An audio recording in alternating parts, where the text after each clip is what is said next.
Misses from Gene. Body shot lands from Gene. Good counter back from Diego. Double shot. Two-piece, sorry. I don't think he's tripling Diego here. But he might be. Good two from Gene. Diego still pressuring, though. Staying on him. Good low kick from Diego.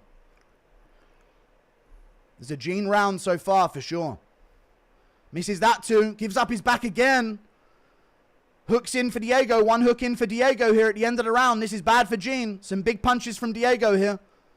Tucking under the guard is Diego with these punches. He hooks up the leg completely on one leg.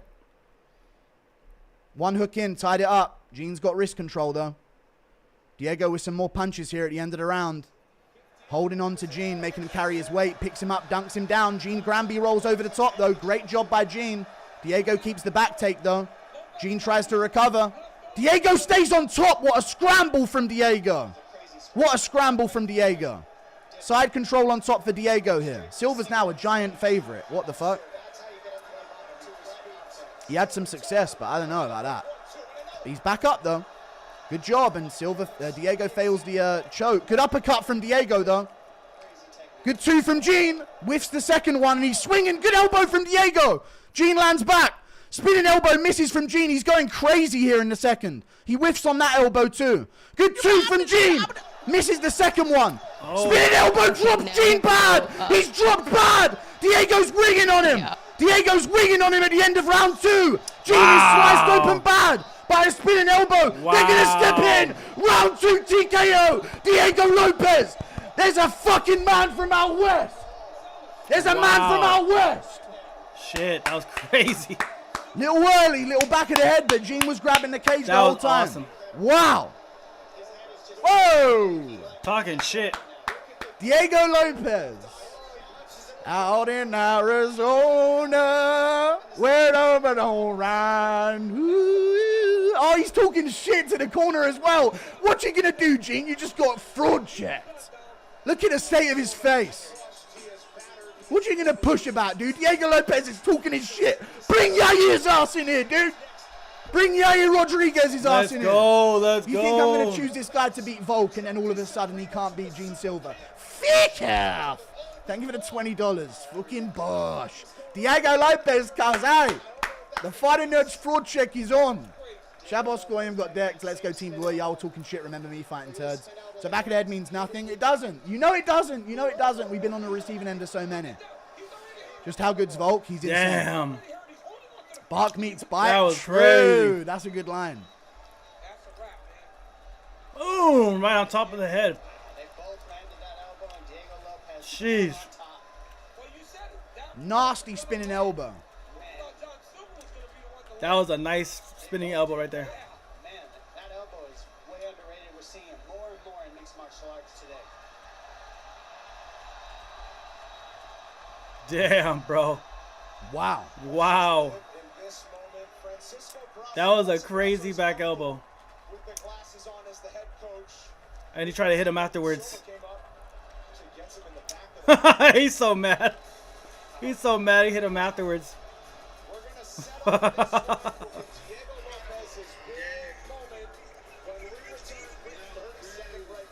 Gene didn't have the same pop in his shots as he normally does after the first round, you know. Not at all. Shamil reacting to the fight. I'm out of breath, brother. Let me see the replays here. Diego Lopez raised one spinning elbow counter to Gene's 4 spinning elbows. Yeah, true. He did. The Jews took only good team in MMA. Okay. For Bryce, thank you for the $10. Lucas Tracy, the real winners in all this. How is Lucas Tracy the real winner here? Thank you for the $2. Give me that Diego Lopez pick, dude. Who's all these frauds taking Gene Silva like Diego ain't fought Volk for 5 rounds? Year of the spinning elbows. True. Prates still has hype, though. I don't care. He does. So does Gene, dude. Gene had a hell of a fight. You know, I thought he would give up after that first round, dude. He got smashed.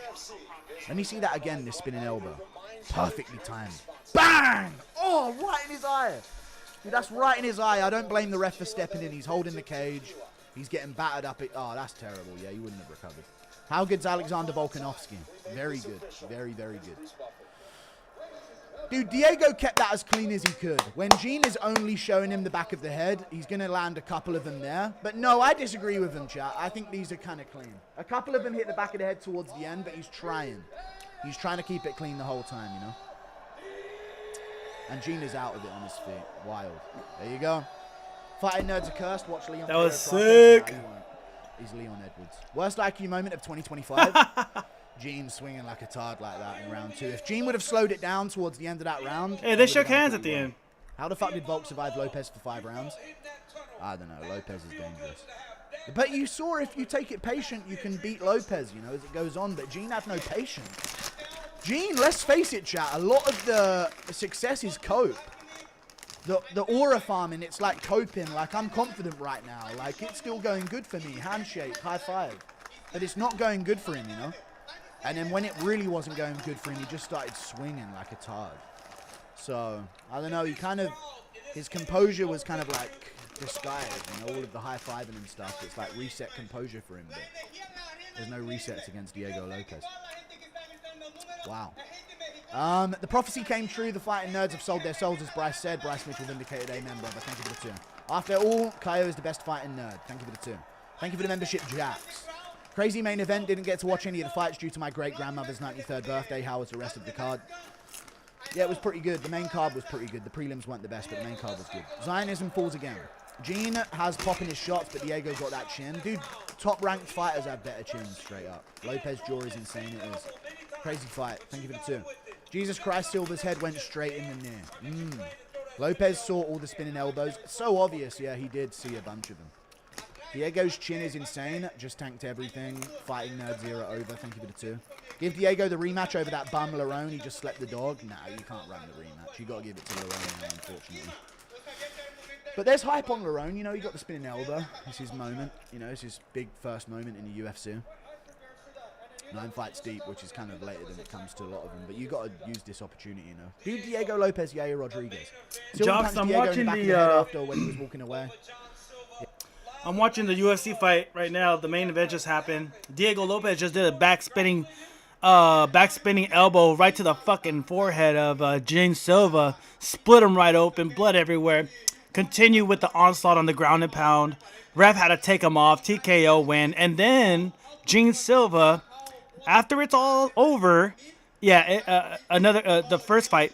After it's all over, Gene Silva, after he loses officially, he tries to punch him. He punches Diego in the back of the head while he's walking away from him. Disgraceful, bro. Just take the L, bro. He gets so mad. I'm using streameast.sk. Streameast.sk. So stupid, bro. He gets knocked out, and then he wants to punch him afterwards. Like, dude, you lost the fight. Just take the L, dude.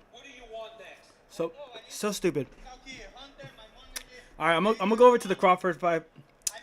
Canelo and Crawford fight. I don't know about that. Silva leaking like Kirk. All right. I'm saying, man, Lopez is destined for that belt. He will take it after Volk's gone, I think. Yair would get great by Diego. I can't lie. Yair Silva close. Yeah, Yair would get his back taken and pounded out in round 1. That Can sounded Murphy beat sus Volk? as Yes. fuck. That sounded so He's sus. Spanning, spinning elbows and no reach. He's gonna get pounded out. He's Yo, spinning chill. elbows on the front foot. He's kind of desperate. Volk going to retire as Goat, Lerone, Lopez, and Mobzar, Potence, Khan, whatever you're trying to say in their second reign. Yeah. Potential contenders, maybe.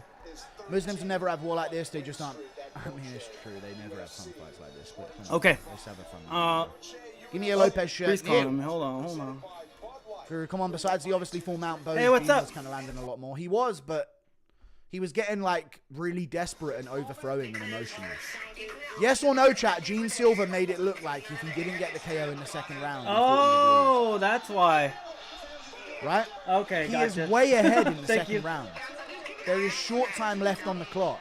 He did not need Will to do, push will him do. that way, but he pushed so desperately Thanks for noticing to it. close out the fight and finish Diego Lopez that he ended up being Thanks for too noticing open, it. I didn't and notice that. Diego caught him. He emptied the tank when he was ahead, and it looked like Diego was kind of losing some pop. But then, of course, the grappling happened. But Thanks I for don't know, I telling felt like me. he was Now ahead look in the out for second. He should have. It was pretty low fight IQ. All right. What Bye. do you want next? Since when does Diego speak English? Recently, literally last fight. Congratulations, Diego Lopez. Wow. Let me see if I can find the Real contender right the there. Crawford, If you think I need one more match fight, now. I'll take one more fight. Oh, Dodgers are playing today. Nice. Okay, let's go. I found the There you go, boxing Mexico, one. There you go. Clicking on it now. Three-way deadlock on the Trying to featherweight fight title it. shot. I still want Lopez Yair. No. Same There it here. is. I It's don't not mind Lopez Crawford and Aljo, Canelo it's yet, also though. a sick fight. And they'll do Allen versus Yair. It's, Silver's a double loser for that punch. Yeah, that's a weak thing to do. I don't know, the black dude, Adams versus somebody else? Why didn't he call out Rodriguez? Because I think he just that was supposed to be Yair Rodriguez right here. So what's he going to waste his time calling him out for? If you don't want it, you don't want it. Up next, Reyes KOs Allberg for the title charge. I think Allberg can chin Reyes. 5 back of the head shots. I'm wondering if Drew's going to watch the Canelo fight. Stop having a problem with somebody when I have the pick correct. True, I don't know why he pushed with like 30s left. I know it was actually pretty bad. How good's Movsar Evloev? Good enough to split decision Lopez on a week's notice. Could Bell trying to let that go further? Not saying bad stoppage, but I'm tired of these refs not letting things play out. Nah, Gene did seem like he had crumpled body language. The blood is there. The fact that he got dropped to that position as well. Hey, Jocks, the UFC is over now. KO is crazy. So I'm just moving on to the True, I don't boxing. know why he pushed. I've already read it. Biggest gym fall off I think I've ever seen. Who in the division can match with Diego right now other than Bolt?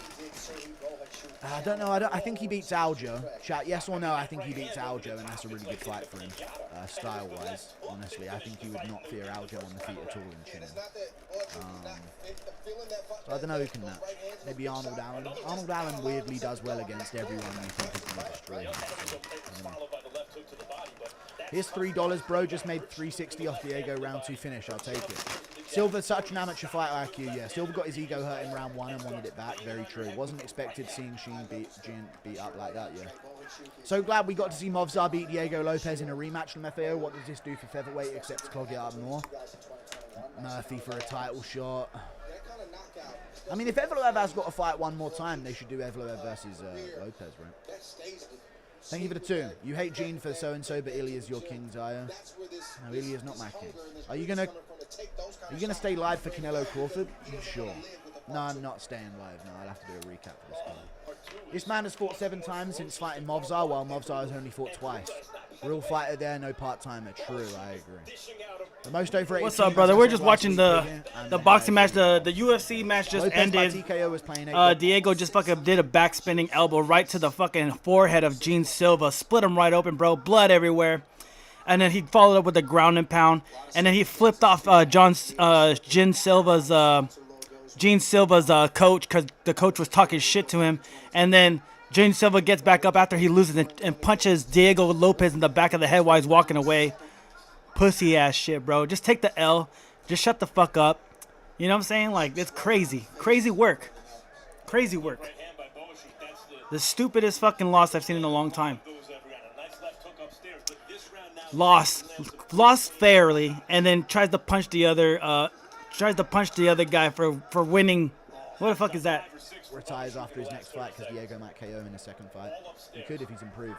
Can see Leon Edwards score Prates put an end to the fighting nerds. He's not getting flatlined. No, I think Prates is going to KO him. I know that after... Mexican Khabib won. So, yeah, Diego Lopez, he's more of a brawler. He's not really much of a wrestler. But you're talking about the Canelo fight. You're talking about the boxing fight. It hasn't happened yet. We're waiting for it to start.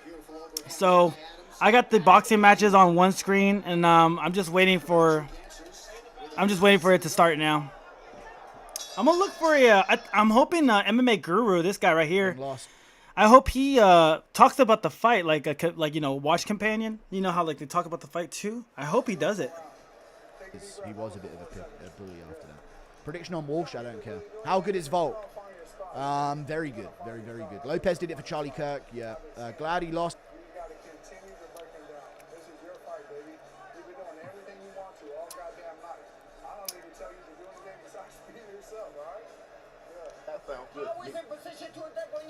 I done dropped my damn plastic fork. Hold on, y'all. Oh, my back. Smart pressure. Give me 3s and 4s. Back him up. And step and turn. Come around and go to the right. And then push him back. You got that? Let's go. All right? 8th round coming up. All right? Take a deep breath. He gives you the 1, 2, 3. Did you know you can customize your safety preferences in the Uber app? To do so, go to your account tab anytime or tap the blue safety shield while on a trip. Taking control of your ride is quick, easy, and all in one place. That's safety simplified. Uber.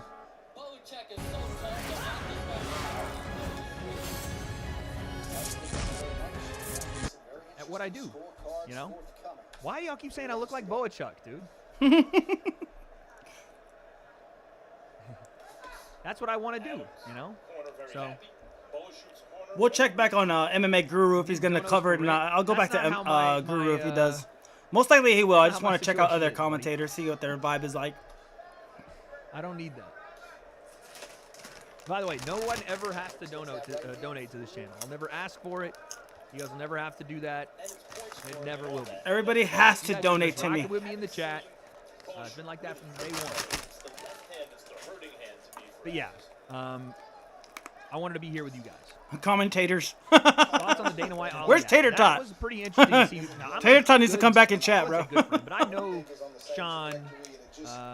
Commentators.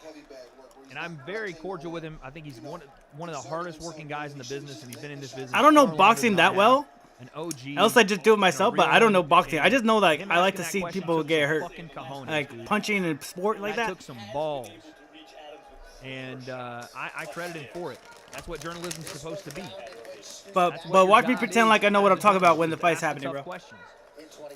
I swear to God, if someone asked me why I'm not at the event, I literally just answered it 2 seconds ago. So I think it was a very valid question. I think he had a right to ask it. Very valid. All right, y'all want to play? Hey Jocks, did Y'all you wanna play? find the site okay? Hey Jocks, did the site work for you, bro? Y'all want to troll? We can play. Hold that. His fellow taters. David, you want one too? Here we go. Yeah. Let's see who gets Jocks was crazy in when here I not start too long ago. I'm blocking not sure people if from he the channel. Let's see. if Let's he see. found the website and he can only do one set at a time. Let's see. Yeah, I think it's the overhand, right? The shot he's been landing, but he wants Fights are so lame. Nah, this is Hey a good Resident, fight. are you able to see the fights? Do you need the Oh, link? you're Are you right, okay? my fault. if I can rock you to sleep with this cadence, then I hit you with a shot that shocks you. My fault. I'm gonna write it in chat just in case you need it. What do I think about the Ali Act? I mean, I think the Ali Act is in place for a reason, right? It's protecting fighters, and obviously there's a bit of more of a nuance than just saying one is. No like, problem, no yes, problem. I think the Ali Act. I'm not in sure when it's gonna boxing is start, but yeah, probably a I'll good definitely thing talk about because it. It creates competition and it rebels against monopoly, but at the same time, the reason you guys love the UFC is because it's one entity. And I've always said the biggest problem and gift. De nada, no problem, You bro. want payday? I know The that. biggest problem. Hey, Resident, you know I got my people, bro. Hey, we got some bits in the 100 bits by MKW Stream. I appreciate you, my MK. One of the true goats. W's in chat, baby. Let's go. We back. Hey, MK, who do you got for the fight right now? Do you got Canelo or do you got Crawford? They're gonna be up in a bit.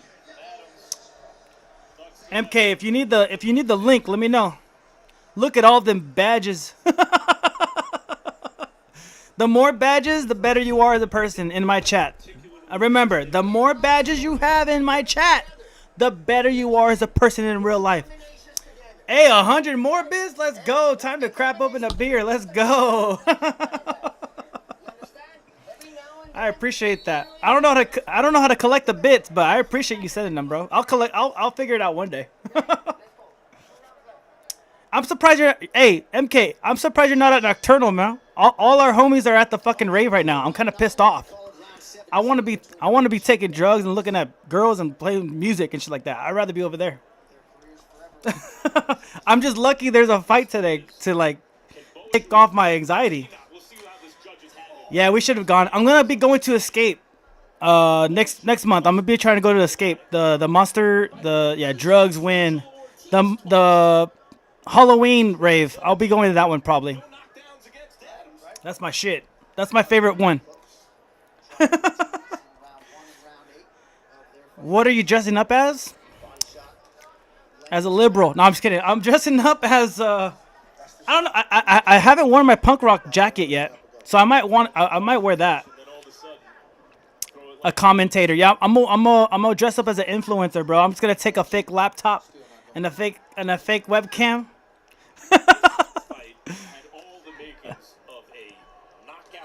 Oh my God! Commentators.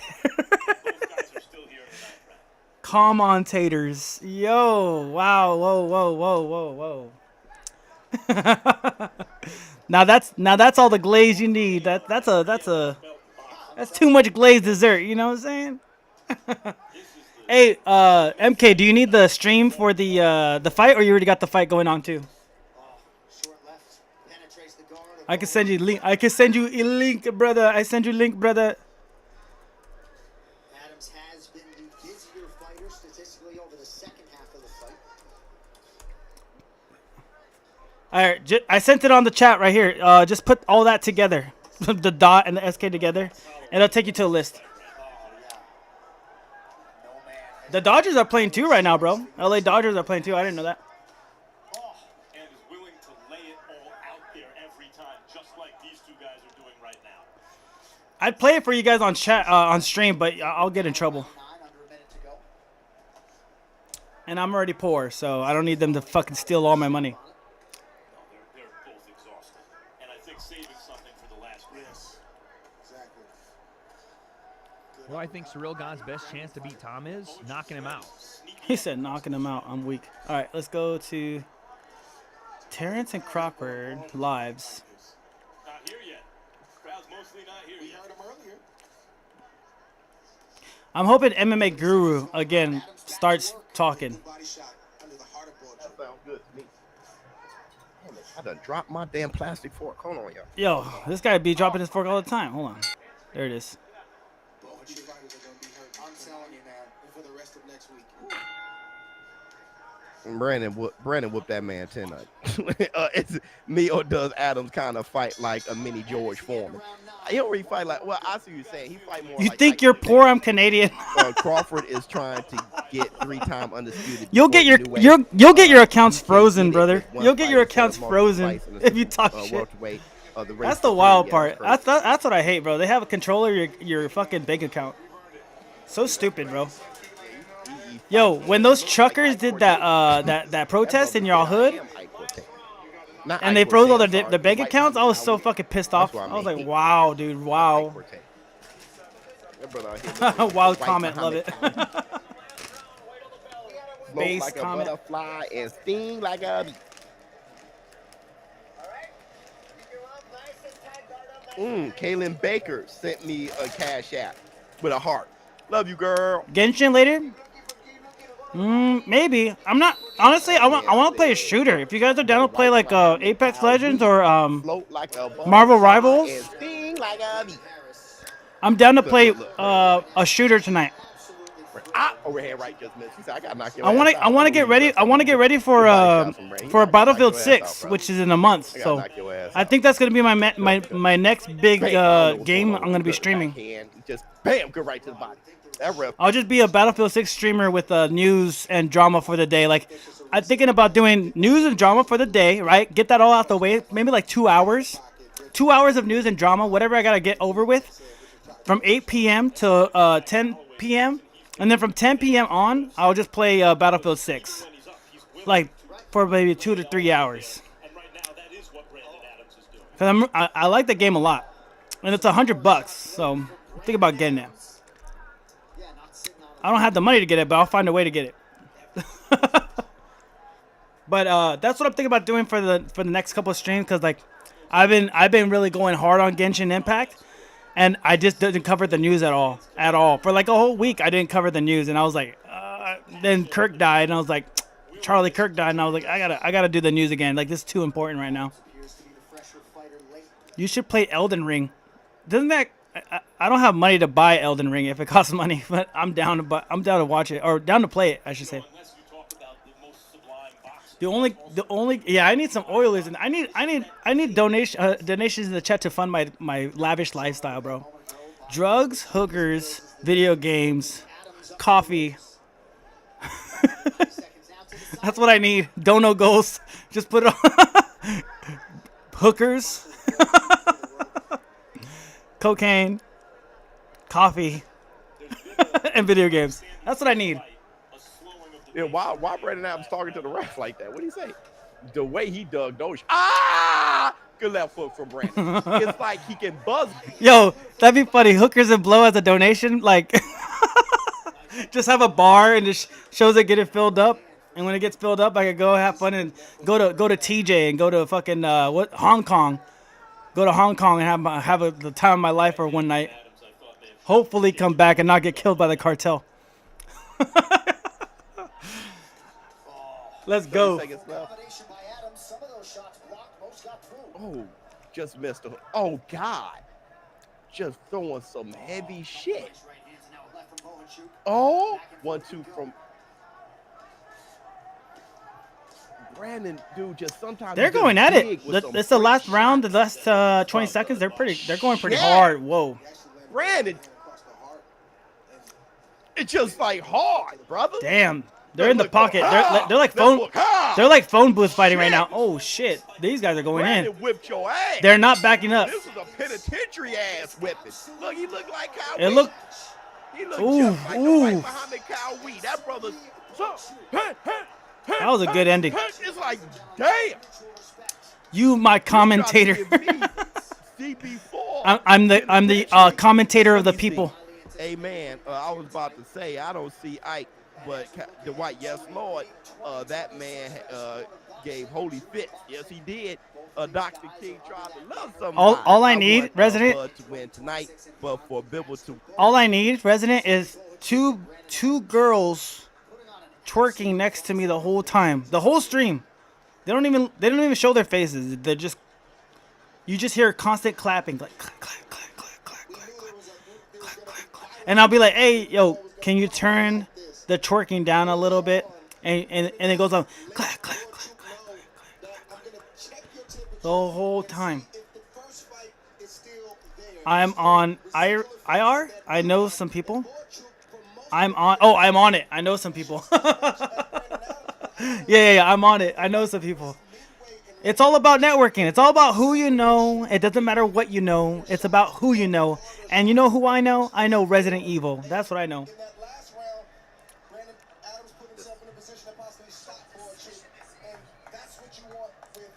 I ain't got that kind of time. Unanimous decision. W connects. Connection is all about 99-91. connections. 98-92. Boy, Chuck. I mean, Brandon Adams. Look at this guy's chat go Brandon wild. Buchanan Adams. Yeah, they gave it to the right guy, dog. They gave it to the right guy. Hey, it's time for the main event. Hey, it's main event time. Main event time. I'm about to be 45. Let's go. I like this guy's style. He's cool. No wonder he's got all that. Run to the bathroom real quick. He's gonna take a shit. We can do that too. We can do that too for sure. For sure. Let me see if MMA Guru is gonna be doing this. Hold on. Let me see if MMA Guru is gonna cover it because I like him a lot more. Let's see. Hey, how you going? What's up? Oh, you're just gonna fill the whole chat with like bot NPC. I like that. We just do it ourselves, bro. Just me and you. Let's see, MMA Guru. Come on, MMA Guru. Please cover this. Please cover this, brother. Please cover this. Where's he at? MMA Guru.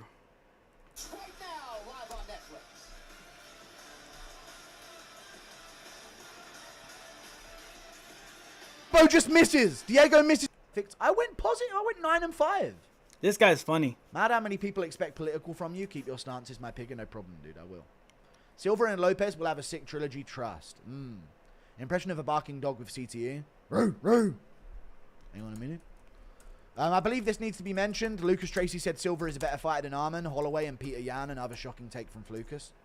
He actually has pretty bad fight IQ, but you can't know that before that fight.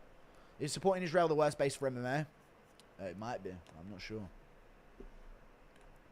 You were 8-6 at one point, so did not go 9-5. So I went 9-6. That's not bad for this card, dude. This card was so gambling. This card was so 50-50. What was my actual picks? So 1-0. 1-1. Push that motherfucking algorithm. No contest, Zachary Reese. We don't call it algorithm, no. We call it algorithm. 3-2. Push that algorithm. 5-2. 6-2. 6-3. 7-3. I'm trying to see if he's gonna watch the 7 fight. 5. 8-5 is what I went. 8-5. All right, here we go. Which isn't bad for this card, especially with some big underdogs. You know, I got Jesus Aguilar. If as he an doesn't start underdog. talking about the boxing fight Diego when Lopez it's like is an around the underdog. time to start, then I'm gonna dip out and watch the other Silva guy. is an underdog. Santiago Luna is an underdog. I did good. Fuck you guys. I got popcorn You had stuck in great my picks teeth. Besides that Krylov glaze, yeah, my bad. That was a bad one. Diego's chin must be studied. Pure granite. Missed the whole card because my girl found out I was cheating. You're a piece of shit then, man. Why are you flexing that like I'm gonna think that's cool? You're a Missed the retard. whole card because the girl found out she was Fighting cheating. Goy's hype That's train hilarious. derailed in a week. NHH, yeah. Bro's flexing cheating on his girl like I'm a teenager and I'm going to find that cool. You're a clown, bro.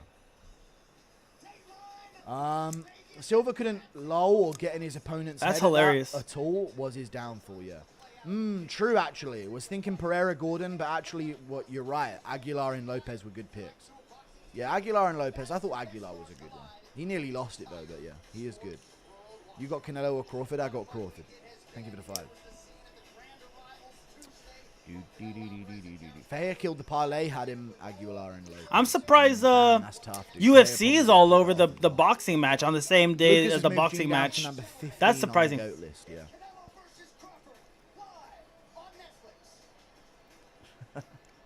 I forgot his name, You but could do the he's syndrome the using UFC commentator, but faith he's in, at the UFC. English He's at the Premier boxing League. event right now. Lucas I can hear his taking voice. Silva out of his top 15 all the time. I forgot his name. Lopez Chin played a huge part in that win. It did It's not beat Joe Rogan Granite though. Chin. It's the other guy, the Silva versus skinnier Pico? guy. No, Pico is not a worthy fighter. No, he should fight an unranked opponent. Give Pico Sean Woodson for a meme. Lopez needs to work on his striking defense. He does, but it is what it is. Everyone's got a weakness. Might be super late, but did you see Tony's post? I did, and I don't want to watch it because it might hurt my feelings. I'll give it a $2. In the long and glorious history of Mexican fighters. You play Ilya Jungle? No, don't play Ilya Tapuria Jungle. He ain't average comedy. He's top spud. I know who that is, though. That is a- He's the top He piggy. used to play Zinzao, Ramos, Gragas, Yeah, Guru. Rumble. Guru has been through the trenches, bro. Even fighters don't like him. Like the actual fighters, they got beef with this guy because he says it how it is. He doesn't give a by fuck. finishing that fight. And slowly, $2, that's cool. The average he got Mexican the is 5% fan base and athletic. everybody's behind him most of the time on what he says about Thank you for them the membership, about the Khalifa. I fighters. appreciate the membership. It's so funny. Is that real? I don't know if that's real. Thank you for the membership, Khalifa. Have you ever heard of him before, Resident? I used to. His name's MMA Guru. Season Have you ever 4, heard of this guy before? since This giant Impression of Pico ginger hunting fuck down right a here. I'm wounded just kidding. I don't think he's Sean ginger, Watson. but he's got hella curly hair. I'm so anxious. Let me touch you. You think you heard the name? Yeah, Lopez yeah. is He's a good guy. He's a good guy. Lopez is a Roman. UFC should cut Dumas. Change my mind. Yeah, they should, but they'll just let him fight. Trying to see if they're gonna talk about. Who's better at playing dumb about PEDs, Dana or Joe Rogan? Joe Rogan. Let's see if talk about the He will be boxing an match. expert one pod and then a fucking doesn't know anything type of guy the next time.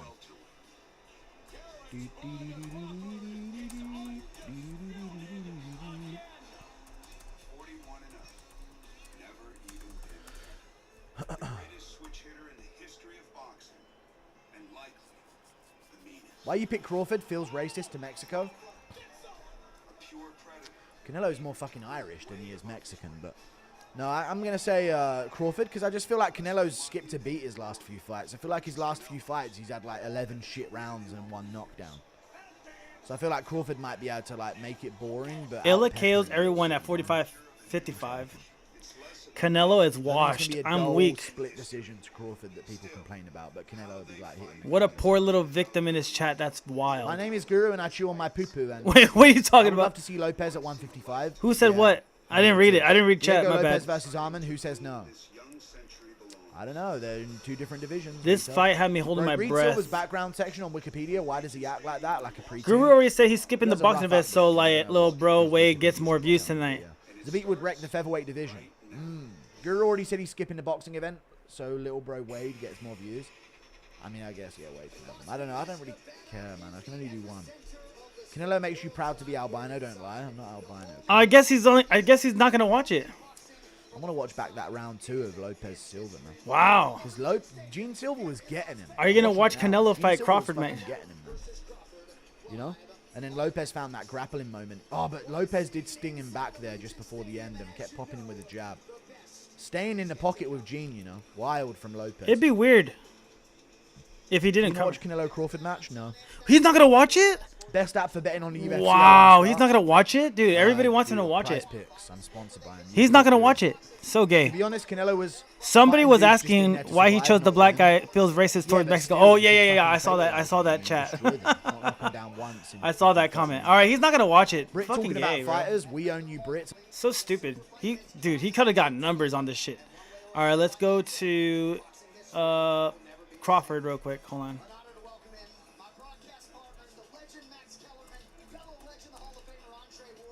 Canelo versus Crawford. Here we are.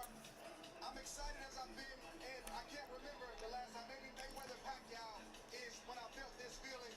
And it's not just because it's a big event, but this is a real super fight that has not been manufactured.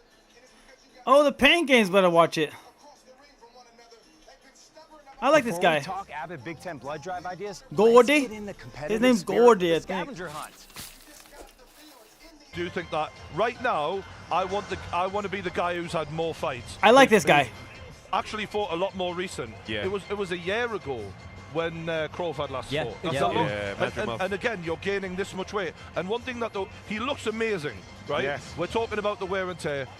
Crawford looks I like how gay and retard are making a comeback with free speech. and he moved up the wall. I like saying faggot. Let's be real. Faggot's a better word. Cuts right through everything. Such a good word. But retard, yeah. I love that it's coming back too. I need everything to come back. When the weight started wearing down on his legs as the rounds went on, that footwork that previously is dynamic, it was slower. And you were like, he's getting caught easier. And That's true. Without being censored on YouTube and on streams. Yeah. You're right. It is a big W. Big W for humanity. The fact that I can say, oh man, that's gay and make it a dub, that's true human intellect going up. You know what I'm saying? That's dope. Not there. These inches that you try I to agree. get close to him, he's gone. And it's so quick. Then after he switches. A huge win for straights and a huge win for gays. Let's be real. Come on now. Let's be real. We could talk. We could talk. You know what I'm saying? Like Amir Khan's analysis on it was really, really insightful, really, really helpful because obviously, as far as I know, it's the only mutual opponent they've That's got. right, yeah. I mean, it didn't end well for him in either fight. And it didn't end well with him in either fight. However, he was up on the cards he against was up on Canelo, the cards against Canelo until he got knocked out. He was Yeah. never up on the cards against Crawford. But the main asterisk I've got with the whole, Crawford, you just can't hit him.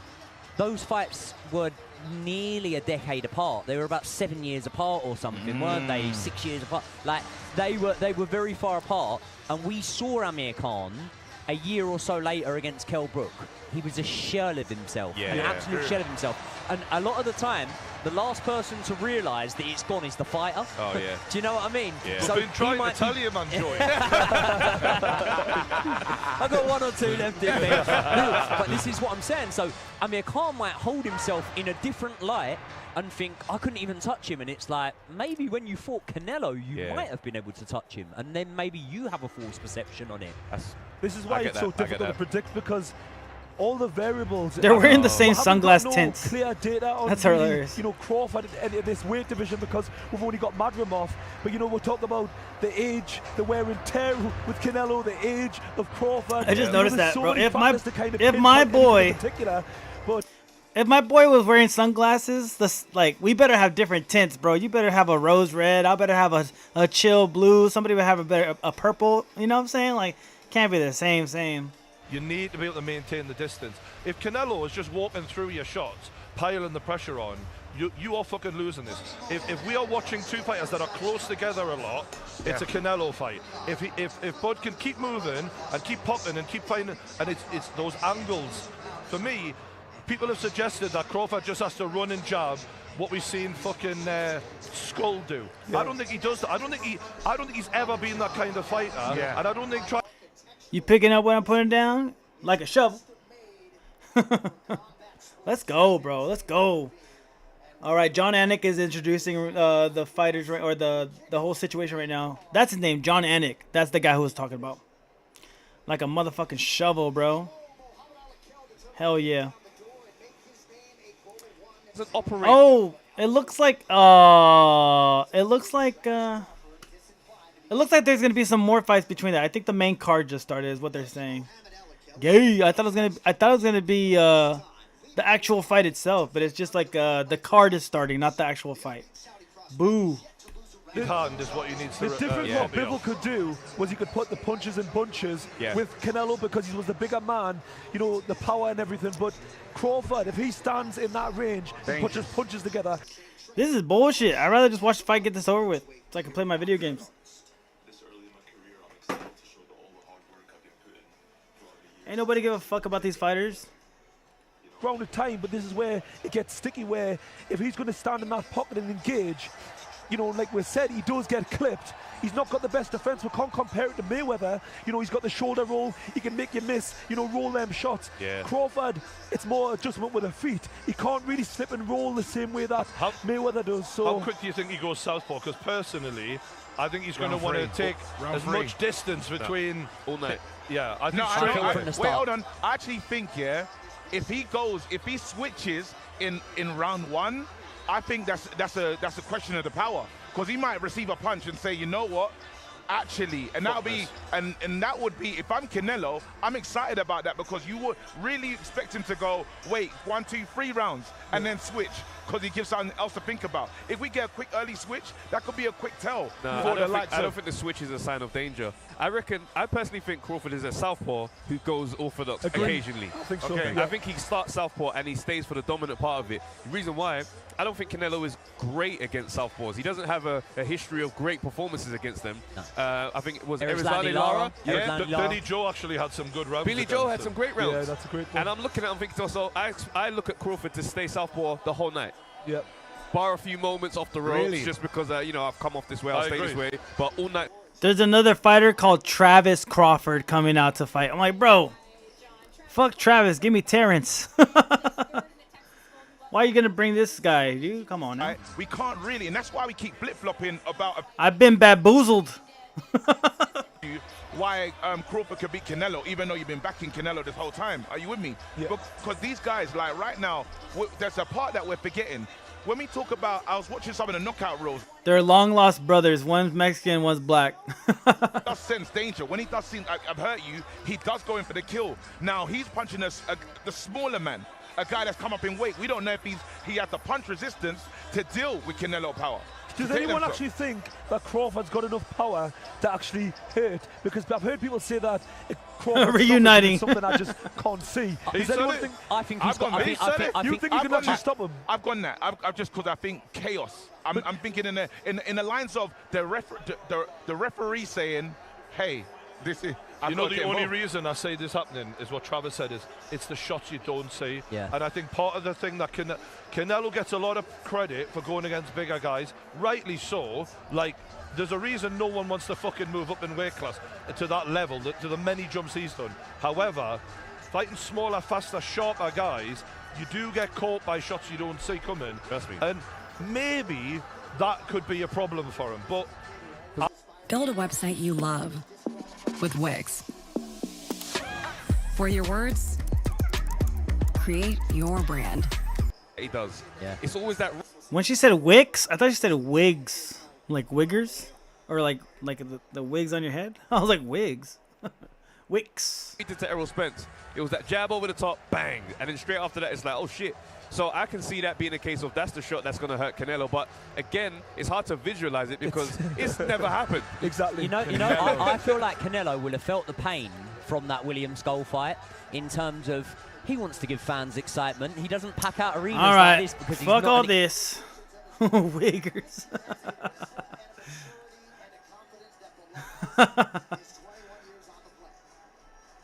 Hassan calls for violence on Nick Fuentes. What the fuck?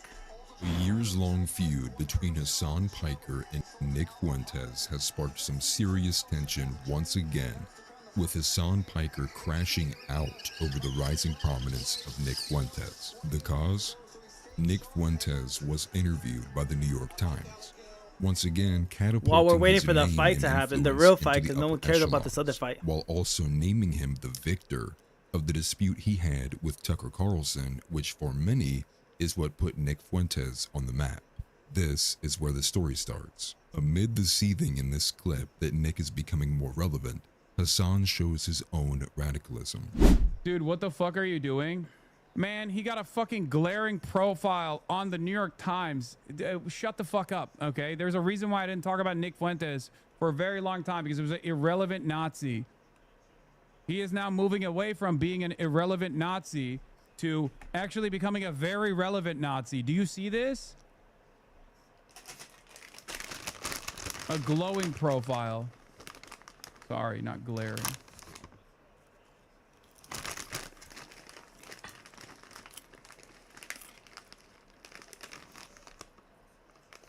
What are you talking about?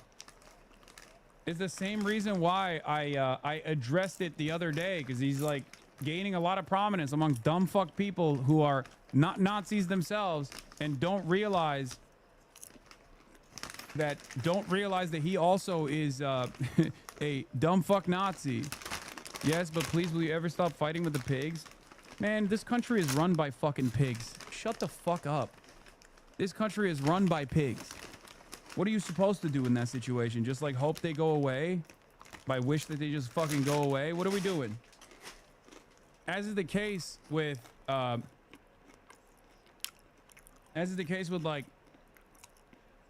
you're right. people Nazi like, is thrown around Chuck so lightly Passion, these they days. just don't go away. I just got called a fascist yesterday. There's I'm a like, point what? that you have to fucking. There's a point that you have to like try and combat. Because I said you shouldn't kill Kirk. Debate Nick then. And to be quite honest, this clip could and he's have like, two he's not interpretations. Whether this was the beginning of Antifa. I'm like, Hassan massaging the guy is idea that Antifa. something beyond He's like, talking oh, so you're needs to be pro-fascist. done. I'm like, What are you supposed no, to do in I'm that just saying the situation? guy Just, like, hope they is go literally away? in Antifa. I wish that they just fucking go away. What are we doing? You throw facts at these people. You call that he needs to them debate Nick. a fascist. There's a point that you have to like try and combat it. I'll let the audience decide that one. Nick did not let any of this slide, saying the aura farming continues while making fun of the odd obsession that Hassan and Destiny have for each other. I saw Hassan Piker reacted to me again. Do you like Nick Fuentes, 2 resident? days in a row. I like Nick Fuentes. He's funny. Dude, the aura farming continues. He goes on a stream today and he says, normally I didn't talk.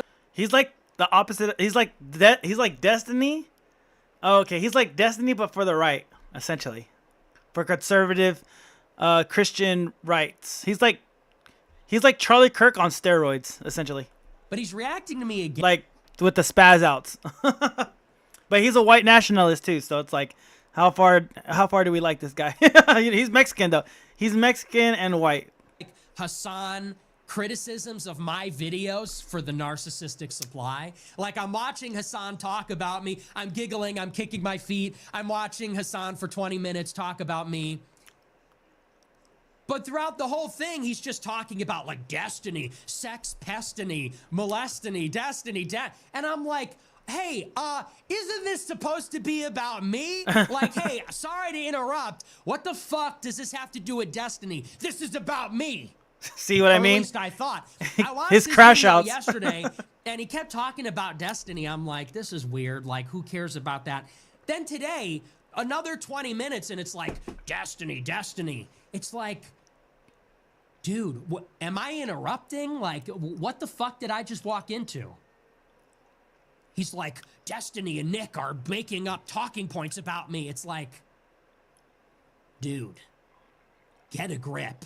I do not follow the left that closely. I do not care that much. But something is going on there. I don't know what I stumbled into there, but it's like, bro, just leave me out of it. Like, I thought they weren't friends or something. I don't know. I thought they were friends. They're not friends. But I'm watching this video, and Hassan is like, we have to talk about Nick. He's cynically appealing to liberals, but he's still right-wing. And then he just keeps bringing up, like, this is why Destiny did. I like that. Destiny ain't baking anything but cookies and cake. About me, I thought. So that was super bizarre. I don't know what's going on over there, but it's like, I don't know, really. I thought they were all on the same team or something on some level. So what is this obsession? Hassan Piker blames Destiny for Nick's uprising. Why? Because Hassan believes that he is the supreme leader of the left, and because Destiny attacked him in such a way, it made people like Asmongold and Nick more palatable. So when you do have a guy who is able to cut through the fucking noise and develop a major audience online, someone like myself, they get fucking tarred and feathered by dumb fuck liberals and also even dumb fuck leftists who believe the dumb fuck liberals and the dumb fuck Republicans. Okay? This is something that I tried to explain to people in the past where I was like, look, liberals, you did it. You did it. You successfully undermined your left flank. It's wild to think that all the lefts are calling the rights fascist when fascist person is predominantly somebody who makes fun of things that are serious, such as death or people suffering. Asmongold phenomena. The most consequential aspect of like the destinies of the world. Hey, do you want me to give you a proper introduction to Nick Fuentes? Like a really proper introduction? You're gonna love this, bro. Let me see if I can find this.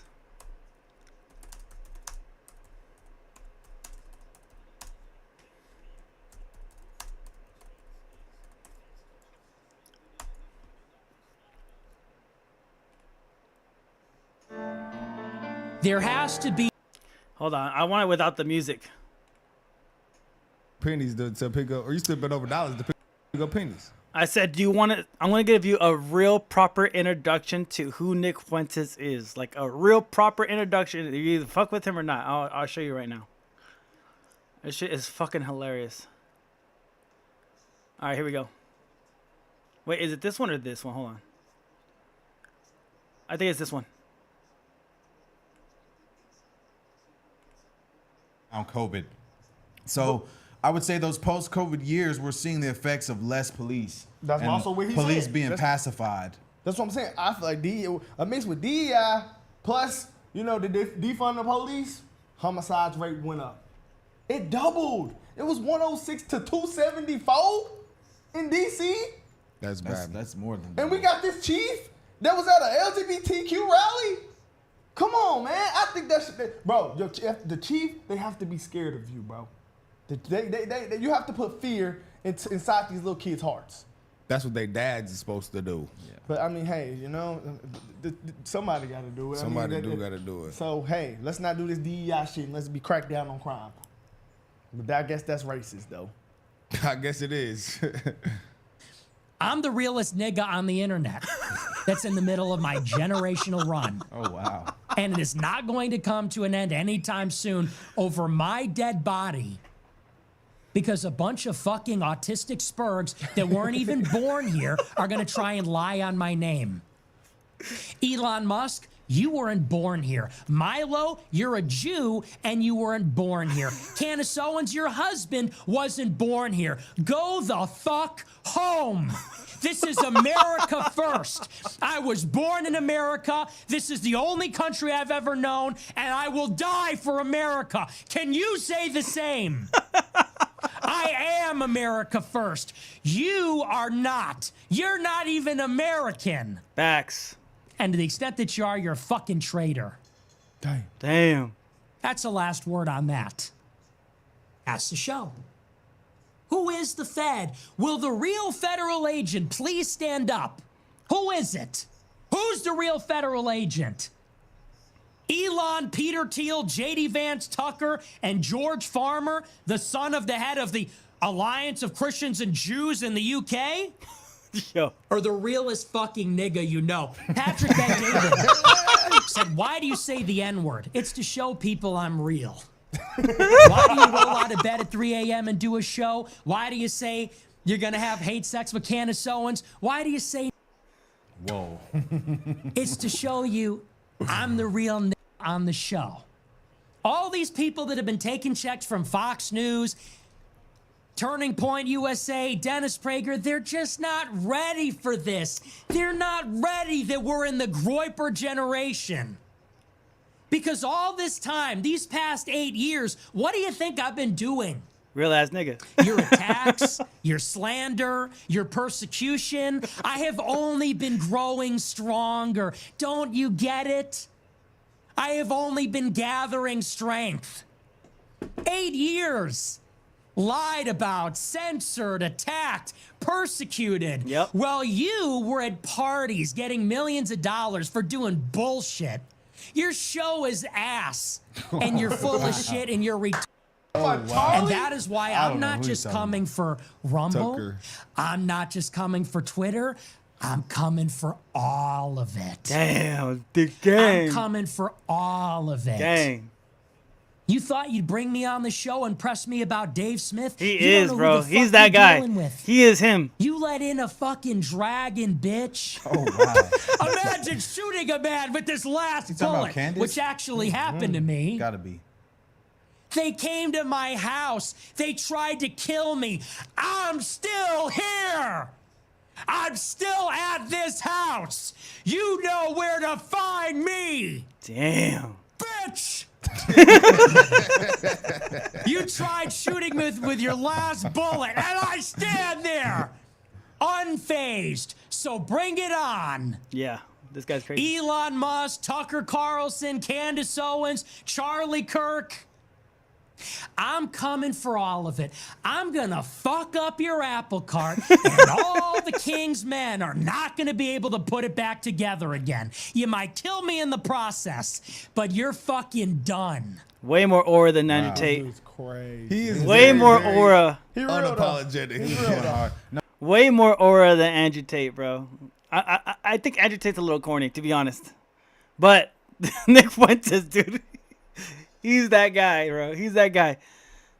Took the unfazed from Tate. Yeah. He is. He's that dude. He's so good. But so what happened was Carl Tuckerson was coming after Nick Fuentes, and because Nick Fuentes said that proved that Tucker Carlson's dad is a Fed, works for the Fed. He's CIA. And then Tucker Carlson was acting like he didn't know. He's like, what, my dad's CIA? What the hell? And he's like, you're a bitch for not telling the world that your dad's CIA and you got hooked up with all this shit. And then so Tucker and Candace Owens tried burying Nick Fuentes, saying that, oh, Nick Fuentes is the Fed. And it just got out of control. So this is what happened. This is the speech. See if I can find it. Acting to it, and they're all agreeing with it. Thank you for the big super chat. I appreciate it. And World I Chamber will. sent $30. My YouTube feed is full of black people reacting to your content and agreeing It's with you. fucking Smiley face hilarious, emoji. bro. Quite endearing, I must say. The blacks love you, Nick. Yeah, it's so Bet it was funny. us.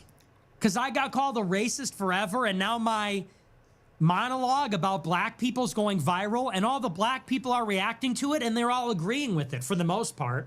And, look, it only makes common sense.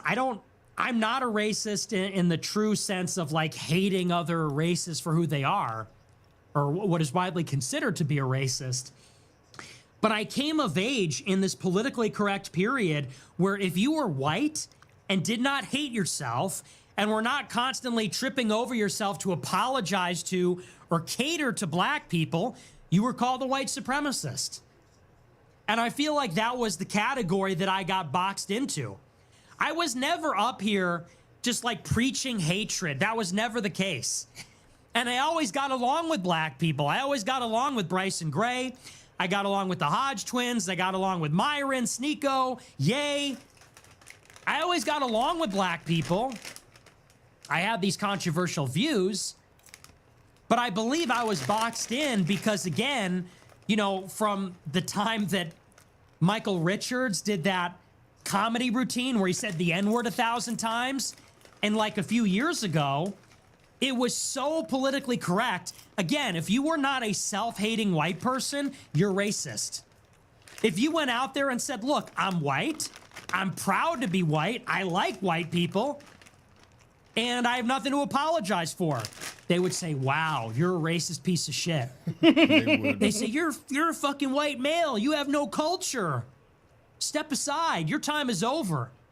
And, the inverse of that is if you were not tripping over yourself to not offend black people. Like, yes, I have said the N-word on the show.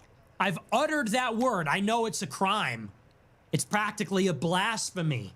But it's like if you're a white person that doesn't let them control your speech, you're racist. If you're not tripping over yourself to apologize and pander to their feelings about crime or these other topics, you're a bad person. I was just ahead of the curve. I think black and white people have realized that there was this excess.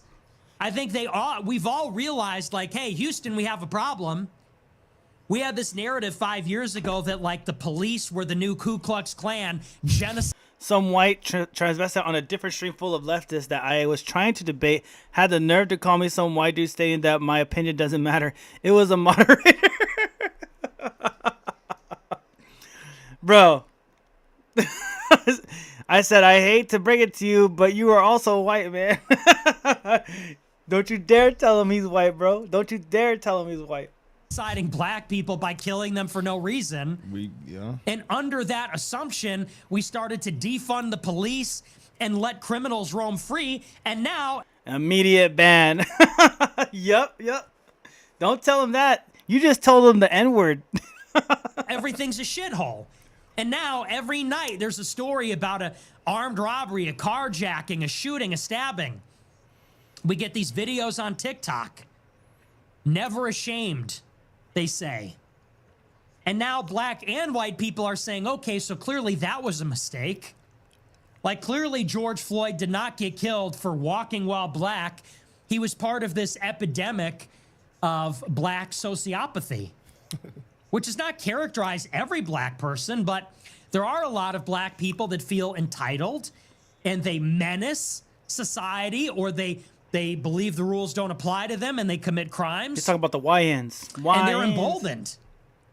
And I think everybody's coming to recognize that's a big problem for all of us. Every law-abiding, decent person is going to say, yeah, clearly racism was not the issue. The issue is that opportunists will take advantage of a situation. There are opportunists who think they're not going to get in trouble for breaking the law. What do you think they're going to do? They're going to break the law. And so it is. Yep, I did. So, anyway. Yeah, that's all facts. That 100% was- facts. I don't know how you could disagree with anything in this clip. Yeah, I mean, I like the way he broke. What do you call it? They were trying to... The real truth about Nick Groyper movement. Yeah, I don't know exactly what a Groyper is. I'm going to figure this out too. Who are the Groypers behind the scenes? Do you have communication with these people? Yeah. They're real, obviously they're real human beings. My point is that, like, is this movement, like, you guys are on a group chat and you know these individuals? Can we get a demographic? Are they older? Are they younger? Who are the Groypers? Well, they are real human beings. They're all young white men. Or there's other men, too. Well, it got started in 2019 when Charlie Kirk was doing his first big college tour. And Welcome back to another Base Lore video. I'm your lore man.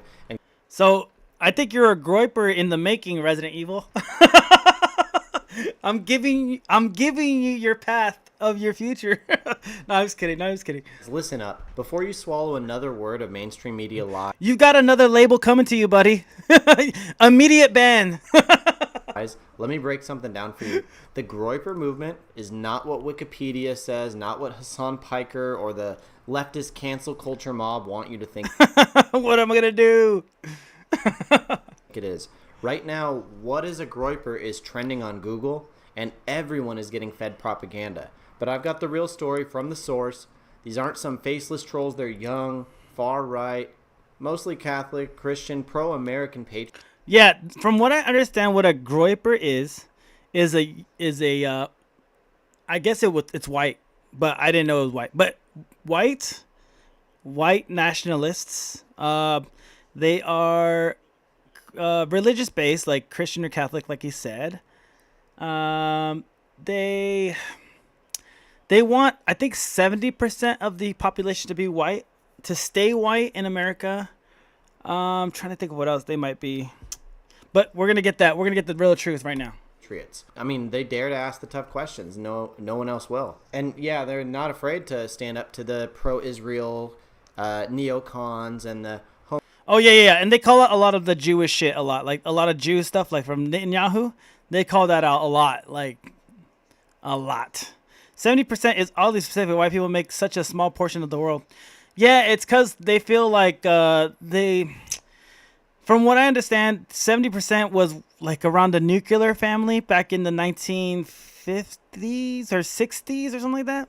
And they're saying that America was better then because they had the majority of the vote, majority of the House, majority of the Senate. So like they can pivot better for their people. That's what I think it is, but we'll see. Let's see what the new age version of this is. If anything, it was better because we had less government. Yeah, I agree. Sexual conservatives who try to silence them. But guys, if you're ready to wake up, smash that like button. We're going to get into the lore. I got a few clips here for you to break down what is a groyper. I was very aware of, obviously, like all the groypers tweeting when I got fired. Genuinely didn't know what Terrence Crawford just was outside. Terrence Crawford just walked into the venue. He's walking to the back of the venue right now. So Terrence Crawford is in the house. Terrence Crawford just entered the building. Let's go. The fight is still happening. The other fight is still happening, though. Of seeing you guys kind of pop up on college campuses, yeah, and W. begin Crawford to ask for some sure. questions that I actually thought were very fair, and the questions that I hadn't considered. You know, why was I, when I was working at Turning Point USA, touring with Dave Rubin, who is a homosexual married man? Can you talk about, first and foremost, what a groyper is and how the movement got started? Well, it got started in 2019 when Charlie Kirk was doing his first big college tour. And I forget actually the first one. I think it was in Colorado. And a couple of fans of my show, I didn't tell them to do this. Actually, people had asked me before, should we do this? Is this a good idea? And I said, no, I don't think so. But two guys who watched the show, they went out on their own. And I think the one guy asked a question about legal immigration. You're against illegal, but you're for legal immigration. How's that conservative? And then another guy came up and he said something about Israel. You know, you seem to be Israel first. What about America? Yeah, no problem. Stream East dot sk. No problem, brother. Hey, MK, I'm creating another groyper in the chat. Resident Evil's white. He's about to turn on us. Nah, just kidding. He's cool. The two clips blew up on Twitter, and I promoted them on my show. I said, that was unbelievable. That was really awesome. I said, oh, it's because I don't want I don't want Twitch feds to rat out Streameast.sk because Streameast.io and Streameast.app got taken down. And then meth streams and crack streams and bus streams all got taken down as well. So I don't want to put in the full link because then the government's gonna take them down. Like they just got caught. They just caught them in Egypt. They arrested the two guys that were running Stream East app, so they got arrested. So I just don't want to get these guys arrested. What if I am an undercover Twitch fed? Well, shit, you about to become based as fuck. because, you know, if we show up in MAGA hats and rosaries, who we are, you know, which is pro-Trump Catholics, and we present as the real right wing, this is unignorable, and people will start to ask these questions. So the following day, he did another event, I think, in Iowa. Once again, there were a couple of groypers asking these types of questions. Then the third day in New Hampshire, same story. And I remember doing a show covering the latest batch of clips. It turned into a thing. We were covering them on the show every night, the clips of these questions. And at that time, groyper was a meme. It was like Pepe the Frog. And there's a few variations. There's Pepe, Marv, we got him. And groyper was one of them. We got him. Groyper's like a big cartoon frog. Why is it named groyper? I don't know. I literally don't know what groyper means. It came from a Twitter account called That Groyper. He just named it groyper. Okay, so it just doesn't mean anything. No, yeah, it was technically called Easter Toad was the drawing, the proprietary drawing. But then some Twitter users started calling it groyper. And at that time, you know, people would personalize the groypers and make them an avatar. So, you know, they'd have different themes and different personalities. And groyper became synonymous with like a far right, like retard. Like a groyper was like, this guy is painfully, obnoxiously far right. So, a super far right is a groyper. That groyper. Yeah. He himself is a groyper. He's the leader of the groypers. He actually, I guess he led the movement of groyper, the online. Okay. And so I said on my show, imagine you're Charlie Kirk You're standing up there on the stage sweating, and you have a line of groypers asking you questions about the USS Liberty and dancing Israelis. I said, what must be going through his head? And ever since then, they took the groypers are taking over. Where do I worship him? I believe he's on Rumble. If you want to download Rumble, I don't have Rumble on my accounts, but I believe he's on Rumble somewhere. Hey, MK, do you have Rumble? I just don't have it. It's like another fucking social media app that I have to download, and I'm like, I'm already over fucking IG. I'm already over TikTok. I'm already over YouTube, and I need to download Rumble now, I guess. And I'm like, do I really want to download another fucking thing? If Nick Fuentes, I know it's just like free speech YouTube. I get you. If Nick Fuentes is on Rumble, and I can find his live stream or whatever the fuck, I will download it just for Nick Fuentes. I'll do it. What if you're a groyper but you're black? I'm pretty sure you could be a black groyper nowadays. Yeah, you could be a black groyper. He had 150K viewers this week. Yeah, with the Charlie Kirk thing. The day after Kirk died. Yeah. I wanted to watch it. I saw that it was a powerful message. I'll play that afterwards. It's a really good message. He didn't like Charlie Kirk, but he gave him a really good send off. Like I was like, wow, he actually was mature. He was a grown up for once. It was really good. I'll play it after this. Standing upright, because the famous picture is he's sitting down like. Hey, MK, are you a groyper? Is your indigenous ass a groyper, bro? Nick Fuentes. We're talking about Nick Fuentes. The guy right here on the screen. The white dude. The white Mexican guy. But they took a picture of the groyper standing upright. The groypies. And there was a meme at the time of Alex Jones walking down an alleyway. And they copy-pasted a bunch of Alex Jones. They said it was an army of Alex Jones. And so someone took that meme and they did it with groypers. They had an army of groypers marching down the alley. And I said, that's us. That's the groypers lining up to ask Charlie Kirk a question. So that's the origin of the name. Okay, interesting. I was always wondering, I'm like, what does groyper actually mean? And so it's a lot of people that have these anonymous accounts, and like I said, we'll show a clip of it, but I thought it was very interesting because it was, I guess, questions that I hadn't really grappled with, which is, I'm on stage, I'm saying that I'm a Christian, and yet I'm touring with somebody who is a homosexual married man. How do I reconcile that? And rather than kind of getting the answer, and I think I particularly remember one clip with, gosh, what is his name? I'm totally blanking here. It's a black army vet. I know his name. Smith. Rob Smith. It was a moment with Rob Smith. And I think somebody shouted down the person and said that they were homophobic. Like the question is homophobic. And at that moment I went, yeah, you can't do that. You got to actually answer the question. There could be an answer, but we can't be like the left and just calling people names because we don't maybe want to confront that there is some substance to this question. But then you guys kind of, or maybe it sounds like it did start as an online movement. Who are the groypers behind the scenes? Do you have communication with these people?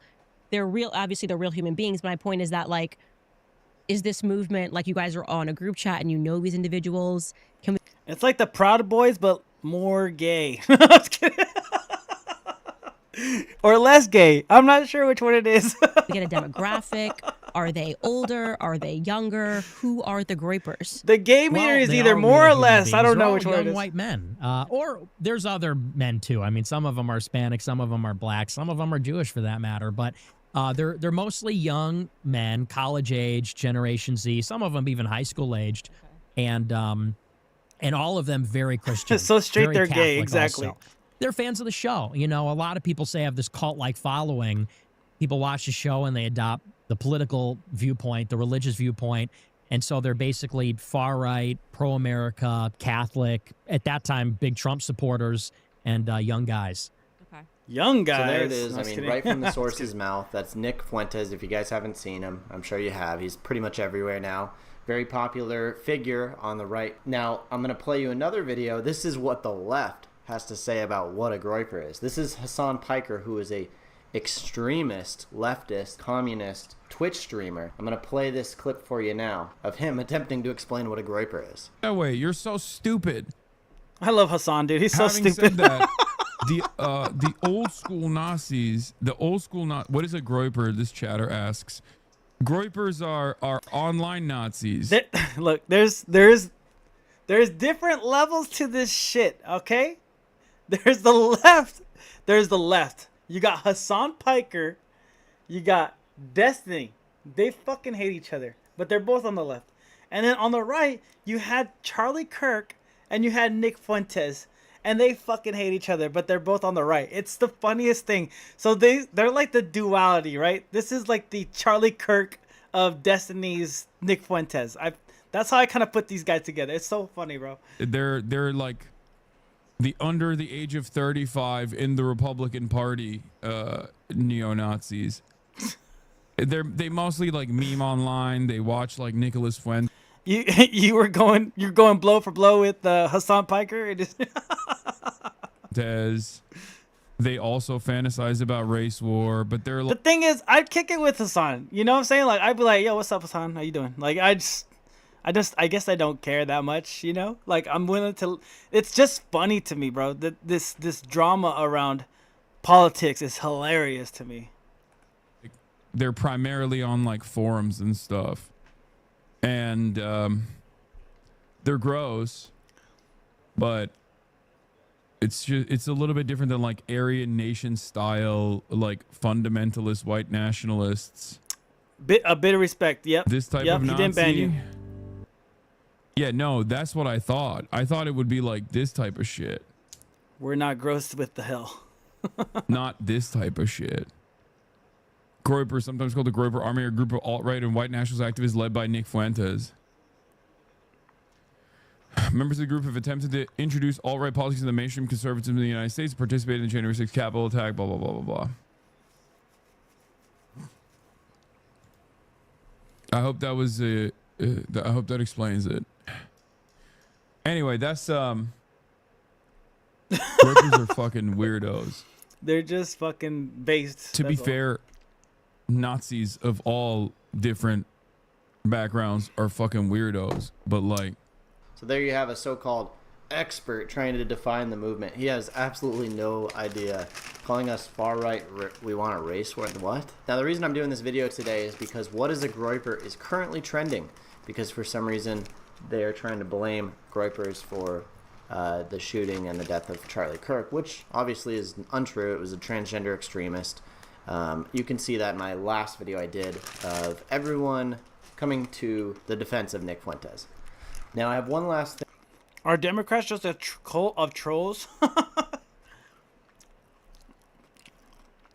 I can say the same about the right wing. Like they're kind of like trolling all the time on Democrats. You know, they're both. Everybody goes after each other. It's fair game. It's fair game. In here for you, a tweet that just came in from Nick Fuentes. So Nick Fuentes tweeted about trolls rule the world. What is a Groyper trending? I went over this in my last video as well, because his followers and him are currently being framed for the shooting. Now you have Candace Owens, who, you know, I used to be a huge fan of her. I don't know what happened to her. Something happened in the last 3-4 months. She married a Catholic in the UK, and she's had such a strong, disgusting grudge against Nick Fuentes. And so Nick tweeting about how, like, hey, he's being blamed for a shooting, and then she comes in and says, Charlie died, but Nick's the victim. Just STFU, Nick. Stop grifting off of his death. Just shut up, you perpetual victim. Now that just comes off so nasty because he's not making himself a victim. I will say this. Had to adjust my headphone. My bad, bro. What's too loud? Let me know what to turn down and what to turn up. Cause I'm just trying to figure out the levels. You know what I'm saying? But what he's saying. Okay, I will say this. Okay, gotcha. I will say this. Candace Owens knew Charlie Kirk. Like, they were hip to hip at one point. They were joined at the hip at one point. Like, where they actually grew up together in the conservative space, right? On the online conservative talking space. So, it's okay. I think it's okay. Yeah. I think it's okay if she crashes out on Nick. She's fucking upset. She's hurt. You know, she's emotionally. Anybody would be if they were that close to Kirk. So I don't really hold Candace Owens to the fire on that last tweet that she did about Nick, because Nick was talking about Kirk, and that's very, very close to Candace. So I give her a pass on this one. I'm not too mad at her about this one. Getting blamed on a national scale for the death of Charlie Kirk, which obviously any of the Groypers would never do. None of the Groypers are based on hate. They're all based on love and Christianity. So you have some people come in to defend him. A lot of Groypers. This one is a very Catholic Groyper named Spexo. He says, "I thought you were just really dumb, but you're actually just vile and filled with malice. There was clearly an orchestrated attempt to blame Nick and his followers that even normie cons who hate him came to his defense. Even Ben Shapiro of all people. You are gross." So, I mean, yeah, it's absolutely disgusting. But there you have it, guys. I mean, straight facts about the Groyper movement, unfiltered, unedited, not the lies you've been fed by the mainstream media. Guys, if you've been following along, you know the truth. These aren't Nazis or white supremacists. They're patriotic, mostly young conservatives standing up for America first, America only, and the truth. Guys, remember, while the left spreads this propaganda and cancels anyone who questions their narrative, you've just taken this red pill journey. So if you're... This is a really good one. Nick responds to Charlie Kirk assassination. Good evening, everybody. You are watching America First. I don't want to watch a full hour and a half of it, though. Hold on. Where's the fast one? I watched it not too long ago. Let me look at my history. It was really good. Let's see. History. Nope. Where is it? Oh, yeah. This was last night. Nick Fuentes being framed for Charlie's death. Yeah, that was crazy. Shocking development. Nope. Ah, come on. Where is it? Goes nuclear. I think it's after this. He watched the whole thing. I'm not trying to watch the whole thing. Last person to debate Charlie Kirk. Heated aftermath of Charlie Kirk. Nick Fuentes explodes. I think it's this one. Let me check down one more, just in case. Angry white man. No, I think it's the other one. Okay, let me go back up. I think it's this one. These people that are now selling T-shirts with Charlie Kirk and a bullet wound in his neck. No. Not my web browser history. Just my YouTube history. My YouTube is pretty clean. There's really nothing. YouTube is pretty censored as it is, so you're good. Cannot be negotiated with. Fuck you. And here's my message to Hassan Piker and every liberal sucker like him. You better disavow this violence. You better cry like Dean Withers. Does anything matter? Is there any humanity? How dare you? How dare you? We will not, cannot live in a society with people like that. All right, guys, welcome back to another Base Lore video. I'm the Lore Man. This is part 2 of Nick Fuentes' powerful speech on the assassination of Charlie Kirk. If you haven't seen part 1 yet, it's up on the channel right now. It's where Nick gives his first raw thoughts and reaction to Charlie Kirk's death. It's a very beautiful message. Part 2, it gets a little more heated. He is now discussing what we need to do with the left. The left is obviously proven to be evil, and what do we need to do from here? Guys, I hate breaking it up into... I think it's the first one of his. Let me see if this guy has video latest. Yep. What is a Groyper? Nick framed. Message. Nick is horrified. Nick delivered his statements. This one. Charlie Kirk never had a kind word to say about me in his life. Now that he has died, I'll say some kind words about him. Although I didn't agree with him, I considered him a part of the political establishment. In many ways, I considered him part of the problem. In spite of that, it is undeniable that he was a towering figure in American conservatism. It's undeniable. Welcome back to another Base Lore video. I'm the Lore Man. Guys, tonight just feels different. I have 6 clips here for you today of Nick Fuentes reacting to the death of Charlie Kirk. Charlie Kirk, love him or hate him, was gunned down in cold blood, and Nick Fuentes steps up as this powerhouse and sets everyone in the conservative movement right. It's almost like he is stepping up now and aligning himself as the new leader of the right. And make sure you guys subscribe, because I'm going to be dropping a few videos today, several videos of Nick Fuentes not just reacting to Charlie Kirk's death, but also his call to action and what we need to do moving forward. You know, Nick really stepped up as a leader, and his message is presidential. I think this is one of the most historical speeches he's ever given. So let's get into it. But as I said yesterday, like many of you, I got the alert from a friend. And the Groypers take the lead. Yep. I will say this.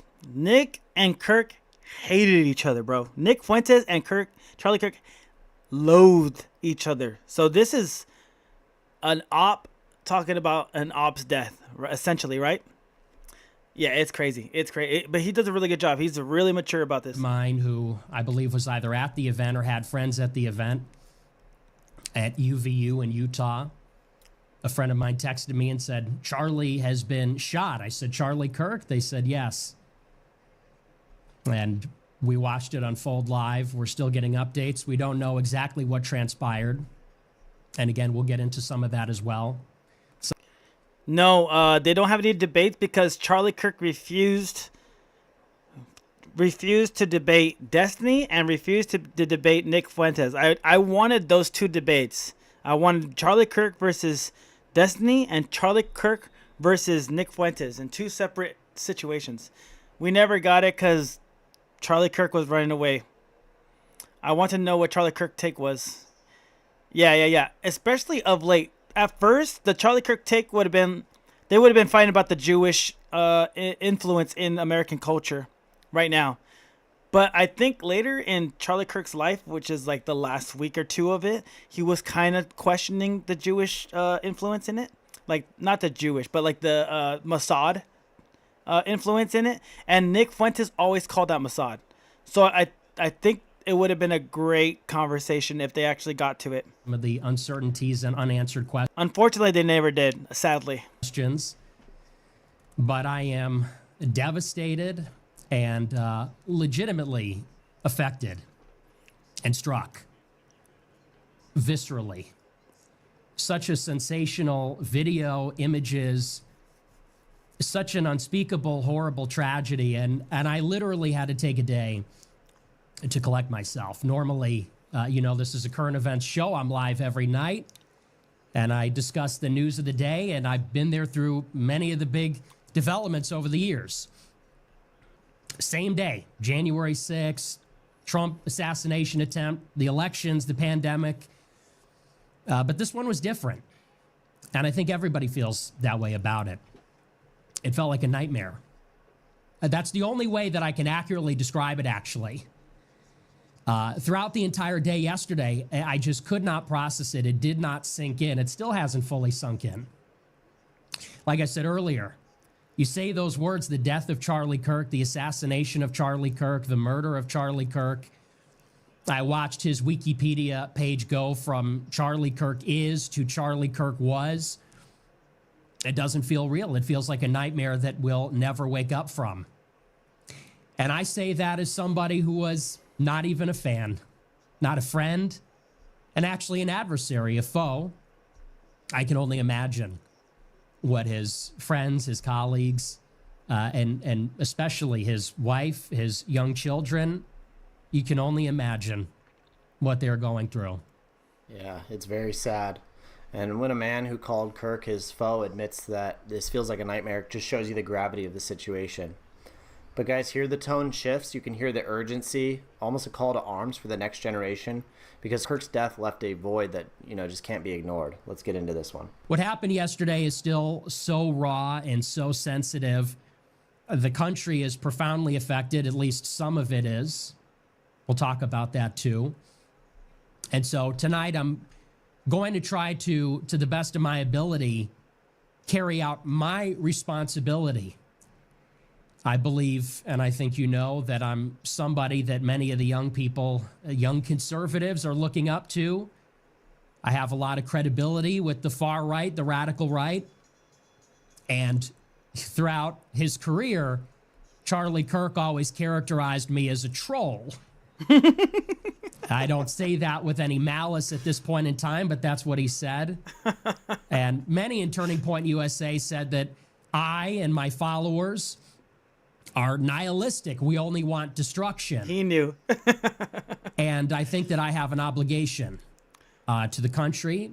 I think I have an obligation to God. I think I have an obligation to all of you.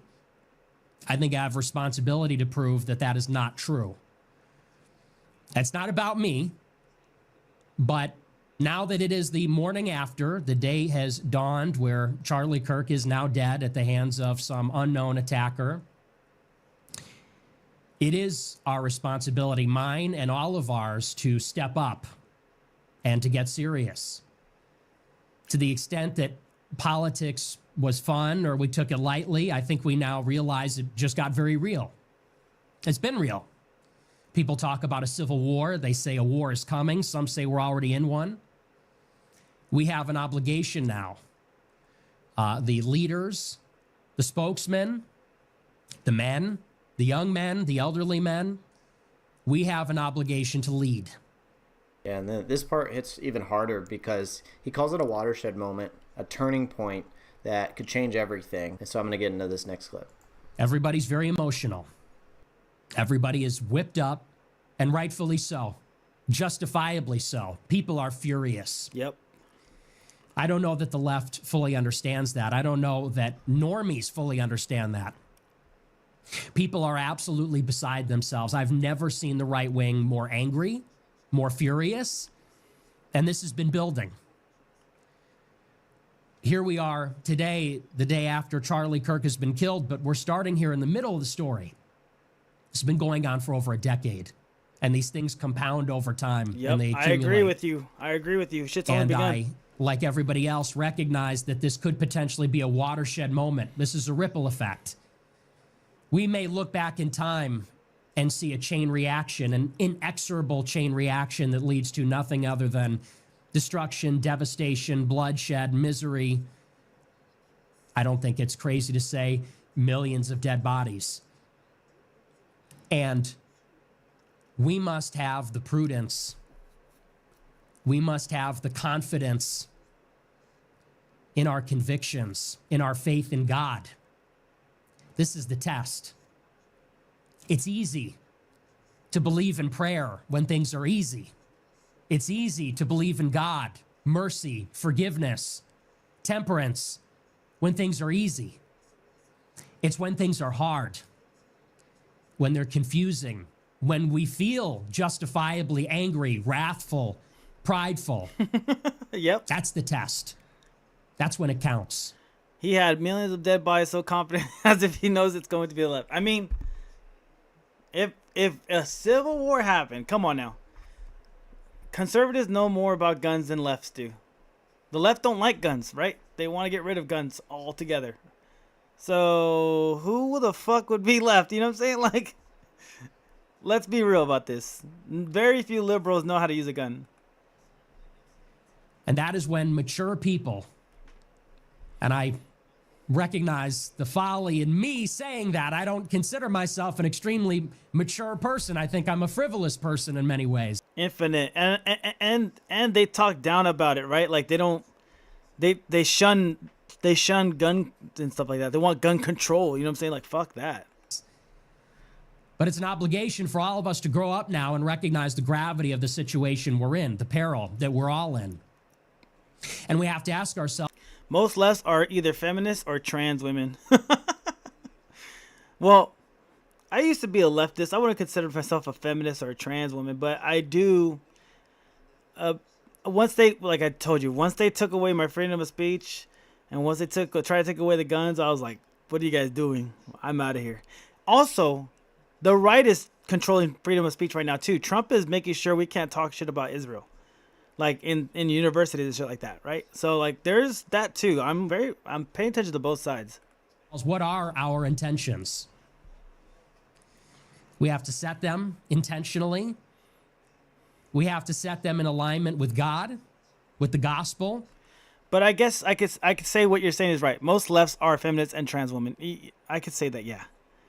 I could say, yeah, you're probably right. Because I guess I'm not a true leftist. I'm not a true rightist, right? I'm like right in the middle. I'm like, whoever serves the best for me is really who I'm with right now. We have to think not just about the present moment and what we're feeling, but about the long term, the good of our country, the good of our fellow countrymen, both the people we agree with and disagree with, our children, our progeny. And we have to think about that moment before God. We have to think about our moment. No, because the trends of the feminists overthrew the left over the last 10 years, not at the core. Yeah, that's what happened to their stance. Yeah, they really like, if you weren't with us, you're against us kind of thing. And that really took away a lot of people's empathy to be part of the left, you know? Like they didn't, if you're like, well, if you're going to push me away, then fuck it. I guess that's what we're doing. Before God in judgment. And notice the caution here. Real women's despite mentality. the chaos, the anger, he warns against violence. That restraint kind of tells you how dangerous and unstable this moment really is. Got another clip here for you guys. I'm going to play it now. And people, guided perhaps by good intentions or righteous indignation, become unwitting instruments of forces beyond their control, beyond their understanding. They become pawns in a larger game. And so, in order for us not to be agents of evil, a supernatural evil, a worldly evil, in order for us not to be instrumentalized by sophisticated and powerful forces that would use this tragedy to manipulate society for its own ends, in order to save our souls from the kind of wrath, anger, vengefulness that will surely land us a seat in hell, I would first say, before I say anything else, especially to the young people, vengefulness. I would first say, before I say anything else, especially to the young people, the adolescents, that I understand how you feel. Lay down your arms. Those that live by the sword will perish by the sword. Remember what Christ said. This is our cup to drink from, all of us. Death, suffering, martyrdom in some cases. It's all part of it. It's all part of life. And not to be fatalistic and not to minimize it, but as a Christian, we can't always talk about the prosperity gospel. We can't always talk about making money or prosperity and the kumbaya. We also have to talk about the other side of things, which is that we have a Lord and Savior that was crucified on the cross by our sins, by our own iniquities, all of us. Oh my God, right? And not just the get them when their swords are down. killers and the scoundrels, and not just the obviously evil people, but also sometimes ourselves. Assuredly, everybody, you and I, everybody. So we have to take those things into consideration. We have to be humble about these things. And that's just a word of caution. That's me trying to do my best to be responsible here before we get into the larger subject. It's true. I don't believe violence is the way forward. This is where you feel the weight. You know, an adversary giving a eulogy, calling Kirk a towering figure. That right there is respect. And that's grief that cuts deep. So let's get into this last clip here. He was my opponent. But I would never wish death upon him. Or anything like that. And Charlie Kirk never had a kind word to say about me in his life. Now that he has died, I'll say some kind words about him. Although I didn't agree with him, I considered him a part of the political establishment. In many ways, I considered him part of the problem. In spite of that, it is undeniable that he was a towering figure in American conservatism. It's undeniable. He was ambitious. He was a hard worker. He did things I cannot do.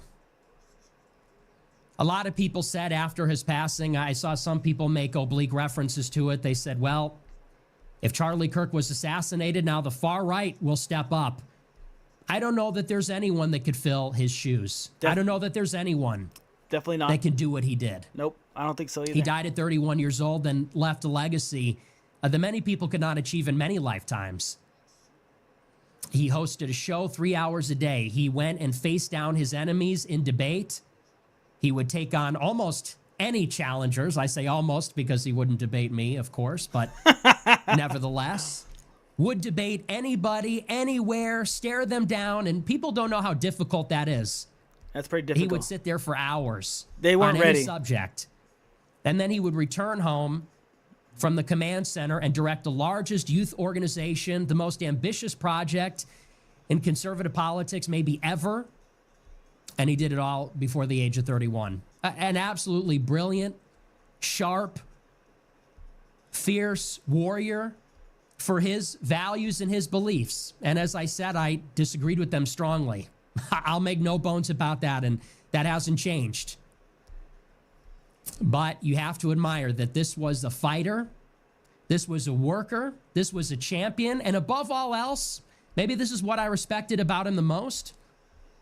We had our disagreements. Where we did agree is that he would go to these college campuses. It's true though, bro. He says most because he wouldn't debate him or Destiny. And it's fucking true. He was supposed to debate your boy Hassan 2 weeks from now, but he got shot. So that was the only person he was willing to debate was Hassan. And Hassan is not the greatest fucking debater everywhere. He's not a master debater. Proclaimed the name of Jesus Christ.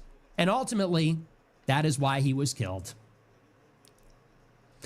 Everyone will be persecuted for the sake of Jesus Christ. Anyone, everyone, fighting and winning that spiritual battle for Christ and for his kingdom will be persecuted for his sake. And I don't believe Charlie Kirk was any different. That was probably one of the most touching speeches. Yeah, Hassan is not a master. I've seen him give. Hassan is not a master debater like Destiny is, dude. Destiny would kill Hassan in a debate. And Nick Fuentes would kill Hassan in a debate. Hassan is like Charlie Kirk. He's not willing to take debates that he knows are too much for him. That's a fact. So they're both, Charlie and Hassan are both not willing to go against Nick or Destiny. They're scared of them. Now, if Nick and Destiny have debated before, I think. And I think Nick Fuentes won. Let me see. Destiny versus Nick Fuentes. It was a while back. These guys have gone against each other. Nick Fuentes torches Destiny over who should run America. It's not even a question.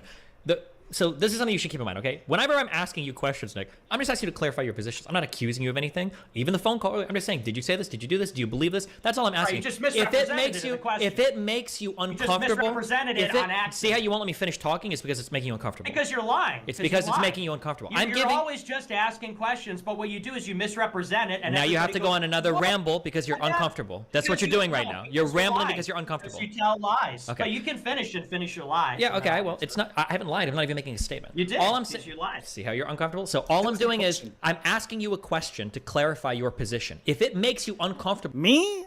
I should debate, dude. What the fuck? Who do I stand?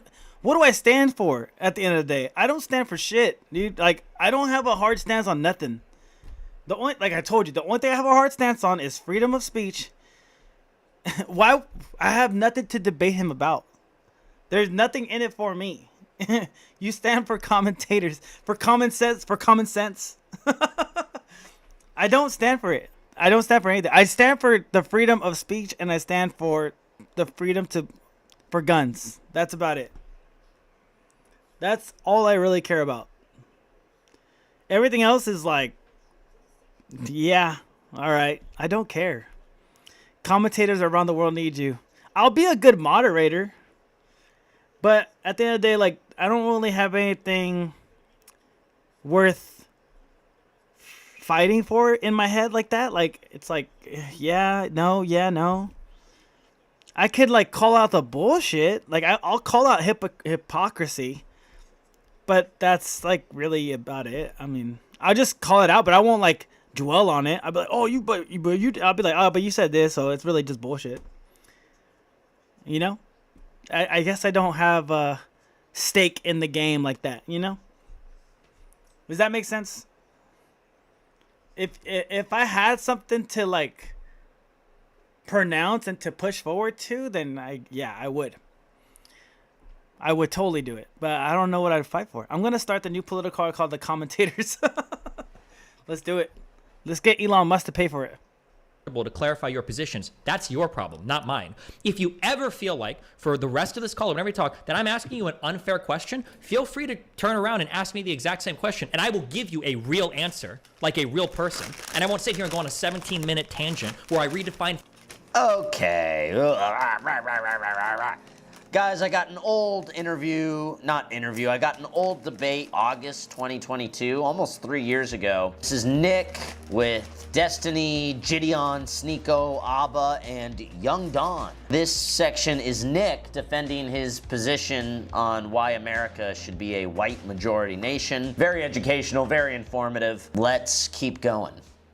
50 words and talk about, well, in 1776, blah, blah, blah, blah, blah. That's all I'm saying, because earlier Nick is accusing me of obfuscating. I'm not obfuscating. I'm just asking for clarification. You're the one that has to obfuscate every time you start to dance around an uncomfortable topic, like trying to say that black people are intrinsically, biologically different than white people on a call. Black people are different than white people biologically. That's so crazy to me that Destiny won't admit that there's a difference between the races beyond skin color. Good Lord. All with 4 other black people. I'm just trying to make sure that you're being honest with what you believe. That's all I'm saying. I'm not dancing around that. I said that. Nick, do you think that white people should control America? How are we different? How are we different? Hang on. Oh, no, hold, Don. White people should control, but that's the point. Should white people be in charge of America? What does that mean? What in what way? My God. Should they be the should they be the race that's in charge? Should they be the dominant race? Should they be the majority? Should every other race be the minority? Should they be the people in power? Should there be a white president? Should there be a white people in Congress, the majority? Should the police officers be white? Should judges be white? Should the people teaching be white? Is that your ideal America? Yes or no? No. What I'm saying is, hang on, because here. But wait, and Destiny says, I go on a 17-minute tangent. Here's why I have to go on a 17-minute tangent, because the question, should white people control America, doesn't really make a lot of sense to me. So what I've said is there should be a cultural and demographic white core, which means I don't think that we should have a country that's majority minority. Does that mean that there can be no black police officers? Like, how does that doesn't even make any sense. Okay, that's fair. When I go through and explain that, I'm being accused of, well, you're just dancing around. Okay, we can have a couple black cops. That's cool. But the people that can make laws, that can make changes, what should they be? They could be other people. They could be people. Honestly, who should the majority be? Look at how he's running from the question. Who should the majority be? The majority of Americans. I think that we should have a white majority. I think that we should not transform our white majority country with immigration. Okay, but we're talking about power now. The power structure. Hold on. And there's a difference. Let Don ask his question. Just saying. We already have the system you're describing. A white majority, right? A white cultural core. I don't get we got a few black people in a few places, a few, diversity in a few places. That's exactly what you're describing. The way how is America different now than how you're describing it? Well, we have a few problems. The problem is that America is rapidly being transformed by immigration. And what you need to understand is that historically America was a white country, and in the past 30 years that America is becoming less so because of mass immigration. And by the way, this is not just bad for white people, it's also bad for black people. It's bad for it's true. It's bad for It is true. It is true, though. Yeah, it is bad for black people. Jesse Lee Peterson says this all the time. Open borders affects black Americans first and foremost. Facts. All right? The Mexicans are coming in, taking black. I think a good way to put it is to consider the fact that everyone else is predominantly of their own nation. Yes. Exactly. I agree. Black jobs, black teenagers' jobs. White people are the only group in America that pay more in taxes than they receive in benefits, meaning... Imagine if you point to China and said we make this more white and more Mexicans and more blacks. Yeah, exactly. My thing is this. If you're going to come to America, don't make it about your old country. Just keep it American. That's my take on it. You got to become our system, our ways of life, and be proud of your heritage. Be proud of your cultural background. That's what it's all about.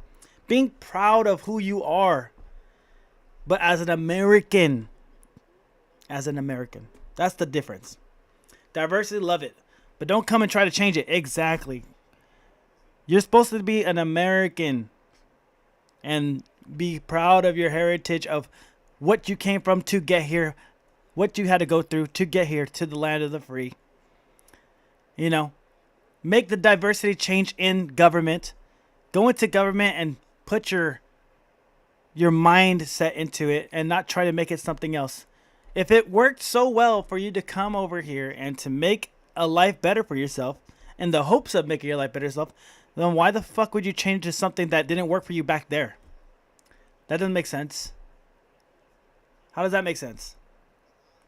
Carry everybody, so the more you flood us with third world immigrants, like the more everything's going to get expensive, and that's bad for the black people that are here already too.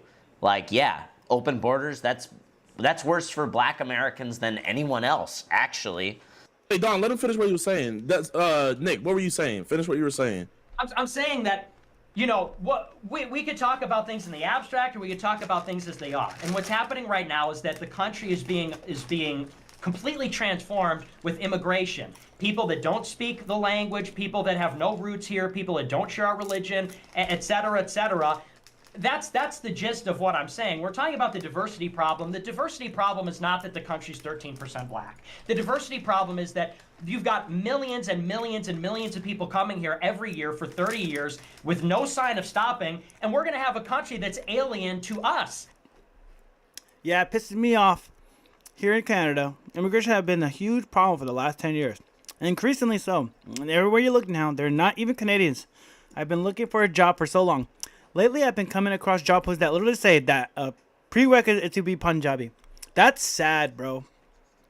That is sad. That is sad, bro. You can't even get your own, like, a job in your own country, and you're white, you know what I'm saying? And you can't even get a job there because you're not Punjabi. That's discrimination right there. That's discrimination from your own government, from your own people. That's not allowed to be said in America, by the way. You have to be black or you have to be Mexican to work here.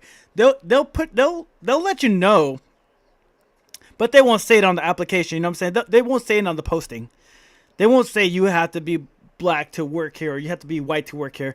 They'll let you know subtly, but to be out front about that, about the prerequisite, that's crazy.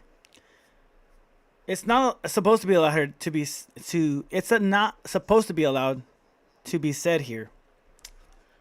Yeah, it's fucked. You gotta love white privilege. Man, it's pretty fucked. We're Americans. Can you give me one example in your life experience how some Mexican immigrant has changed your quality of life in any way? I'll give you a perfect example.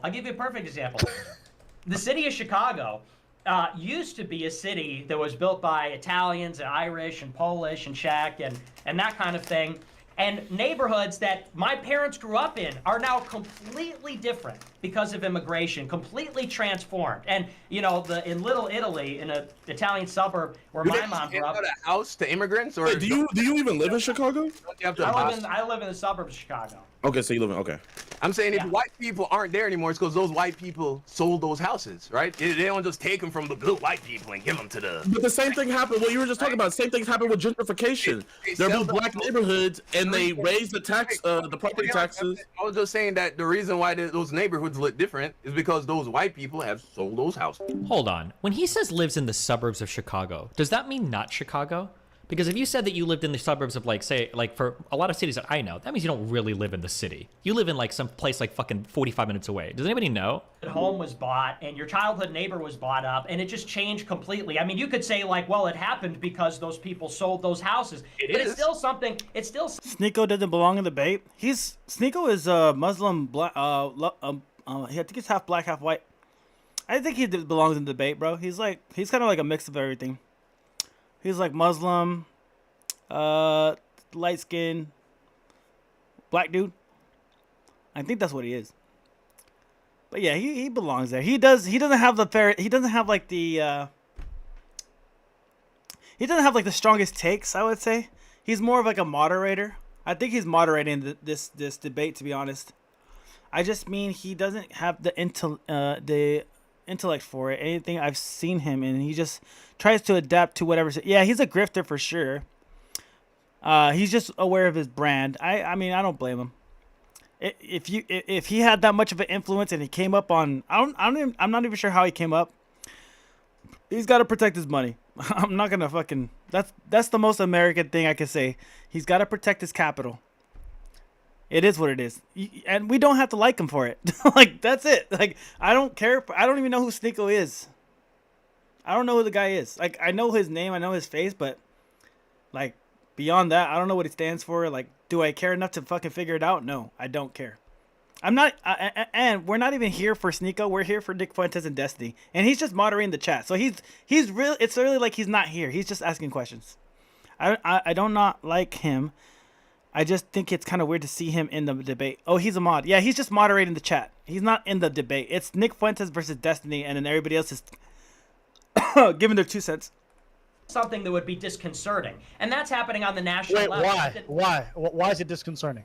Because there's a word for this. It's called oikophilia, which is your love of home. Your love of home is something that is intrinsic to all people. We love ourselves, we love our families, we love our God, and we love our home. And what's happening to America is our home. America is not just a place where you go to the mall and hang out. America is our home.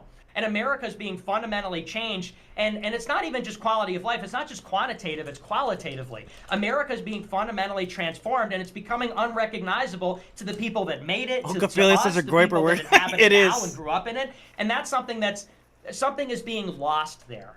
And, you know, we could describe why that's happening or whatever in very mechanical terms, but I want to preserve the America, not necessarily because nations have to change, things have to change.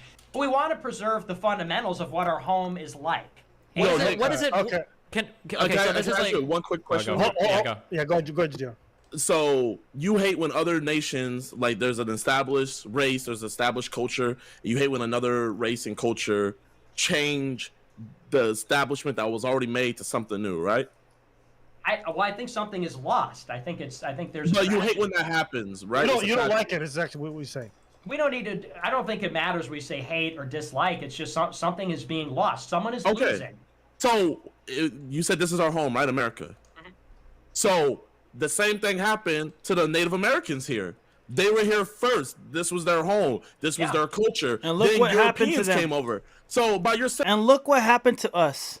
We got small chicken pox fucking blankets to rub ourselves all cozy warm, and then we got casinos. That's what we got. All right? Because other people came in, other immigrants came in, and we welcomed that, and they changed fucking everything. And now they're doing it again. We just got used to this establishment. Nope, we're going to fucking change it all again. That's what, every time you put in new immigration, this shit happens. It's on stolen land. Yes, dude. How many times are we going to fucking steal it? How many times is it going to be stolen over and over and over? Government promised everything and provided nothing. Yep. It makes me mad, bro. It makes me so fucking mad. We haven't learned the first time. We haven't fucking learned the first time. And the second time is going to be Sharia law. We get to kill. We're going to kill in the streets, bro. And it's going to be it's going to be all right with haram or whatever the fuck it is. I don't know the Muslim faith. I'm just saying.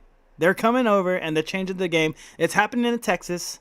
It's happening over in the UK right now. They're fucking having a big old war, revolution right now about it. People are revolting. They're going in the streets, right? They're fucking having civil war in the streets. It's happening in Canada. I haven't seen anything on Canada, but I believe you. People are having enough of this shit. You know what I'm saying? Like, just stay in, if you want the fucking country, if you want your laws, just stay in the country you came from. I don't understand how hard that is. Just because it's not thriving, just because the money is not there, doesn't mean you can make it. Just make it better. Work towards government. Make your country better, and keep the laws that you want to keep over there. I don't understand why you got to come over here, take our money, and then bust your laws over here. Like, they didn't work in the first place. That's how we feel about it. That's how I feel about it. They didn't work there. I don't see no growth over there, so why the fuck would you come over here? Same logic, Europeans are wrong for what they did. Okay. Okay, dude.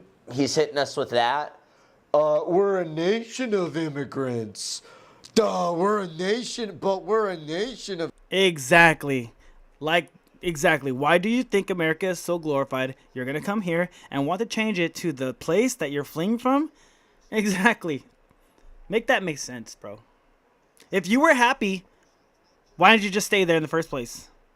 If you like the laws so much, why didn't you just stay there in the first place? Why'd you come over here? Of immigrants. So just let everybody in. Oh.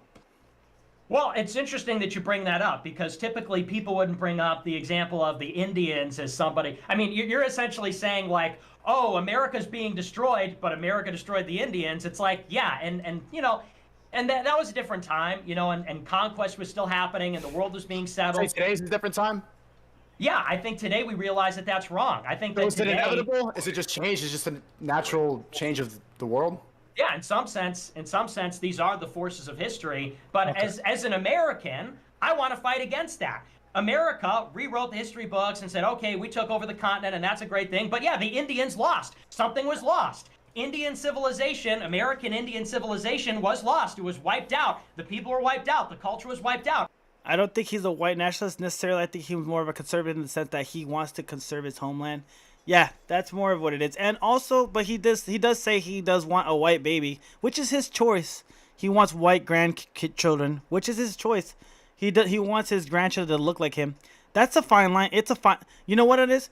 You can wish all you fucking want for your grandkids, but it's really up to your kids to give you that dream. If you want to push them towards that, say you better fucking date a white man or to give me white babies.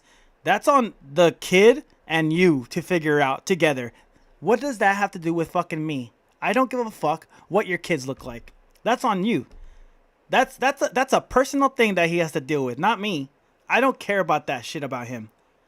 What he's talking about, the conservative sense of the homeland and where the laws are and all that crap, that I care about that because that influences my life, right? The laws include me, and that's where I give a fuck.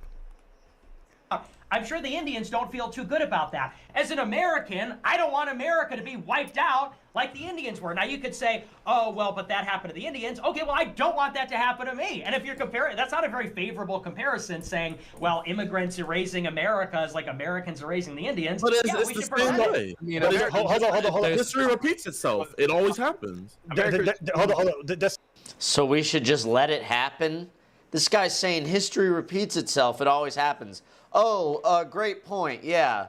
Oh, you know what? In that case, let's just open up the borders and let's take everyone from Somalia and just ship them.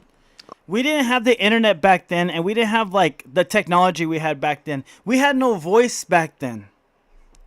We had no intelligence to share back and forth back then. The internet changed the game. Me being able to talk to you in Canada, being able to talk to somebody in Saudi Arabia, all at the same time changed the game. All right? Our ideas and our influence has come tenfold. Tenfold. On giant Carnival cruises, we'll ship them here. Let's do that. Let's turn America into Somalia because we're going to die off anyways, right? That don't make no sense. Like, dude, these people don't... This is why I don't believe in democracy anymore. People should not be allowed to vote. He was waiting. Yeah, so just like as a real quick thing. So this is something that I push back historically against Nick. I never get a good answer to this, and there's never a good answer to this.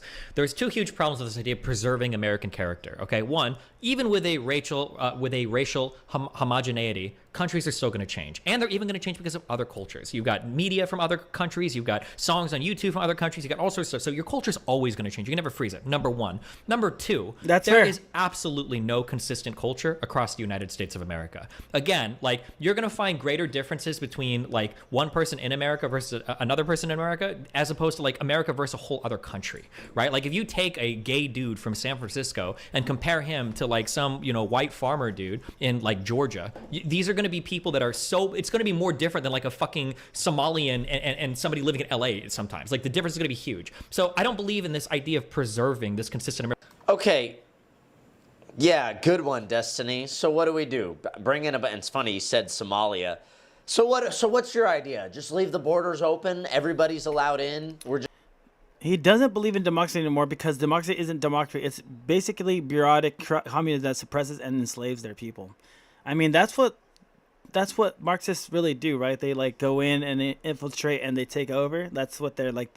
That's how they get in the positions of power to do that and to change it over time from capitalism to communism. I think that's how they do it, right? I mean, we just got to be aware of that, you know? Like, this is what I... low key, this is what I want Mondavi to do. I want Mondavi to win, all right? I want Mondavi to win, and I want him to do his fucking New York socialist groceries. I want to see how well that fucking works out for them. See how fucking well that works out for the socialist groceries list. It's like going to DMV all fucking over again. But that's for the groceries, all right? Now you got to wait in line, wait for your queue, wait for your fucking thing. You get your vegetables, you get your meat, and then you're off. How long is that going to take? And then you have to go to the same market every fucking time, and you have to be on appointment. You like, how deep are we getting into this socialist grocery? Go ahead and let it happen in New York. They want it so bad. Let it happen. Let it happen. See how we like it. It's going to go to shit, bro. It's going to go to shit. Just an economic zone, borderless economic zone. American culture. People can come from all over the world and find some place in the United States that you can fit in. And the culture is always going to be changing anyway. You're never going to freeze it. It's never happened in any country in the world. So I don't know why that would be the goal. It's unrealistic. I feel like you're always doing this thing where you have... Someone broke it down like this. In a communist state, if you want a PlayStation 5, to get a PlayStation 5, everybody has to get a PlayStation 5. Not just you, not just the one that wants it. Everybody's going to have to get it because everybody's the same. Now, to get everybody to do it, you have to vote for the usage of a PS5 and all of its parameters to use a PS5. Everybody has to vote. Everybody has to agree yes in the communist. Okay? And then to get a game onto your PS5, it has to be approved by everyone. Not a gamer, not gamers. Everybody. And then if that gets approved, then you have to talk about the specs of said PlayStation game and how to make it. And everybody has to agree how to make it. You know how long it'll fucking take you to get a fucking PS5 in a game? Just to play the fucking game in a communist state? That'd be fucking crazy. Crazy. Crazy long. You won't even get to fucking play the game till 5 years later. Problems in the world, and people do this all the time. People on the left do this. Women will blame the patriarchy for every single problem in life. Progressives will blame racism for every single problem with black people, and then conservatives, on the other hand, will blame like the media or Jews for everything. That's a valid, great explanation. I think Asmongold said it. Someone said it. I forgot what it was. There was a video that I saw that broke it down. Like, damn, it really would be like that. That makes sense. That totally makes sense. That's how it works. I think they were talking about business. They were talking about how to make a business in communist states. And then someone put it down, how do you get a PlayStation? and it went through all this fucking bureaucracy just to get one. It's so stupid. In your case, it's racial mixing. But the reality is that if we fixed all of your racial problems right now, we either exported all the black people, we curbed immigration, we did everything we wanted, all the same problems would still exist. You'd still have... No, crime would plummet. He just said if we did mass deportations and closed the borders, all the same problems would still exist. Because Trump is promising, just the fact that Trump said we're going to do mass deportations, people have been self-deporting. And now the traffic in LA has lightened up. Have you heard about this? Apparently the traffic is now way less bad in LA because we don't have all these illegals on the road anymore. I don't know if anybody's familiar with Los Angeles, but I'm actually... Okay, I'm conservative, and no conservative person I know is anti-Jew. So that guy is totally wrong with that statement. Base, we are on your side. I'm conservative, and no conservative person I know is anti-Jew. Look, Nick Fuentes is conservative, but he's anti-Mossad. All right, let's get this straight. There's different entities of Jewish people, right? It's not all just one conglomerate. That'd be fucking retarded to say. There's the Jewish people that are liberals. There's the Jewish people that are conservative. And there's the Jewish people that are elite, that own the intelligence agencies that govern everybody else in that entity. And then you got Jewish Americans that are sometimes conservative, sometimes liberal. All right? There's like 4 different sectors of it, mainly. On the 110 literally about 5 miles from downtown. Where the fuck are the cars? I almost felt like it was a Sunday. Where the hell? Holy shit. Look at this. So there's decoy Jews? What's a decoy Jew? That's wild. That's a funny ass fucking statement right there. You know what, Trump? It's working, brother. Please keep working. Work harder this time. It's tyranny. It's tyranny. Are you kidding me? LA without Becca Bear, please put more of your ideas in the chat. I love. There you go. We, again, the people I know personally are supportive of Jewish people as a whole. Yeah. Because faith calls you to do that, right? Are you a religious person? I'm thinking. Like, I'm pretty sure conservatives are usually religious people. So in the book, it tells you to support the Bible, and then Bible is Jewish people. So of course you're gonna help out the Jewish people, and that's what we do. I don't have anything against Jewish people. Sam, I'm just messing around. It's the Zionists. Yeah, okay. So MK is talking about the elitists of the Jewish nation, right? The people that run the fucking government. I stand strong on my faith, and even before I did, I felt the same way. That's fair. The Zionists are bloodthirsty. Yeah, I agree. I agree with that too. Let's pivot over to. Hold on. I'm gonna go into the whole Fuentes with the BB, and then we'll go from there. Hey Becca Bear, do you like BB Netanyahu? Do you trust BB Netanyahu? It comes down to that question, really. And that's okay if you do. I'm just asking a question. Let's see. Like, I only got involved in the faith in the last 5 years. Before, I wasn't into it because of treatment as a kid. Oh, yeah, you're growing up and you're maturing into the adulthood, and now you're taking more of a stance. I get that. Nick Fuentes blames. I'm trying to find like something that something Nick Fuentes has against the Jews late, and that's like, I know that's like a lot of clips of him, but I'm trying to find something that. Let's see, Jews.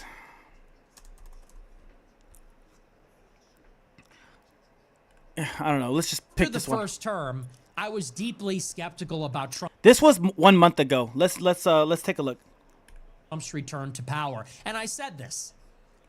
This is a Becca Bear. I'm not sure if you know, but this is a conservative man that doesn't necessarily trust the Jewish of the nation of Israel, right?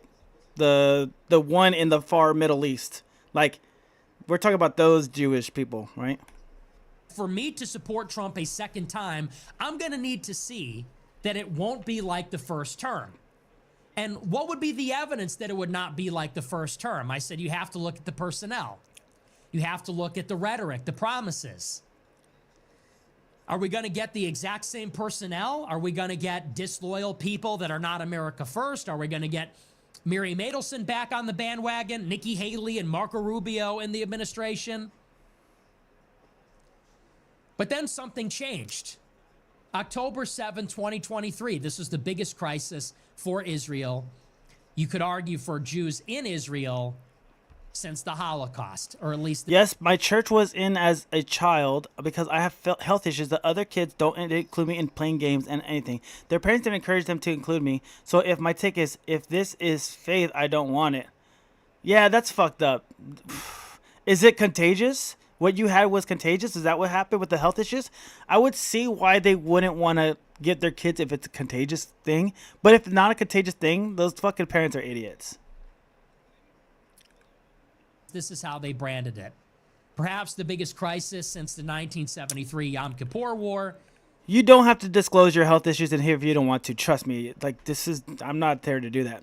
The deadliest single day for Jews, they claim, since the Holocaust. After this moment... It's not contagious, right? It's what you're telling me? I don't know what the fuck the issue was. You know what it is? When I was younger, I was like, I'm not sure how to deal with the other kids, and I'm not sure how the behavior of it. You know, like some kids like that there fully mentally will actually hurt others on accident because they don't know their own strength and stuff like that. That's one reason. Or like just the looks is different. I'm teaching the youth need to be taught, right, that looks are shallow, whatever it is, but the person inside is the real deal. And so like there's this great YouTube series that this guy interviews kids with disabilities and ask them, what would you want to be looked as, or play as, or to be perceived as in their mind. It's a great series. I'll try to find it later on. It's a genetic neurological disorder. It causes tumors on the nerves. Yeah, we have brought up on shallow eroded foundations. Yep. Fucking A.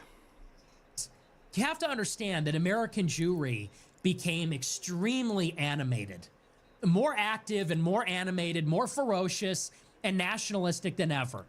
The Jews in Israel and the Jews in America ran to the right. The left wing and I'm about an hour away from Myrtle Beach. I have baby mama, like, what do you call it? Family out there in South Carolina. Like, I visited there before, so I know exactly where you're talking about. It's dope. I like Myrtle Beach. Israel disappeared in a day after October 7th. And why? One, because Jews in Israel and Jews in America saw that all of the tolerance that the Israeli government had for the Palestinians, to the extent that there was any, it's ostensible, it was repaid by brutality and barbarism. So the Jewish attitude towards Palestine is, even what little charity we afforded to these people was too much. We gave them an inch, and they tried to do another Holocaust. So Israeli society and Jews in America were horrified. They said Israel has to go in. But what Jews in America saw is that many of the left-wing activists in America stood with the Palestinians. Right, free Palestine and so type shit. You have to understand, you have to put yourself inside the mindset of the Jews in America and Israel on that day. And they are being programmed with this atrocity propaganda about mass rapes, babies being beheaded, babies being decapitated, babies in ovens, hostages being taken, whole families being wiped out. Becca, you're on point. I have some friends that are Jewish, born in Israel, and are very, very far left. It just comes down to respecting each other. Yes. Nicely put. And the Jews both here and there said, Palestine's got to go. And you saw many of the conservative Jews took a break on the Sabbath to go on Twitter and say, give them hell, wipe them out. They were incensed. They were filled with righteous fury and anger. Even many of the left-wing Jews in Israel and the left-wing Jews in America. But then there was another step, which is that the American left at Harvard University, at Columbia University. Yeah, I mean, 3/4 of the Jewish population in America is on the left.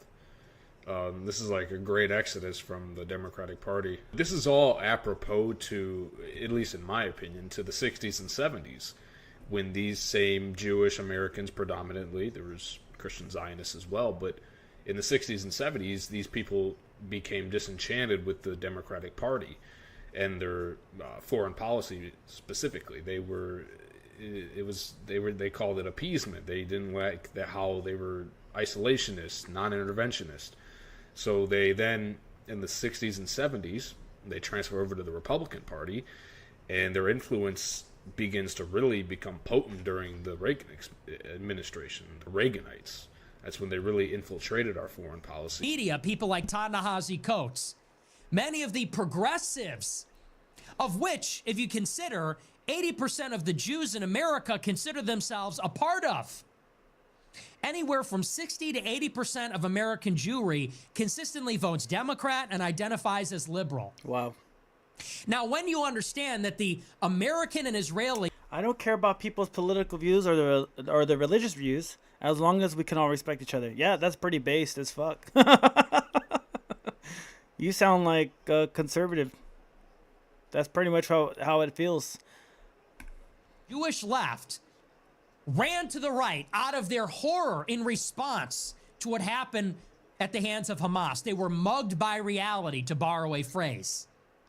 They then saw in America their progressive left-wing colleagues and compatriots in the universities, in the media, in Congress, in the Biden White House. I find it very hard to find a middle ground. I've been proactively trying to understand them better, but I constantly get banned simply for being center-right.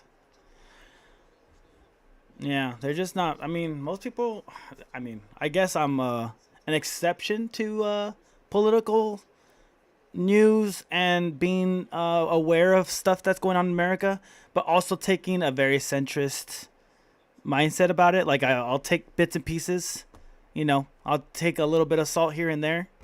I guess I'm not represented enough on the internet, because it's either you're super fucking far left and you're being heard, or super fucking far right and you're being heard. You can't just be in the middle and be heard. Like, we don't have a voice as a middle ground. I never thought about it that way. I never thought about not having a middle ground person talking how crazy the both on the right look to me. Look into duality. Is there a video on it? House, they saw the non-Jewish lefts, the non-Jewish progressive lefts sympathy. You're essentially opposing duality, which is a dub. Thank you. If you send me a video on it, I'll take a look at it. For the Palestinians, and they were again horrified. Their horror was compounded and redoubled. They were not just horrified at what Hamas did to the Israelis, but they were horrified that the non-Jewish left seemed to be sympathetic to the Palestinians. And I'm talking about Jews like Bill Ackman, a Harvard alumni, a lifelong Democrat. I'm talking about Ronald Lauder, who is the head of the World Jewish Congress. I'm talking about the Jews in Silicon Valley like Jacob Hellberg, among others. Shabbos Kestenbaum, who spoke at the RNC, who is suing Harvard over discrimination, who believed in the Russiagate hoax, who voted for Hillary Clinton and I think Bernie Sanders at one time. All these American Jews who ran to the right were shocked and horrified that the left was so sympathetic to Palestine. And what was their attitude? They said, no one is standing with us. They said, this is what the Holocaust must have been like. And so they became very skeptical of the American left. And they said the left wing has gone too far. Are you starting to understand why some of these cultural attitudes have changed? The Jews said the American left has gone crazy. They're sympathetic to Hamas. Hamas is barbarians. They said, you know, we might be liberal, we may be left wing, but look at what they just did to Israel. The Palestinians are barbarous. And look, they got to be pushed out. Israel can't be safe if Hamas is next door. All right, let's check this out real quick. A dualist. Trap of duality. Where's the sound at? There it is. Understand. So when I go against, let's talk about the trap of duality, which is something a lot of people don't seem to understand. So when I go against the liberals, a lot of people immediately think that I'm a conservative. And if I troll the conservatives and call them out for their garbage, everyone thinks that I'm a liberal bot. My best friend and I are about as far apart on views and religion as you can be. She's from the city. She's very far left. She's raised Christian, and she recently has decided to convert to Islam. I'm from a very rural area, population of about 1,500 people. I'm conservative and Pentecostal. Yeah. That's a beautiful story right there. That's a beautiful story for sure. And I hope you guys continue to be friends forever, you know? And a lot of people get trapped into that trap of duality. Duality is supposed to teach us lessons, to enlighten our souls, to enlighten our knowledge. And what happens when you don't see the duality in things, you end up being exactly what you don't want to be. So let's take, for example, the Liberal Party in the 1970s, known as the hippies, the guys against wars, guys against big pharma, big, industry, big corporations. Now it has come full circle, and you are exactly what you didn't want to become. So as that pendulum swings back, right, are you going to get stuck in the same trap that the liberals got stuck in now? So that means if the conservatives win, are you going to believe everything the conservative government says, just like the liberals did, where they blindly went off the cliff with them? Or are you going to learn the swing of the duality? Yes, things are swinging back. Now let me explain the entire thing of the Gnostics to you. When we reach a certain level of enlightenment, an age where we, kind of start to grow on a soul level, what happens is they do a great reset. That is why they're saying that the Great Awakening right now is happening so much that everyone is questioning everything. Now, even to those without faith, atheists, you believed in the scientific formula so bad that you forgot to question it. And what happened in 2020? You believed science so bad that you literally volunteered yourself to take an experimental something that hasn't turned out to be as safe and effective as they said. Why? Because you blindly believed science. And you made fun of people with faith, saying that they blindly just believe what is being said in a bunch of books, but you did the exact same thing, just on a scientific note, without questioning the intent of the human beings behind the science or behind what they wanted to do. So here's the problem with duality. As we swing back and forth with that pendulum, you're going to get stuck in certain lies that makes that pendulum swing back. The only way to free yourself is to learn from the duality and question everything, which is why I do what I do. I question everything. And I know I'm going to get called a bunch of names on this, and a lot of people are going to hate me because they're like, oh, well, if you're not for this side, then you got to be on this side. What if I told you that you can be an individual and forge your own path that you feel is right for you and your soul, and we can all still live very, very nicely amongst each other, because all it takes is some courtesy to live amongst each other in peace. We don't all have to have the same beliefs. We don't all have to have the same aligned everything. We just need to be courteous with each other. And we are all on our separate paths of enlightenment. I hope that makes sense. Yeah, it makes And sense. I know I'm going to get some simpletons that are going to attack me for this, but these are my beliefs, and this is how I live my life. I literally question everything, and there's not a single group that can make me go into a certain direction unless I feel comfortable going in that direction. But I want to know what you guys think, and I want to know how you feel about this duality that we're seeing today, because everything that you're being pointed towards, whether you think is good or evil at this time, could actually be evil in the future, just like we're seeing with the Liberal Party. And who knows where they're going to put the trap for the Conservative Party in the future. I mean, yeah, essentially, like, I always ask the questions. I remember what we just watched today, the PSYOP thing? You got to ask the right questions, all right? Ask the right questions to get through all this fucking mess. For sure. It's always good to question it. I even say, yeah, exactly. And I always say, like, even when it comes to faith, ask questions.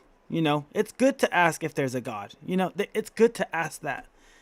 It's good to ask, do we believe in government? It's good to ask yourself why you believe that the laws you feel should be there, why should they be there in the first place? And then also take the time to figure out what's bad about it, You decide, nobody else decides for you. Yep, exactly. Critical thinking. You know what it is? I will say this. Critical thinking is one of the hardest things you could do in your life, and it sucks. I'm not going to lie. I fucking hate thinking, dude. Thinking is so much energy, so much fucking, back and forth in your own head. It's literally work to think. That's why I kind of want to get a zombie job where I just go in and out, do the day. That's why bartending was so easy for me. You go into work, you make your money, you kind of just do your whole little spew, and you make your money, and that's it. Thinking sucks. It fucking is work. It's work. But if we can actually get this together and think a bit more, it would be a safer place for sure for everybody, and everybody could get along a lot better. So what Israel is doing to them is justified, and if you are against that, you're too woke. You lost the plot. The only thing I'll say, though, is that, yeah, the Israeli government does propagandize, obviously, the Americans and their own people, but the Israelis, they're a really advanced people. I mean, they are a smart people, and their access to technology and electronics and social media is one of the highest percentages in all of the world, actually. So they are not unaware of what's going on in Gaza, I don't think, for the most part.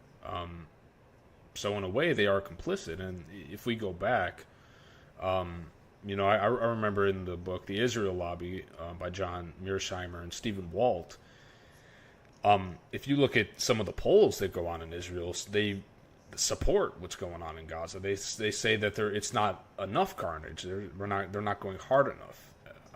You know, Hamas and dude, they're taking too long is what the problem is, and everybody's seeing it, a slow decay of the people of Palestine. If they were gonna do it, they had to do it quick with a quick wipe, knock it all out, and then restart a brand new. But the fact that they're just kind of starving out the people, it's what killed the fucking movement for them. All right. If they were just quick and easy about it, like just really fast, no one would give a shit. It's just the fact that we have to see these people starve every day and put it out there on the internet to see, and we see this day in, day out. That's what's really happening. It's because our eyes have to keep seeing that. That's what the problem is. If they would have done it faster, it wouldn't have been a problem. But they fucked up. The Palestinian Jihad and. It started at Harvard. At Harvard University, it was left-wing students that wrote a letter condemning Israel on the night of October 7th. And left-wing Democrat Jews like Bill Ackman, he put out an open letter just weeks after that and said, I love my little job, even though they just gave me 9 hours a week, disability, some extra income. It was a mindless job. I worked retail. I had to quit for safety, but I do miss it. Yeah. That's the dream job. Do as little as you can for as much money as you can get. That's the dream right there. That's the ultimate dream of a job, you know? Get paid for doing nothing is the shit. But no, seriously, that's like as far as like contributing and helping out society, yes, that's also its own little reward too. That's why I liked the service industry. It's because I get to help people. I just want to help people a different way now, you know? Yeah, media propagates to provoke the duality in a way that creates conflict to divide and conquer, if that makes sense. Yeah, that makes sense. It's like poking fun. Love helping people. Yeah, it feels good. It feels good to help people. And so what it feels good? So some people are like, oh, you're only helping people to feel good about yourself. I'm like, yeah, but we're still helping the other people. Like, both people are winning in this situation. I don't understand why people get mad. Like, it's bad to feel good about something. I'm like, I don't understand that. People are so pessimistic. Yeah, dude. I've dated girls like that, and I'm like, yeah, but it still felt good. So fuck it. It felt good. Whatever. Who cares? So what if I felt joy out of helping people? I still helped them out. It doesn't matter.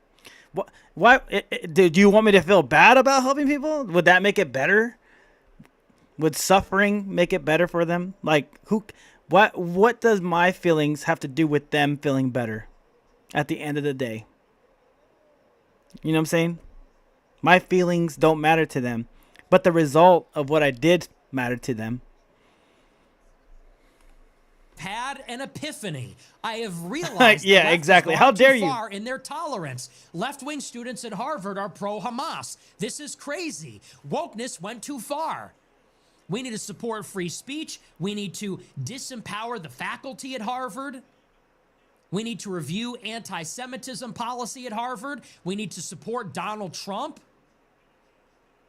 Now, shortly after that, in 2024, you had the frat bro uprising.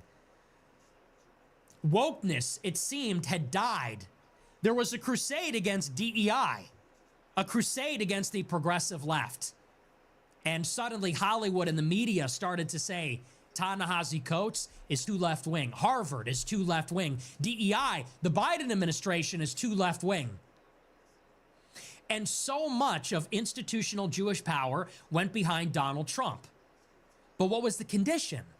The condition is that Trump had to crack down on anti-Semitism. These non-Jewish left-wingers that made the Jewish... Drunk... yeah, okay, yeah. Definitely not safe, especially for girls to be serving. Had a drunk customer grab me and kiss my cheek. Manager said to ignore it. Yeah, I mean, that's part of the service industry, unfortunately. You just gotta fucking deal with drunk people. That's why I fucking don't like it, bro. It's so annoying. Jewish left so uncomfortable at Harvard, at CBS, inside the Biden administration, they would all have to go. They would all have to lose their jobs. They would all have to be put under investigation. They would have to leave the country. And the Trump administration has done just that in very short order. I worked at a Family Dollar. Yeah, gotcha. That makes sense. Yeah. Yeah, retail right there. Yeah, that's fucked up. Some minute pigs. I'm sorry on your behalf of as men. Yeah, exactly. First, Donald Trump went to war against the top Ivy League universities in America. 6 out of 8 of the Ivy League universities, Trump went to war with them by seizing their federal money, their grants, their loans, any federal money that flowed to Harvard, Brown, Yale, Princeton, Cornell. Trump seized the money. And even other non-Ivy League elite universities like Northwestern and some of the colleges in California. And the conditions were unambiguous. Trump said you will not get your federal funding back unless you give a settlement to your Jewish faculty. You prevent pro-Palestine protests. You put in place an anti-Semitism monitor that will report back to the government. And your Middle East Studies Department will be overseen by the Department of Education to ensure it is not anti-Semitic. Columbia just settled last week a $200 million settlement, and that's the program they agreed to. Check. The State Department went to war. The State Department ran by Marco Rubio, who is a neocon. I know it's not all guys. I told my friend's husband about it. He said I'd have curb stopped him. This guy is from New York City. Yeah, New York City guys don't play around like that. Like, well, city people are different from rural people for sure. Yeah, New York people are definitely different from rural people. So the rate to stand on business is way higher. Hey, I'm walking here. No, I was kidding. That's a really bad fucking New York accent. But since the very beginning, who was tight with the Adelson family. His slogan in 2016 was New American Century. Could Google that phrase. It could not be more on the nose. Yeah, so so what he's saying, this is the Project for a New American Century in 1997. This was a neocon think tank project by Robert Kagan and Bill Kristol. Two really unimpressive neocons, actually. And it basically just fomented basic neocon talking points, such as advocating for full spectrum dominance from the U.S. We have to have global primacy. In other words, we have to be the global military hegemon of the world that's unimpeded, unrivaled, and unchallenged. And then obviously they advocated for the war in Iraq. And after the Project for a New American Century, PNAC, was Coping with Crumbling States by David Wurmser, which that name is familiar. That's another prominent neo. Classic New York line. Hey, I'm walking here. He was part of the Clean Break Memo in 1996 with Douglas Feith and Richard Pearl.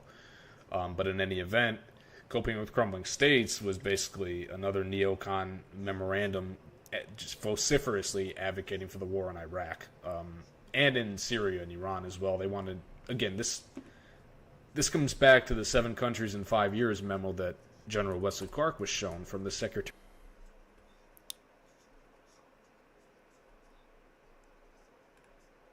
Nobody should be complaining about Trump. Oh, well, hey, you can't say you weren't warned. Trump did say no nukes, so you got to be in favor of this. Don't call Trump out. They're also saying things like, well, this is going to split the base. People are talking about, whether this is MAGA. You got neocons, genuine Jewish neocons saying, if you don't support Trump bombing Iran, you're not MAGA. I'm seeing huge engagement on these anonymous, probably AI shill, who even knows if they're... I really, really hated that Trump attacked Iran. All right, I'm like, Do you really think they really had nuclear capabilities in Iran, bro? The fucking backwaters area, dude. I was like, what the fuck are you doing? But you know what? This is where Iran fucked up. This is where Iran fucked up. You know, America's and Israel are together, right? You know we back each other up, right? That's like a thing. And you went ahead and fucked around. You went ahead and threatened Israel when you knew we had their back. Now I'm not saying it's right, but we're gonna help out our allies, right? We're gonna beat the shit out of anybody. We're like the hammer, bro.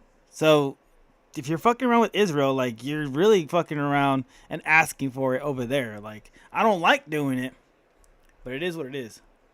American Twitter accounts, and they're saying, look at all the rats abandoning MAGA just because he's bombing Iran. What? What? I see these like anonymous pro-Trump shill accounts with 20,000 likes. They're saying all this did was reveal who are the fake MAGA supporters. If you're not with Trump bombing Iran, you're fake MAGA. That's crazy. Yeah, got a new show for y'all. Got a damn good show today. But before we get to today's video, don't forget we got a new giveaway. Ram Diesel Turbo with the Cummins transmission, right? $10,000 in cold hard cash. Get in the win, just go to my website. Pick up my swag, my new hats, my coffee, or my Mifflin Blue. You get automatically in it to win. This dude is on fire. This dude is on fire today. You know what's funny? Yeah. He looks like a Mormon put his bike away and sat out and started a podcast. No, he look like one of like a Mormon. Yeah. He looks so young. Yeah, he looks really young. Yeah, he looks like he's 14, man. Yeah. And then you have other people that are saying, well, I don't support bombing Iran, but hey, he always said we were going to do it. So we must quietly support him and just put our faith in him and pray to him as if that will change anything. It's a weird, like, Protestant form of worship where you see people like Charlie Kirk saying, just trust in Trump. Just trust in him. I don't know what's going to happen, but I'm going to turn my phone off. I'm going to literally, he said this, turn your phone off. Not everything, not everything happening in the Middle East affects your life. Just focus on family and put your... It's wild to think that because somebody votes for something means that everybody believes that you represent what that one individual person that power chose to do. For instance, with the whole tariff war going on, with the tariffs were being raised on both sides of the Canada and America, everybody started hating Canadians, and Canadians started hating Americans, and we literally have nothing to do with it. We are both suffering. Yeah. The Pit Mix is in with me. The Pride Mix freak want to bring them in, like throw themselves against the windows and walls, so let them have the whole 2 acre yard. I don't think anyone's getting in. To be honest, I think all these tariffs are stupid. Well, the tariffs are bringing billions of dollars into. How much has the tariff bring in? I don't think the tariffs are stupid. To be honest, on my end. Let's see. Google. Let's see. How much have tariffs bring in to America? Economy. Tariffs. Show more. $172 billion has came in to America because of the tariffs. We'll see. Yeah, America, government at large can get fucked. Yeah, for sure. I mean, tariffs are just like a way of like controlling the trade routes, essentially, right? The trading around the world. Like we're a large consumer, so as a consumer, we have the power of the dollar, so we can say who we want to buy from, essentially, because no one's gonna turn down a shit ton of money. You know what I'm saying? But yeah, that's the thing. Let's see. Let's go. Is the damn there's your trust in Trump? I'm waiting for this damn fight to start. Like, and this is as if to say, like, trust that he won't bomb, or if he does, it's all gonna be okay. What? And then there's people like me that got off the train a year ago and said, I don't know what the is going on here.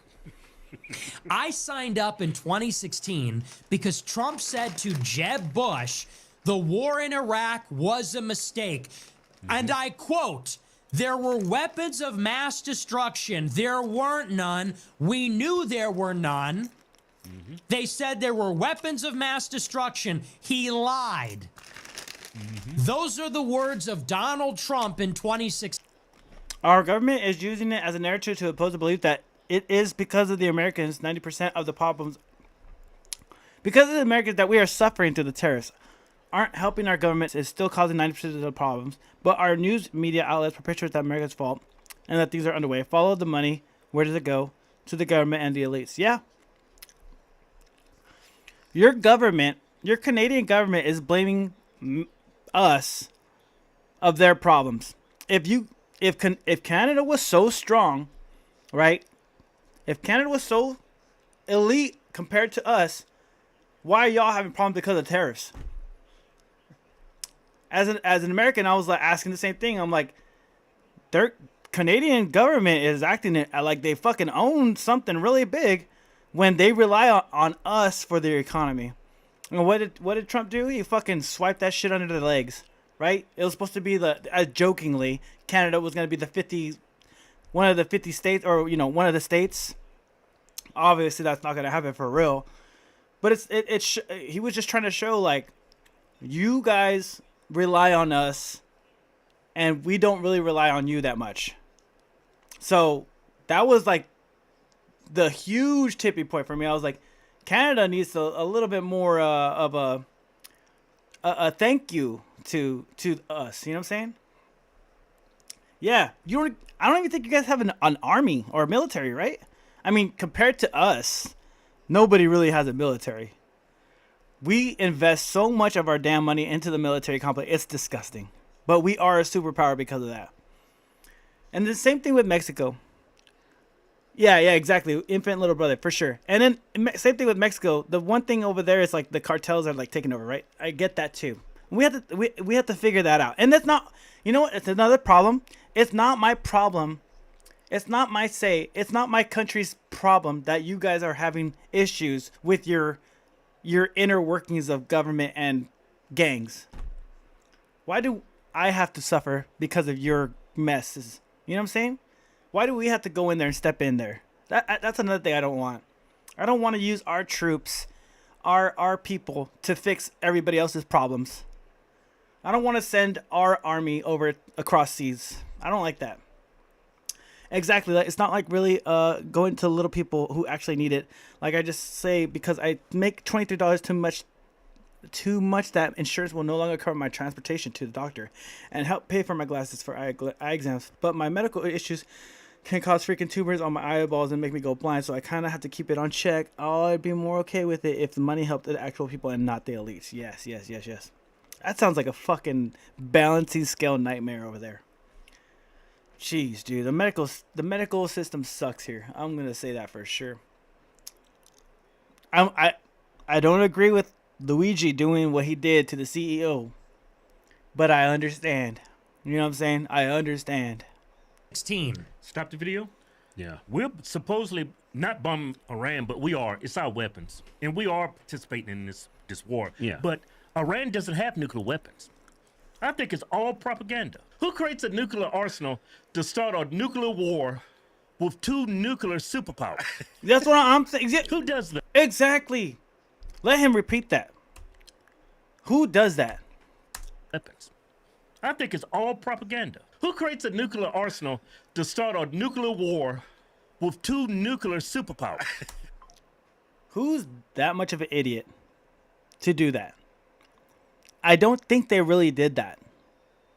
Okay, I don't think they had the means to do it. But Israel said they did, so fuck it, we're gonna bomb them anyways. You know what I'm saying? We gotta make sure. And I'm pretty sure they have oil or something over there that we need. Who does that? It's not for self-defense. Yeah, it's to start a nuclear war. to end humanity. It's fear mongering. Yeah, it's all a lie. No, they're saying, yeah, we're not doing it. USA is not involved.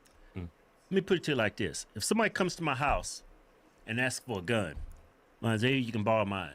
He takes that gun and goes and shoots up a damn liquor store, robs the store, and kills everybody in the store. Who's on the hook for that? Not only is he on the hook. Yeah. Matter of fact, he's probably going to get less time as soon as he turns on me. Yeah. So all we want to know is who gave you the gun. Yeah, so this idea that we're not involved is BS. Yeah. They've been doing what they're doing to Iran, they're doing it with our weapons.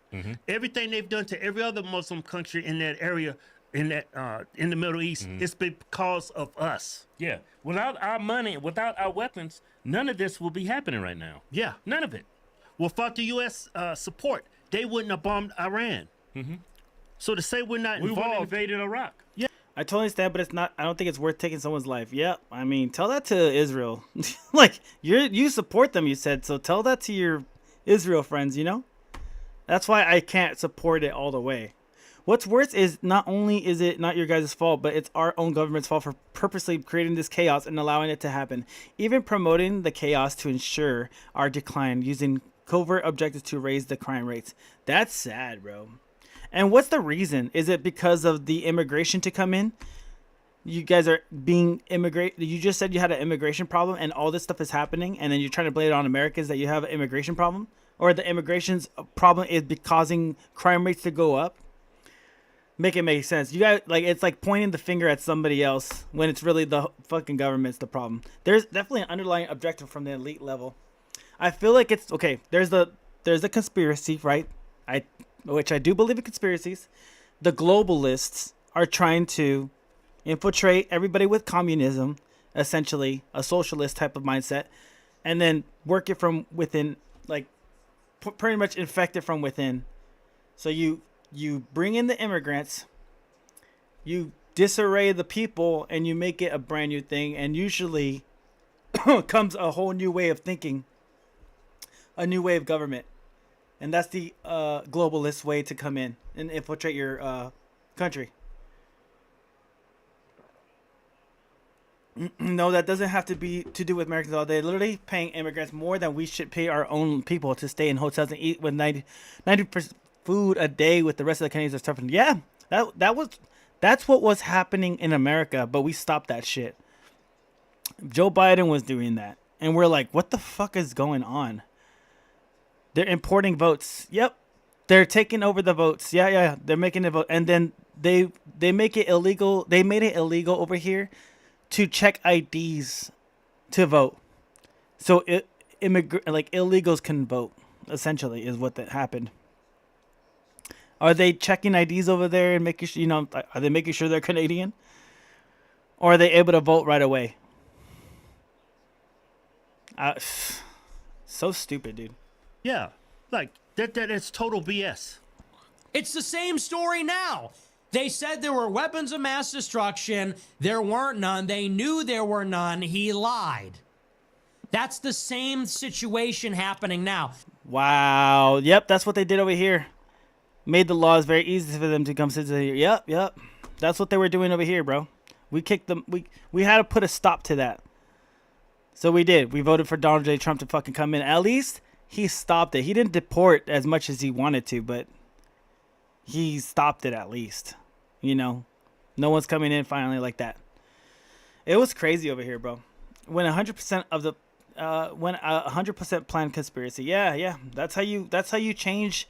That's how you change a country. You fucking put new people in that will vote a certain way, and you pay them to do that certain way because it's incentivized to vote that way. You're gonna get money. You get the money now. You're gonna continue getting money if you vote a certain way. So you know what to do. Why wouldn't you vote if you're living like shit and you come over here and get some free food and free housing and free everything? They'd be stupid not to vote. You know what I'm saying? Like, I get it. For the immigration that are coming in and fucking shit up, I totally get why they're doing it. They're trying to make their lives better. Wouldn't anybody? Doesn't make it right for the people that are living there, I supported Trump because he was criticizing Bush, George Bush, and Jeb Bush, and Rubio and others then on that basis. Because I thought that Trump was going to... Dude, does Canada have the same story as far as like, well, it's stolen land, so immigration is okay to come to America? Is that the same story in Canada, or do they have some other type of way to make it okay? Resident Evil, I'm just asking. To withdraw our troops from the Middle East, not give them permanent bases in Syria and Iraq, not get us into... On top of that, when... Oh, same story. Got it. On top of that, when they're coming from other places that are war-torn, it is not livable. Even our worst would be a huge upgrade to them. Exactly. Yeah, I didn't know how Canada was founded. I don't know Canada's story. I don't know, the history of Canada. I don't know. But yeah, I'll maybe one day we can look at a video of it, and so I could get more enlightened about it, because I have no idea what it's about. I just know you guys are like north of us. That's about it. Get this one of my friends, from Canada, who is much older than I am. She's more like 20 years older. She told me to come to Canada, live with her, and she will tell the government I'm her daughter. Yeah. Oh, got this one friend. Got it. Okay. I mean, it sounds like it's going to shit, Becca. I'm not sure if you want to go over there right now. Maybe it's a good idea later on in a bit, but it doesn't seem like they're better off over there from what Resident Evil's saying. Stolen land from natives. They promised to make it better. The natives didn't want to. They did it anyways and forced federalism on them. Yeah. They gave. I mean, America. They gave them casinos and diseased blankets. Oh yeah, we 100% are communist state. Yeah. That's what I mean. Honestly, that's what us Americans call you guys. It's a communist state over there, just not by title. Yeah. You get like that's how we kind of see you guys. It's like a globalist, communist, socialist state. That's how we view you guys up there, especially with that guy Trudeau. He did a lot of damage to you guys' credibility. To another regime change war in the Persian Gulf to take out weapons of mass destruction that don't exist. And the line they're going... I'm glad that you guys see it, because our system gaslights the fucking shit out of us. And if you say anything wrong, does Canada have freedom of speech? Like, are you guys like able to talk like online and stuff? Can you post? Do you get arrested for posting memes? Because that's what's happening in the UK. You can't even like talk about it over there. It's crazy. I don't know how far the talking goes with you guys, going with is something like, well, Trump always said he was going for the nukes, and they're saying, and that's a good thing. I'm gonna take a piss real quick. They're saying we don't support regime change, but we do support going after Iran's nuclear weapons. And this is sort of like yet another, it's like a similar package deal with, well, Trump always said we were going after Iran's nukes. Now the Charlie Kirk crowd and others are saying, well, we should take out Iran's nukes because, we don't want Iran to be a nuclear power. They say death to America. It is America first to disarm Iran. Trump said the same thing. And that talking point is coming from him. He said America first means denuclearizing Iran. Now let's talk about that. Once again, just like saying we shouldn't get involved, just like saying we shouldn't go on offense, just like saying, Trump always said we were going to take out their nukes. This is yet another lie. We'll put it simply. Iran does not have a nuclear weapon. Iran is not pursuing a nuclear weapon. Not only that, the supreme leader of Iran, everybody always likes to talk about the mullahs, the mullahs. You hear that all the time. These people are idiots. Iran has a supreme leader, the Ayatollah. He is the chief cleric. He is the sovereign. He is the head of state of Iran. The supreme leader of Iran, the head mullah, the head cleric, promulgated a fatwa 20 years ago saying, not only is Iran not pursuing a nuclear weapon, it is against Islamic law he said, is against Islamic jurisprudence for a Muslim nation to acquire or pursue a nuclear bomb. So when you hear these people say, they say death to America, I don't know. I mean, the mullahs hate America. Well, let's quote the supreme leader. Why is this never talked about? Why have you never heard of this? Why is this not a headline? Why do conservatives never say this? Yep. It is the official Islamic doctrine of the supreme leader, the head of Shiite Islam in Iran, that it is against Islamic law to acquire a bomb. Now, people can say they don't believe that. People can say that Iran has covertly acquired a bomb with a clandestine weapons program and they don't trust them. That's fine. But inasmuch as people want to talk about what Iranians are saying and taking them at their word, why is that never mentioned? It's sort of like Osama bin Laden. When they blamed bin Laden for attacking the Twin Towers on 9/11, and they talk about how Al-Qaeda and the Muslims hate us for our freedoms, they never mentioned that in bin Laden's fatwa against the United States, bin Laden said that he was coming for America because of our support for Israel, because of U.S. bases in the Hejaz in Saudi Arabia, because of the Israeli... Justin Trudeau, literally, I've done the math on this. In 10 years, spent $2.4 trillion, which is 12 times more than all prime ministers combined by over the last 167 years. 12 times more than all of 24 prime ministers combined. Yet, miraculously, Canada has never been in the worst state in all of its history. Wow. If that's a fact, that's crazy. Yeah, it definitely is a nice place for that. I'd love to visit sometime, some friends, locations they may be meant to come home. Same for me in America. I've never been. Jeez, that Justin Trudeau fact is crazy. War in Lebanon in 1982, that was the inspiration for various attacks. They never mention this. Why and why not? Yeah, you know what? Let me bring this up. Everything Nick Fuentes said pretty much confirmed through research, through ChatGPT confirms this about the Muslim faith. Yeah, because I'm not a Muslim. I don't know anything about that faith. Yeah. But the story that's been fed to here in America is that there are a bunch of psychopathic, murderous, Sharia law. Like Sharia law has this negative connotation to it. Yeah. And I just, like, even when 9/11 happened, I was like, oh my God, these people just hate us because of our freedoms. That's what I thought. There's a lot more to the story. Yeah. You know what I'm saying? But that one comment he said about... that statement, they hate us for our freedoms, that just sounds stupid. Well, I believed it. Yeah, I know. But looking back on it, hindsight, but saying they're attacking us and they hate us is because of our freedoms, I mean, it just makes us look stupid if we believe that. Well, it's on the news, so they wouldn't lie to us.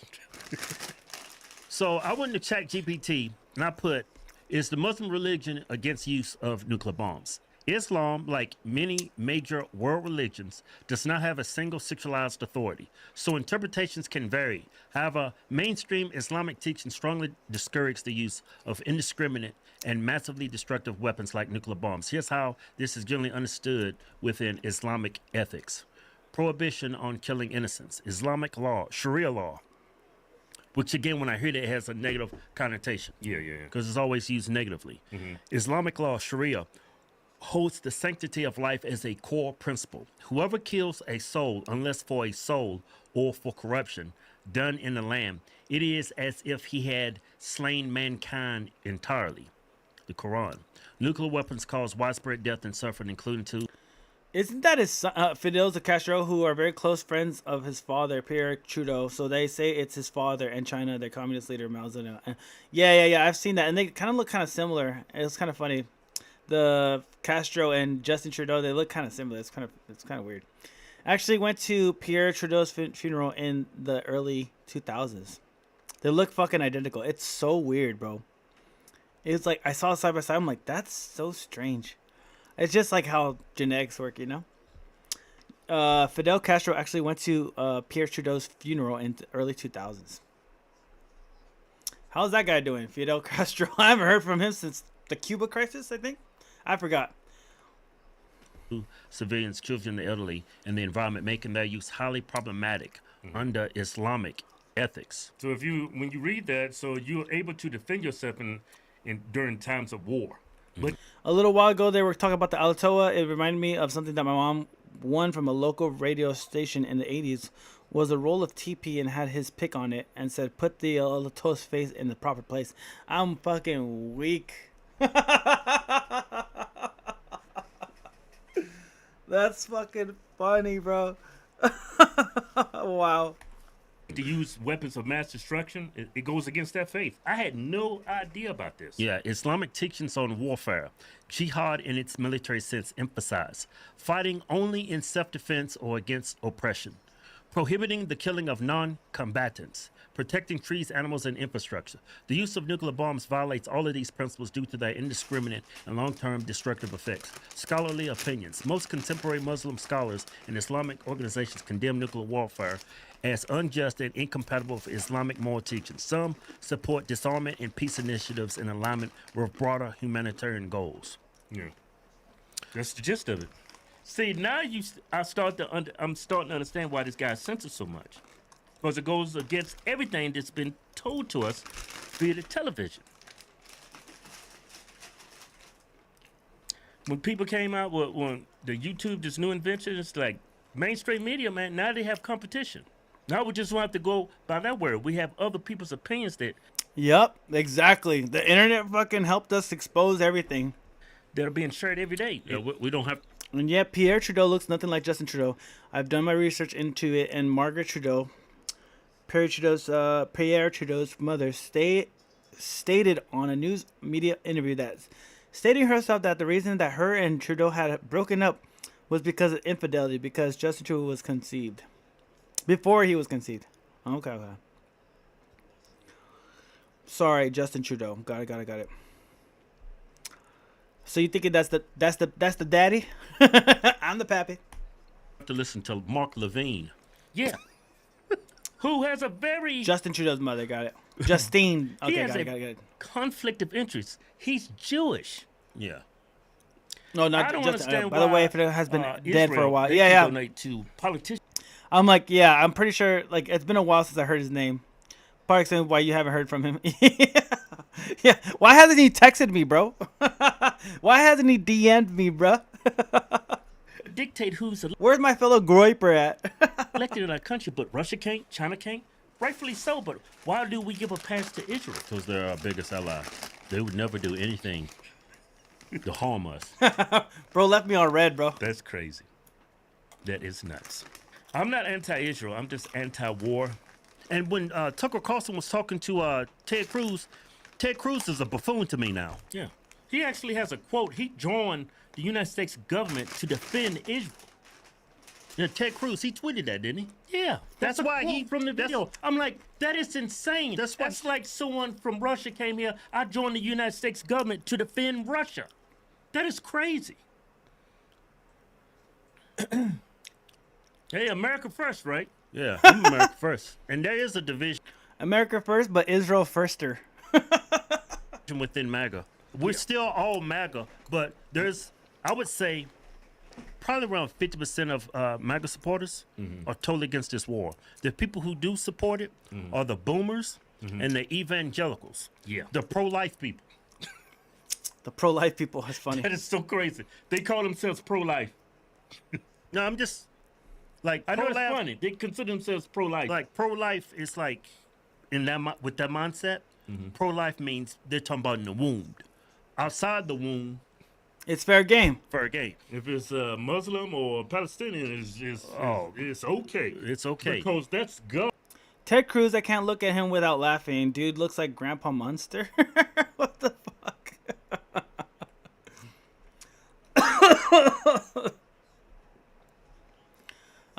Turning Point News, emotional. Silencing of Kirk. The ghoul named Matt Walsh. It is funny. He died while trying to have a free and civil debate, which is all that he ever did. He didn't insult, he didn't defame, he didn't shout anyone down. He invited everyone to come and speak to him, to prove him wrong. And for that, they killed him. I have to tell you that as... Cuba is still recovering from Fidel Castro's 49 years of communist leader. Ironically, one of the home care providers for my grandma, when I was over, had a bit of a discussion with me and her about how messed up Cuba still is. I obviously didn't impose any grief against her, but she was explaining pretty in depth about how the government was bringing them in. Yeah. As a fellow conservative and The worst thing you can hear from any fucking government that knocks on your door is saying, knock, knock, knock, I'm here to help. When the government says they're here to help, you fucking know they're gonna fuck you over, bro. in the public eye, I always worried that it would come to this, that eventually they would start killing us. But I never thought it would be Charlie. So it is the thing, right? Blame the Dems. I can only be honest with you in this moment and tell you that I am sad, I am heartbroken, and I am full of rage. If you want a kumbaya message of unity and togetherness, you will not get it from me. Over the past 24 hours, I've seen some in the media, some of the very same people who intentionally stoke murderous hatred against people like Charlie Kirk, and Charlie Kirk specifically, now saying that we need to turn down the temperature and start having conversations. Well, Charlie tried to have conversations with you on the left, and you killed him for it. You're killing us in our churches. You tried to kill our president. You killed one of our greatest advocates in Charlie Kirk. You have been openly cheering for and celebrating and encouraging and committing political violence for years. Antifa, BLM, well-funded, highly orchestrated, widespread movements. Antifa was well-funded and highly orchestrated. BLM was well-funded and highly orchestrated. I mean, maybe like the 6 people that ran that org and stole all the money. It's always a projection, too. Like, the well-funded and highly orchestrated movement is on your side, guys. And it's too late to turn the temperature down.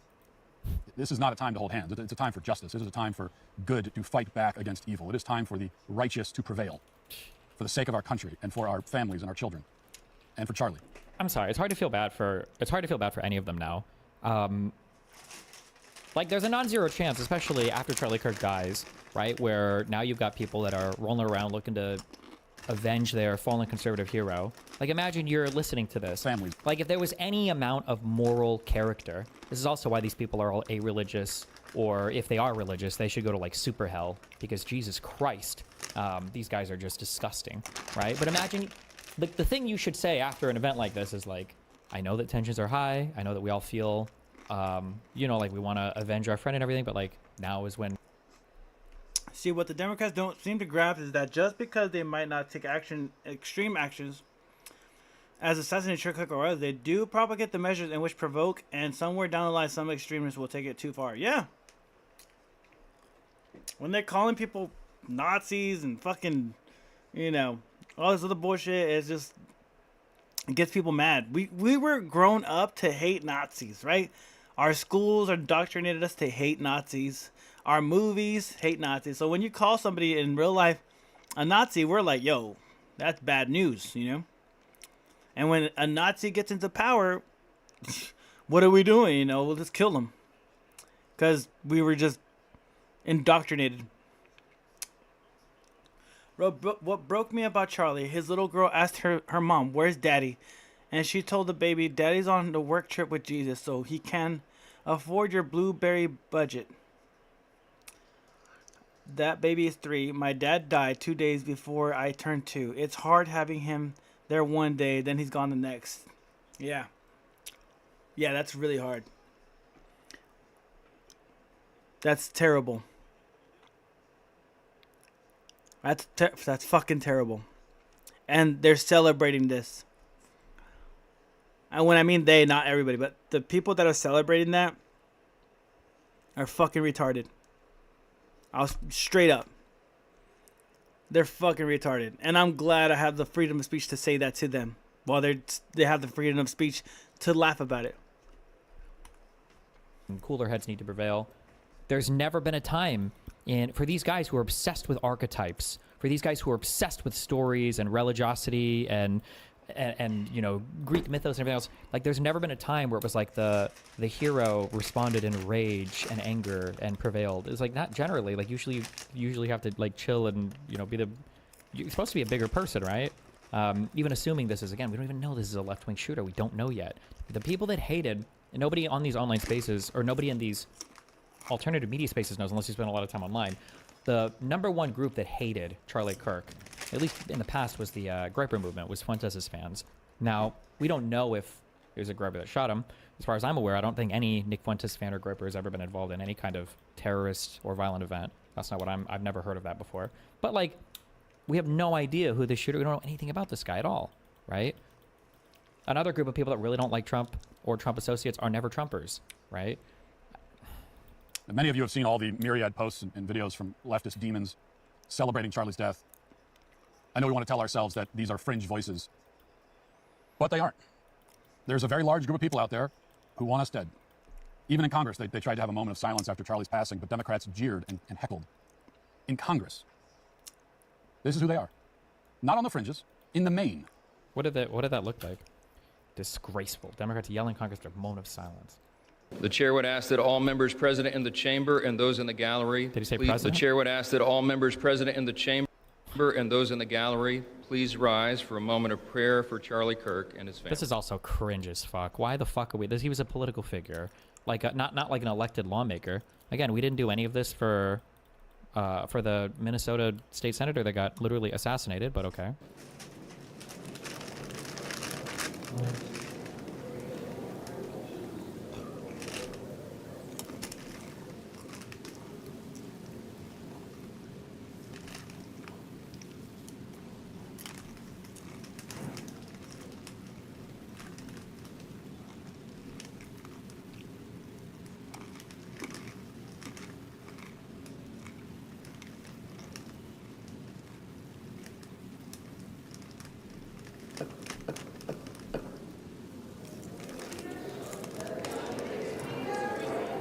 Wait, was that not...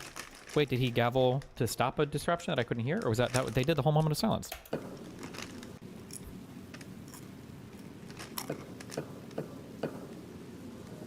Okay.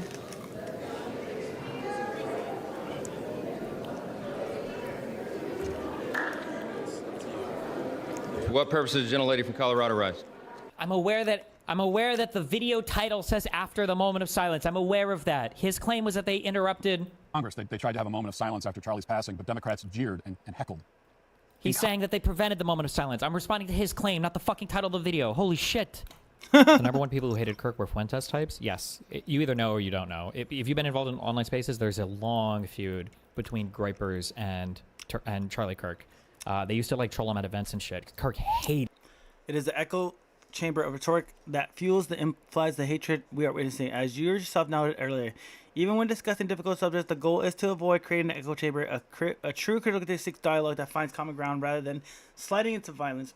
Unfortunately, many figures who are elevated as leaders in left-wing politics circulate rhetoric and that subtly embeds the ideology in ways not unlike what Hitler himself might have been attempted. But he had access to modern technology, today's sophisticated tools of propaganda and psychological manipulation. Yeah, not everybody's me, and I accept that. And not everybody's broke like me.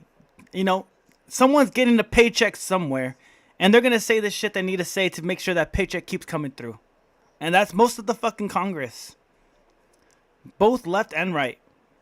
Both the right wing and the left wing. And that's the problem, right? That's literally the problem.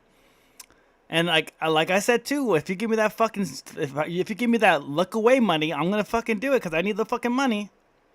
So I get it. I totally get it.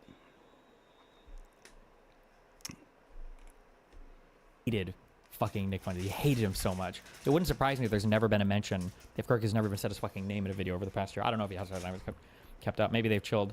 Fuentes kind of like nosedived his career after the whole Kanye stuff. Although he's getting more popular again. Kind of comes and goes in waves, like a mushroom trip. Why is that? I don't know where their feud began. I'm not sure. I just know that they got like... I know that they used to troll the fuck out of the Turning Point USA events. When the radio first came out, Hitler got a hold of it. It was referred to as the propaganda war machine. It's advanced so far beyond the radio. Yeah, we're using it right now. It's called Twitter. It's called Twitch. It's called fucking Kick. And that's the power that these Mark Zuckerberg and Jeff Bezos and all them hold. Like, this is why they're at the White House right now trying to beg for fucking Trump to fucking put them in their good graces after he fucked them. They fucked him over by banning him on those websites. That's the new propaganda tool, is the social media. You know? Why do you think he had a dinner with Mark Zuckerberg? Why do you think Mark Zuckerberg had a dinner with Netanyahu? With Palantir Tech? That's what's happening right now. Groyper did. Maybe just because it was another movement that they could kind of like show up and troll. I don't know where the feud starts or why, though. As a true culture warrior, it must be said that the evil gloating of his enemies are accolades in their own right. May we all be so successful and productive that our enemies celebrate when we die. May we all be so devastating to the leftist project that they long for our demise. May we all fight so hard and so effectively that they have no choice but to try to kill us. May our lives be a problem for these people, and our deaths a relief. Let them dance on my grave as they dance on Charlie's. Then I will know that I did my duty. Our opponents should be happy when we leave the ring. If they aren't, then we didn't punch hard enough. Charlie punched harder than anyone. He did it with a smile. He did it through speech and debate. He did it non-violently. But he was a devastating fighter all the same. And his opponents are overjoyed because they think they've gotten rid of him. But they're wrong. What should the messaging on the left be moving forward if the right are going to be retarded? I think every single person on the left should just say over and over again, has Trump called for both sides to turn it down? And that's it. Literally, that's it. I look to the president for guidance on my rhetoric, and I'm looking to see if the president has said that everybody needs to pull back in an apolitical, nonpartisan way. Gravely misjudged the situation. That's fair. The only thing more powerful than a That's fair take from Destiny. I agree. living fighter is a martyred one. In life, Charlie motivated and rallied us to put on the armor of God and fight for what we believe in. In death, he motivates and rallies us all the more. I don't know. Maybe historically, maybe there are examples that would make me wrong here, but the martyr stuff feels like a truism that isn't actually true. I think that like martyrs suck. I think that especially for people, maybe like if you're at the end of your life, martyrs can be good, but I feel like especially if you're young and you can do stuff, I feel like being martyred is not good for your movement. Like, yeah, people will be hype for a week or so, but it doesn't drive long-term change or long-term antagonism. It just sucks, especially if you were a highly effective leader. Now, if you have like an irrelevant person who's a martyr, then that's whatever. But I don't think leaders of movements getting killed are generally like good for the movements generally. I want to be very clear that we will not back down after this. We will not shrink away or go into hiding. What has Trump said about this? Trump blamed the radical left Democrats for the rhetoric and everything, which is just unbelievable. Without even knowing who the shooter is. What about Jesus? Jesus doesn't count as a martyr. He literally came back to life. You know, many of us, conservatives on the public stage, have seen the death threats and death wishes over the last several hours. It's called mainstream media.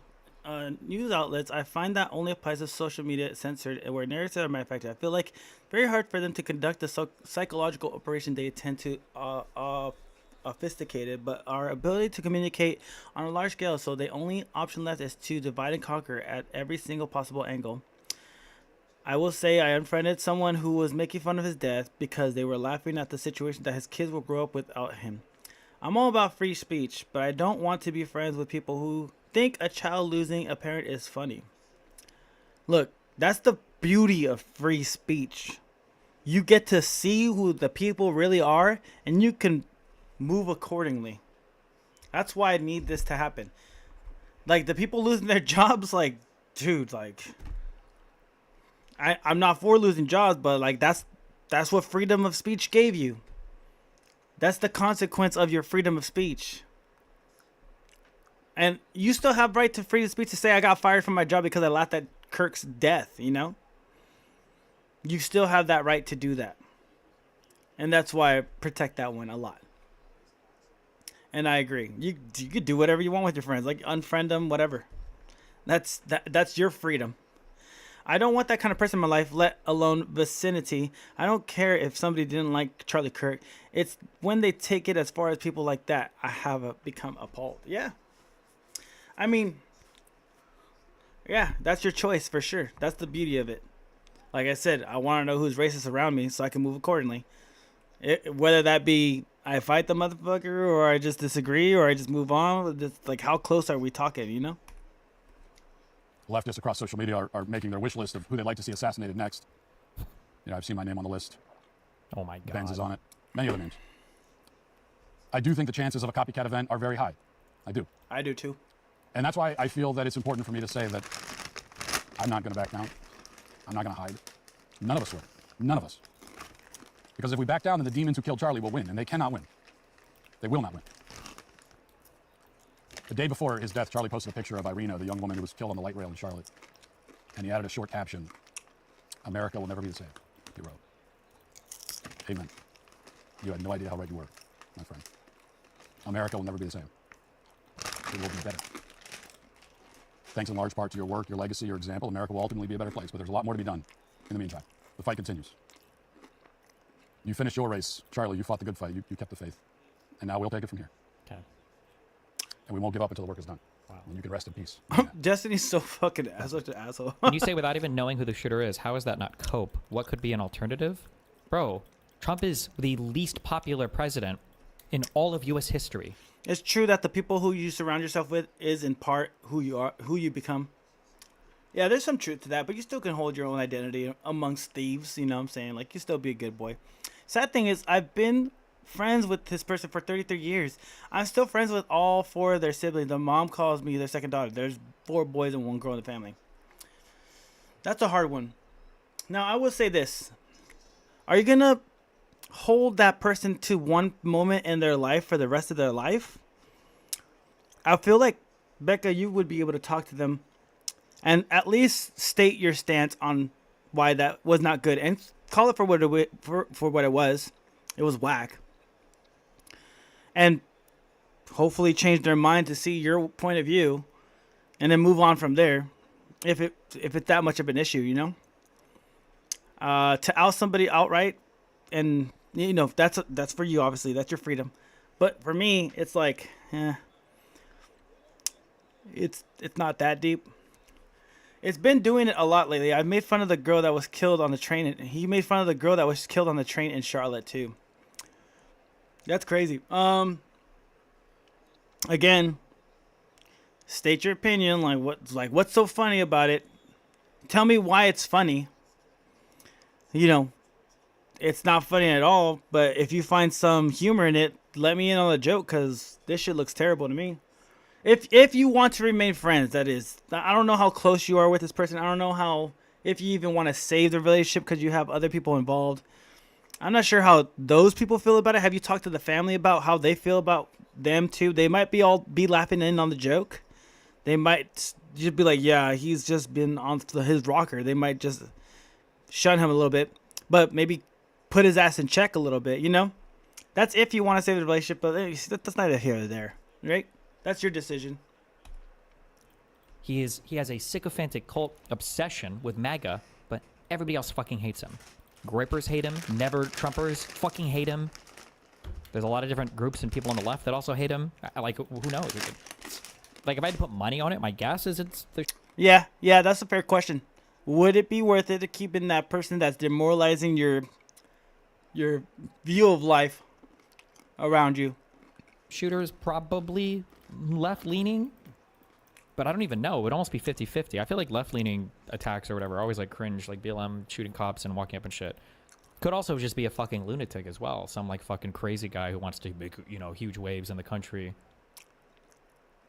Yeah, exactly. Though people can change. And it's not justifiable because it's such a high tension situation right now. His sister says she doesn't want her near her son. His older brother called him out on it. The other 2 brothers said he needs to stop it. Yeah. Like, at the same time, I'd just be like, yeah, you're fucking stupid. Like, just me, how I would do it, I'm like, stupidest take ever. You know, just like roll my eyes as he's joking about it. Like, that's the dumbest shit ever. Anyways, what's your take on this, and that? You know, like, I just kind of roll with it because, like, you know, laughing at it. Now, if it was something personal, you can like say like, yeah, imagine your kid watching your kid get shot while you're taking a speech. That's pretty fucking funny, isn't it? Like, kind of switching on them. You could stand your base on them. See how far you can go with it. See how far it gets funny, you know? Would that be funny? You know, I don't know. I don't know. I'm very confrontational. My family grew up like that. We're very like, we just say with quips and stuff like how it is. If we have an issue, we'll kind of say it outright. That's just how we grew up. I know some families are more passive aggressive. Some people like try not to say it. They kind of hold their tongue a bit more. Oh, he's not going to be a parent. He doesn't want to be. I mean, how old is he? He sounds like he's young. He sounds like he's under 25. Like, he sounds super young. He's 35? Damn. Yeah, I mean, at that point, he's probably made his bed. Like, he doesn't want a kid. He probably doesn't want a kid. That's straight up. 35 years old, yeah. That's like, yeah. People become cognitive and dissonant when you oppose hypothetical situations like that, when they take such an extreme stance in opposition. Yeah. And it's not for them to really answer. It's just for them to, like, to show how absurd the situation is, you know? That's really just a quick flip. I've said it since I was 9. I don't want kids, but that's because my health stuff could be passed on. Yeah, that's genetic stuff. That makes sense too. You don't want the kid to suffer through what you've been going through with your whole life. That's fair too. That's the problem with cognitive dissonance. They disassociate from reality. Yeah, exactly.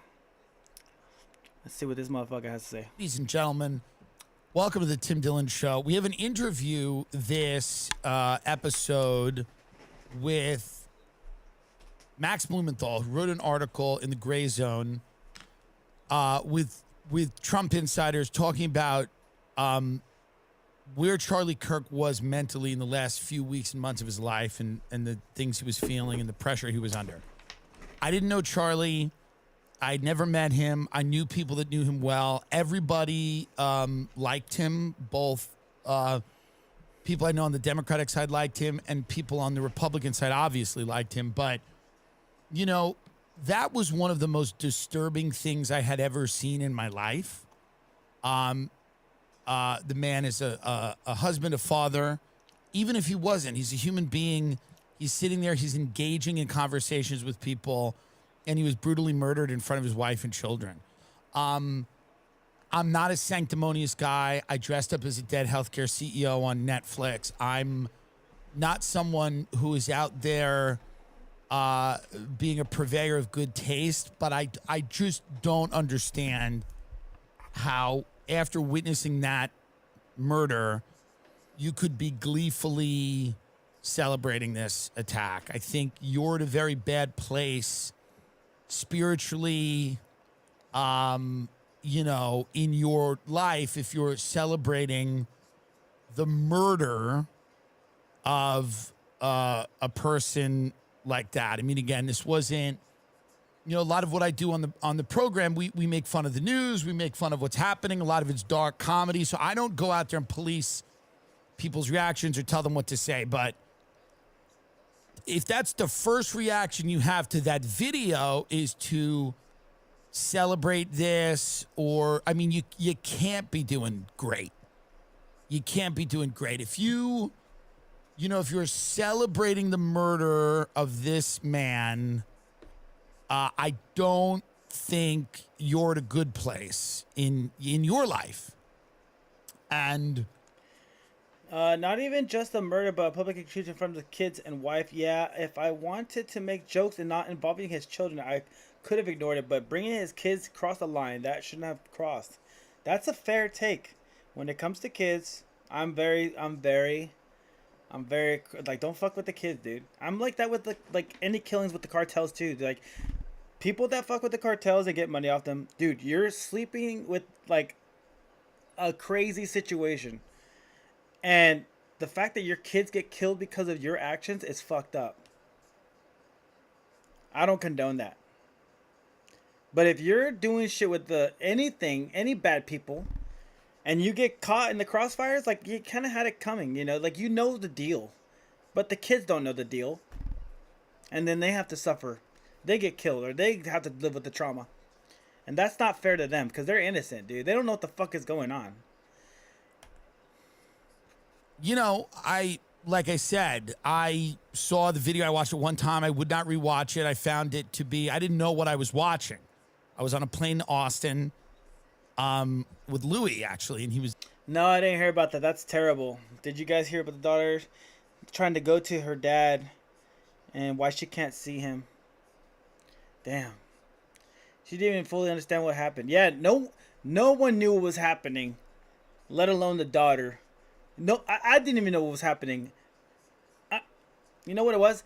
I saw him get shot in the neck, and I was like, oh, man, he might have a chance to recover. And then I was running during my run, and I was running, and I was like, yeah, there's no fucking way he's going to survive that. And then not even 5 minutes later, confirmed dead. I'm like, yep. The shot was in the neck, dude. I've had some of the kids at church ask if someone was going to kill them because they love Jesus. How do you explain that to a 6-year-old? I work in kids ministry 2 services a month. How do you explain to a 6-year-old that they might get killed for believing in something?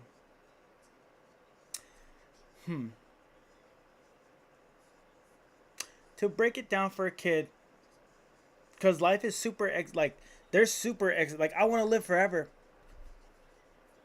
And I know kids, like, they're so young, they're so fresh, they want to live. It's like they don't understand like life fully because they're not fully developed yet.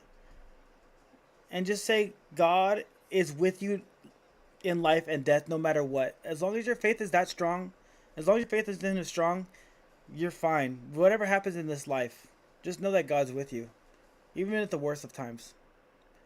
So if someone wants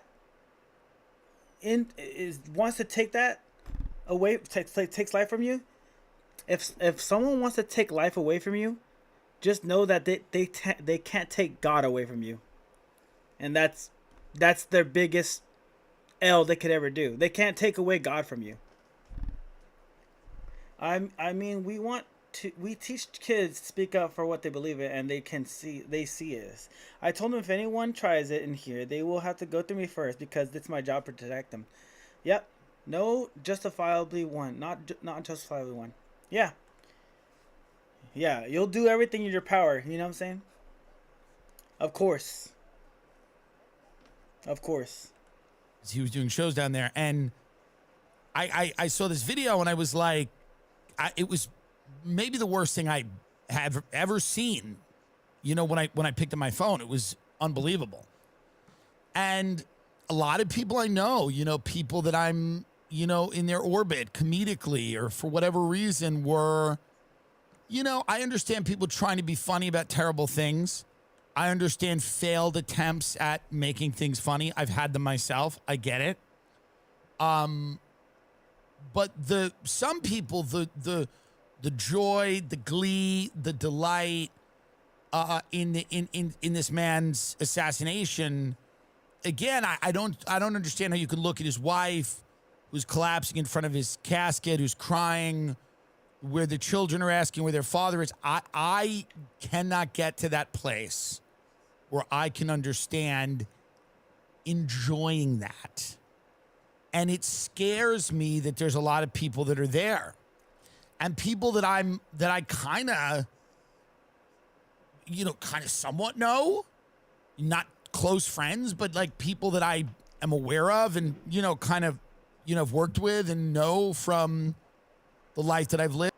There is just a loud pop outside my door. Hold on. I think it's a fucking firework, but hold on.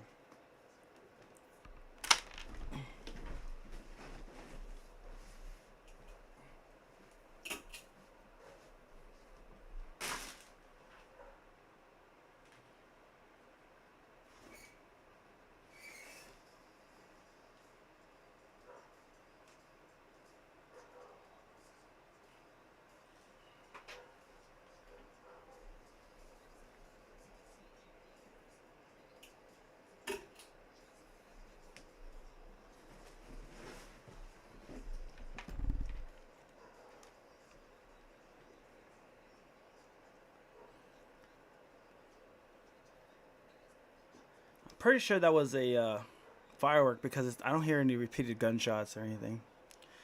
But it does get hot in this area, so I'm not like taking it away. The more than anyone, you need someone like you in their lives. They more than anyone need someone like you in their lives. Lived like I had disagreements with Charlie Kirk, some substantive ones. I have disagreements with most people. You do not have to agree with someone to not enjoy their murder. This is something that should be obvious. You don't have to agree with someone to not delight in their murder. This guy's life was ended. His family was shattered. It's inhumane. And I understand that this is what's going to happen inevitably to people as the country drifts into this kind of schizophrenic fever dream where nothing is real and people are, living online and they're radicalized and everyone's an enemy and everybody's dehumanizing them. And everybody feels, for whatever reason, that this type of thing is justified. Yeah. Exactly his point.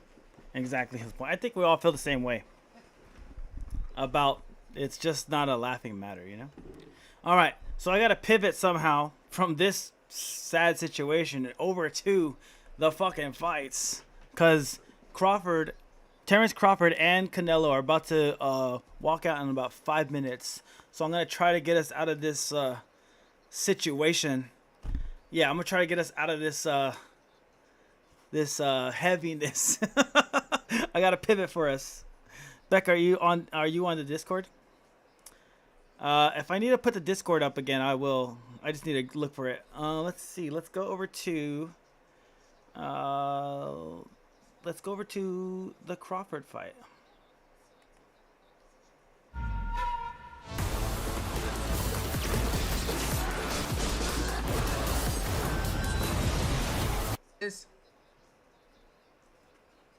It is Summit 1G.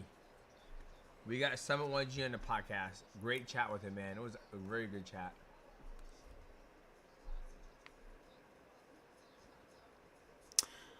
I'm like, I don't have a lot of money, but I can give give myself. So I work in kids ministry. I work in community outreach where we go and feed the hungry once a month, hand out clothes, hygiene kits, and once a month help with mission meal where we cook, and the church pays $10 each to eat. Very high level. We do missionary work, go to Mexico and build churches. I don't go with that team, but I help raise the money. That's dope. We got him on. I want to start doing more people outside of MMA. Do MMA gaming.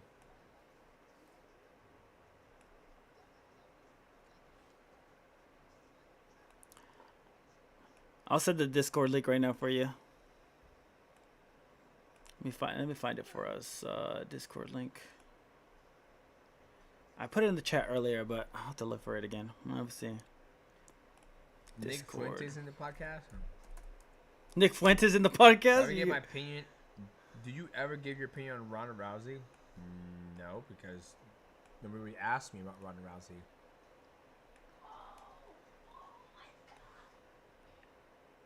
But I think she's good.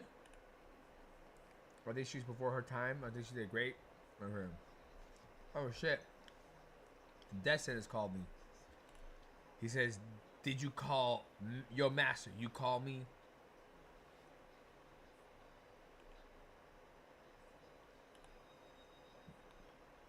How do I give the link? I'm trying to find a link given. Can I get a shout out to Javon and Jamari? Shout out to Javon and Jamari. Hope you guys enjoying some ice cream.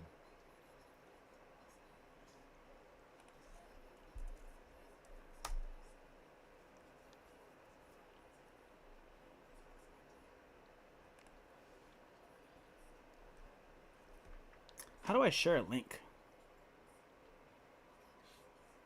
Death will seek Canelo 2. You might be right. If Death got on his back, we submit him.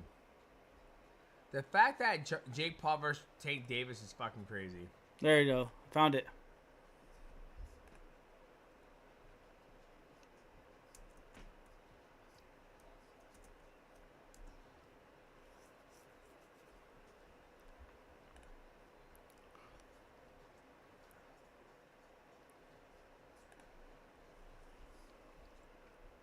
How?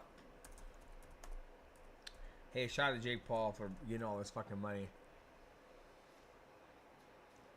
Right? How the hell do we get Gervonta Davis versus Jake Paul for Gervonta Davis? Hey, Becca versus Bear, I hope you follow, subscribe, or whatever you got to do to come no back to the sense channel and be able to talk to us some more. I did put the Discord link into the And chat. you guys are in the channel right now. If you Make want sure to you join guys that one, hit you're the more than like welcome button, to. boys. I usually just Like post when I'm button, going to go on in there, and we'll talk Justin and Warren on the podcast all that stuff like Friday, video go, games and stuff like that. But I do yeah, news as we've been well, trying to do and you're that, welcome to actually. chat in there too. Just been waiting for him to Totally, I hit used me to up hang when out he's on Discord and in bounce the around some States. channels here on Twitch. Yeah, you're more than welcome to do that too with us here. I Would reached love out to have him your in the chat input on before, stuff too, later on. just waiting on him to get back to Since me. you're pretty religious, you know. It's always good to have that. I would love to get. I Dr. game on Disrespect some. the I game some podcast, on the too. Switch. Oh yeah. I usually do like PlayStation 5 games when I'm on Twitch and shit like that. But you're more than welcome to come back anytime. Yeah, those are actually moves gonna melt. Thank you for coming and hanging Make out with sure us. 10 has hers too. Appreciate that.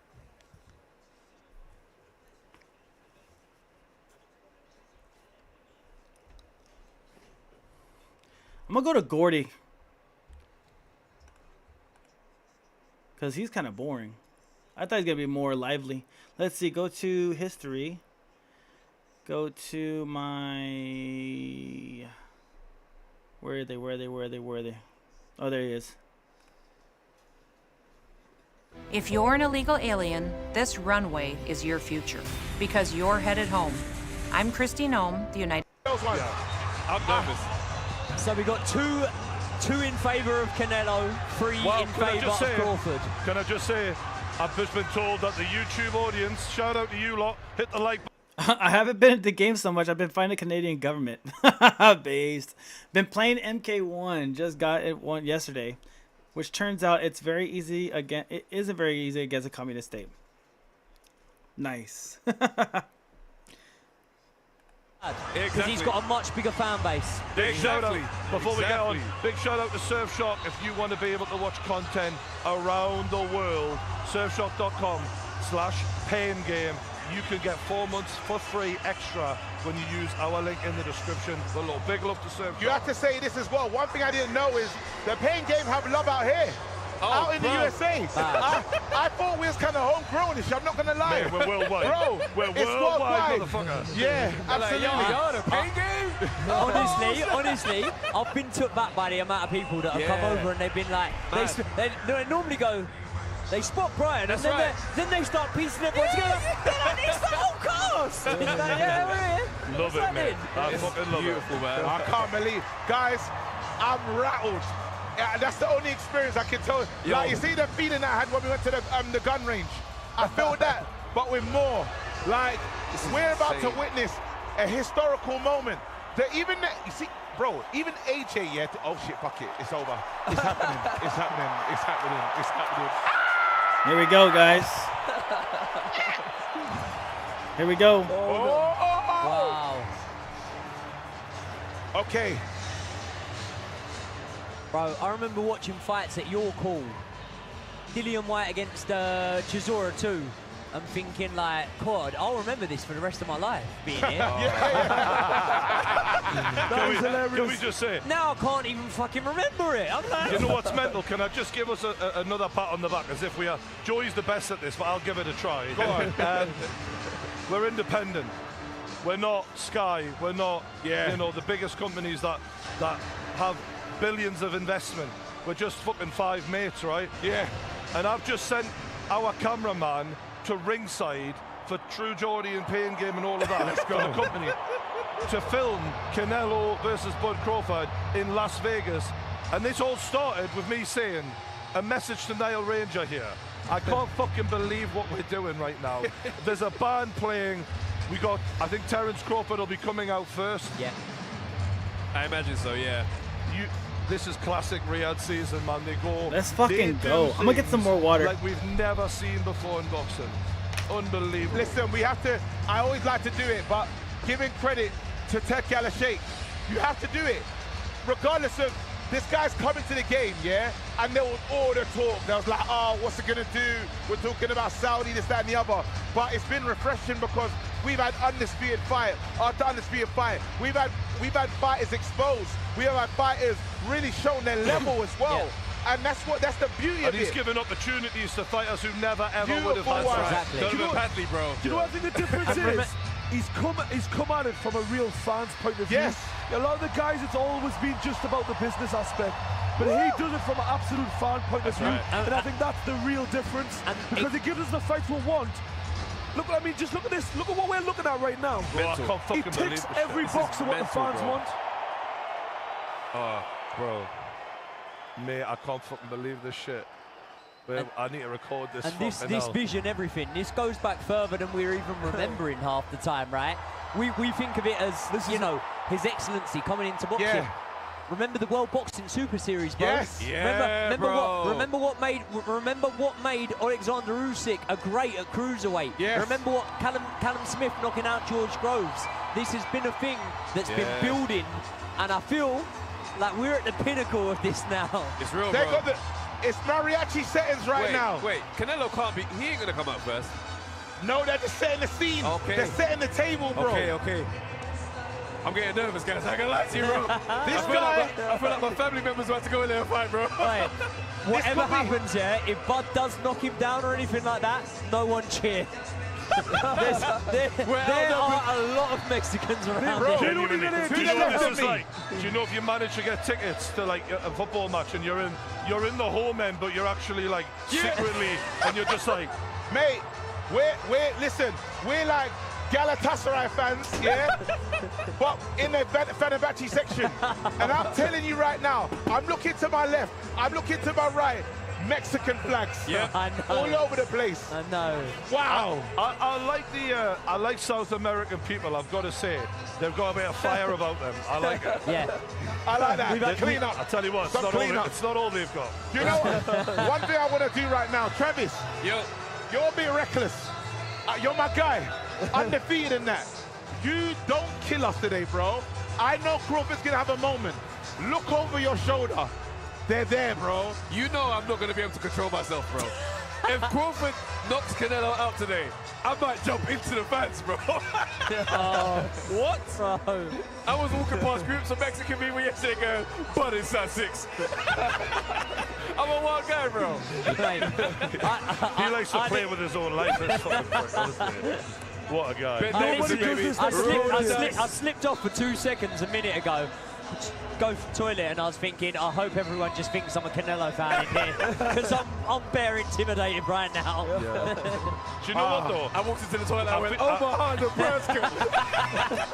I feel like my ego is just now making me a Canelo fan, because now I just want to be right. Before, when this fight was made, I was happy. But when you say your opinion, like, well, Jocks, have you been here this whole time and didn't say shit, you motherfucker? Where were you? Jocks, I have money on Canelo. My money's on Canelo. I gotta stick with my Mexican brother. Do you know what I mean? Look, I'm not usually right anyway, so I don't even think about that side of the game. Usually, when I say something, go the other way. You're more likely to make money. Yeah. But I'm telling you now, if both fighters do go down and Crawford wins... Oh, bad. My bad. Fix that motorcycle, bro. That's all good. I'm just messing with you, Brandon. Yeah. Go the other way. He's got no quit in him. He's got no quit in him, that Joey. do you know what? I hope we see Terence Crawford stumbling like fucking Joey Knight was the other night. No, that'd be bad. One thing for sure, yeah? Joey's not saying stuff for content reasons. When he was mash up, I like to test guys and see what's going on. Joey was finished, and I go, Joey, who's winning the fight? He goes, mate. I never bet on losers. And I said, he knows it, he believes in it. At least someone's got some memory of it, because I don't remember saying it.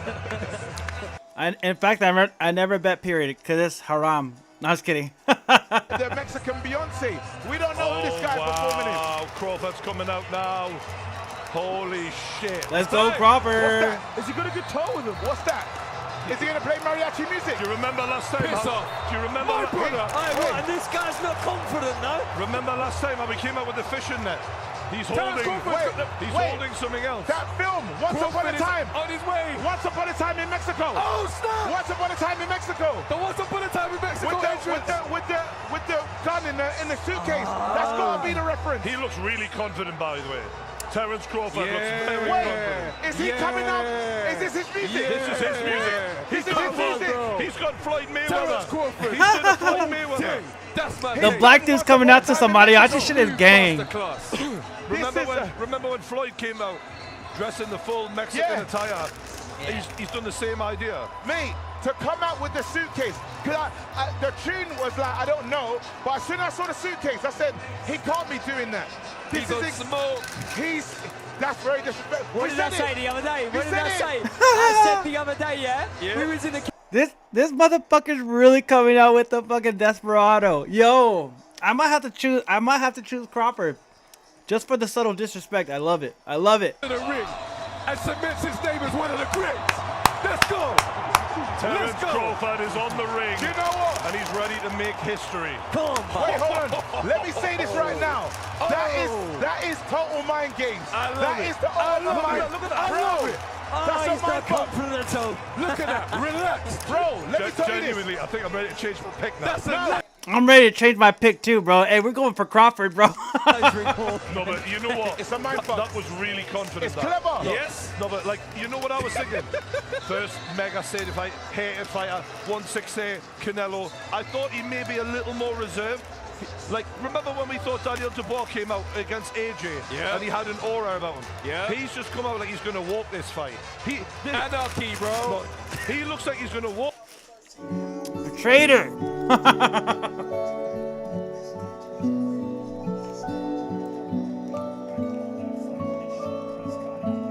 He waited. So now they've walked in. All the Mexicans were standing up because they didn't realize it's not their guy. So they almost already liked him. He didn't walk into the booth. He fucked them over. He didn't get booed. No, KJ, you're understanding me here because you know what he's saying? Yeah. I'm one step ahead of you. I'm ahead of you. Yeah. I made you cheer for me. For me. You fucking idiot. Remember I said... He's laughing at everyone in here. He's made a mockery of all of them. Bro, I said one thing. He's going to walk into the stadium and he's going to get booed heavily for the first time. But he went in with their music. They didn't realize No, but you he know didn't what get was booed. No, can I say what was deliberate about it? His picture, his name. They made sure it wasn't shown. Yes. Until he showed his face. So everyone was cheering and they didn't know what the fuck was going on. Think it's a halftime show. And do you know what that is? Misdirection. Misdirection. That's exactly what he's going to try and do to Canelo He's Alvarez. a bad man. Listen, I hope everybody... Wait, you got to give him credit for this. Listen, you got to give him credit. Although I'm picking Canelo, I'm a fan of Crawford. Okay. Don't get it mixed up. I'm just seeing what I see. I'm impressed by this. I think that's the smartest. Mind games. That's some of the smartest shit I've ever seen. You have to give him, bro. Wonderful work, bro. These guys are intelligent. You don't come with the spirit not being He's intelligent. an anarchist, guys. All right, here we go now. El Cabito. That's a roll through. He didn't get booed. That Canelo counts. Alvarez is about to join us. The in Mexican stadium. Khabib got this guaranteed. In Vegas. It's the paying game live. The lights are out. The lights are low. It's about to get real. Hey, Jocks, who you got money on, bro? Hey, Jocks, who you picking? Who you picking? Wow. I need to record this shit. Fuck me, son. The energy out here is crazy. Like nothing I've ever seen. Canelo.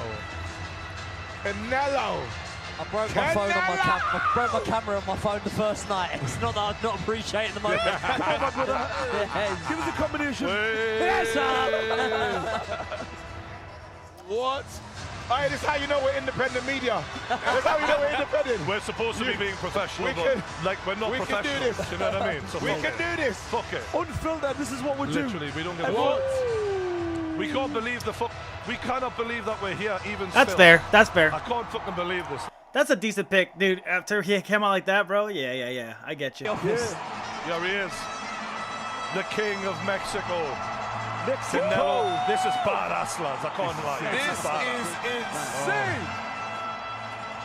He's got Listen a to the massive band. mariachi. This music, this does something to me.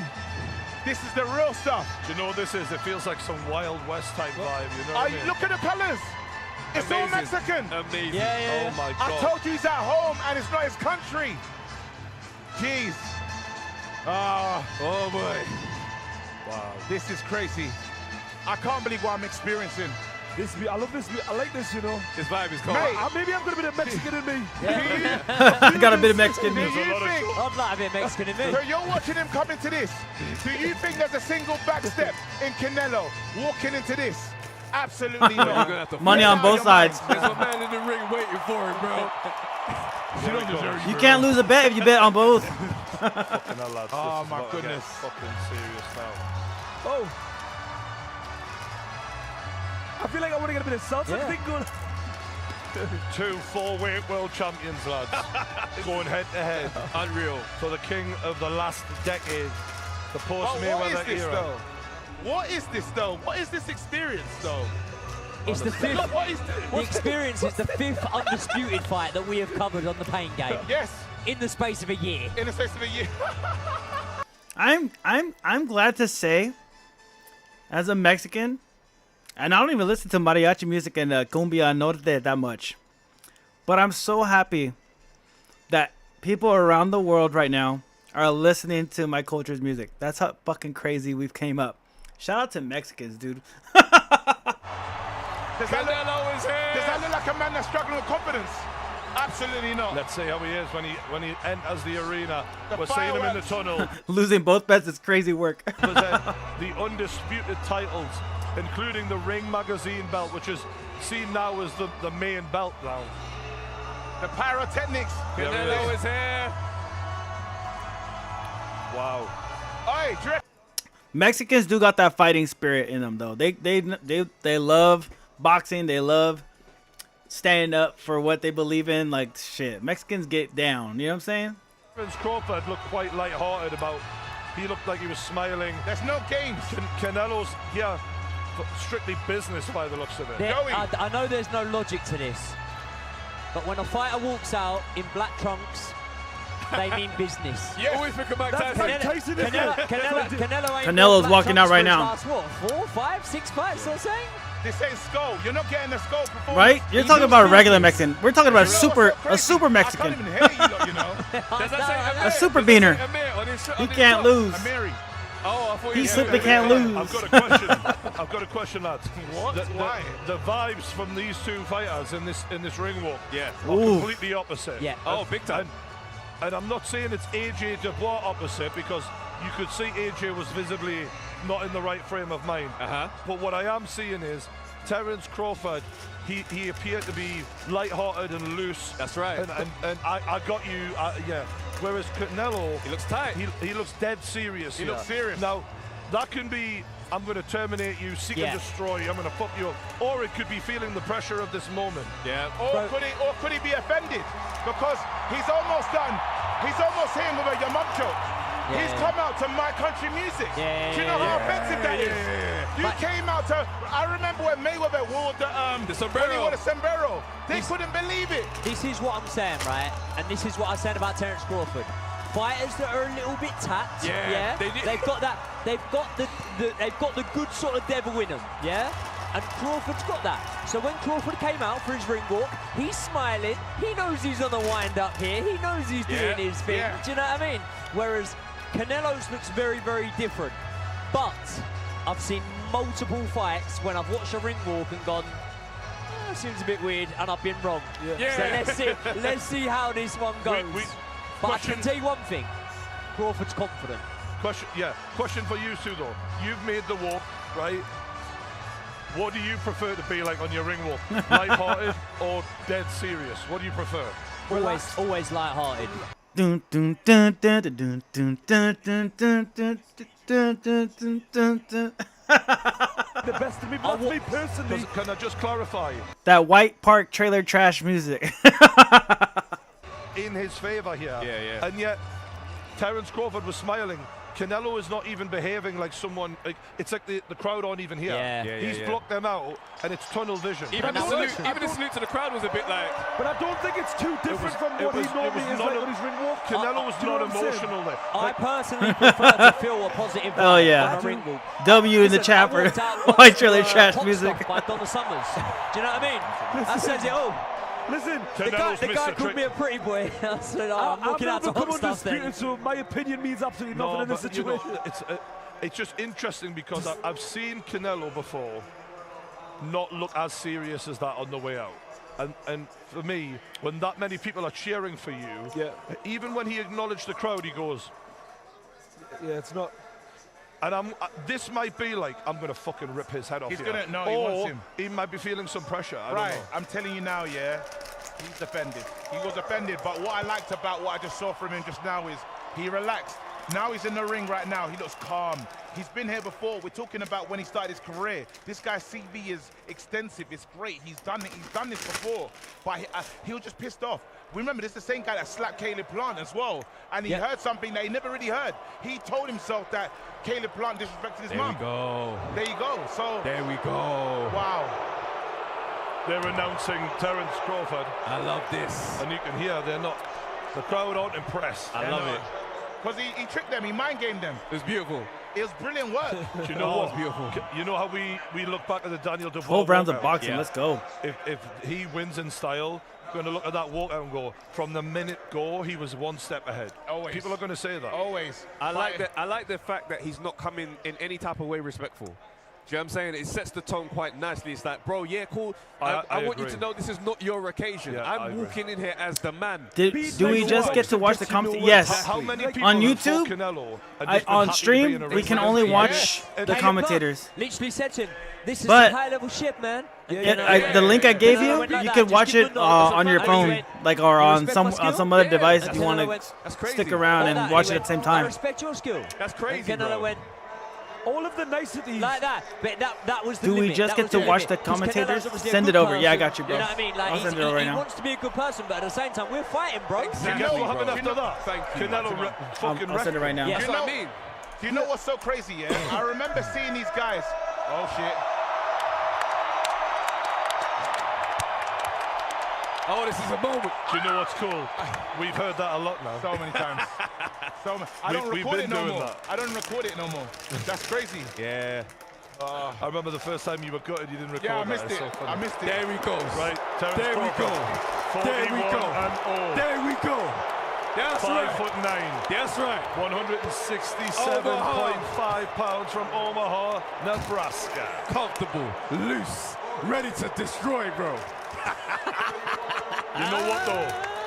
Terence Crawford's face It should be like a list of different live events that's going on. You're gonna click on the one that says Well, this is what Canelo versus Crawford. It should be in like boxing. Bomac in the back. Bomac in the back. Served some years in a UK prison. Here, let me open it up for you. So respectful, yeah. I knew that this fight was gonna go off. Two guys being so nice to each other, cordial, but you know it's gonna go off in the main thing. Yeah, and that's yeah, what yeah. they've done. So I knew it was gonna get a gun show. Why am I We're looking gonna at have something. Bomac and thinking that was Joey on the last stream? You should be seeing this one. You see this one that says box with Canelo Alvarez and Terence Crawford.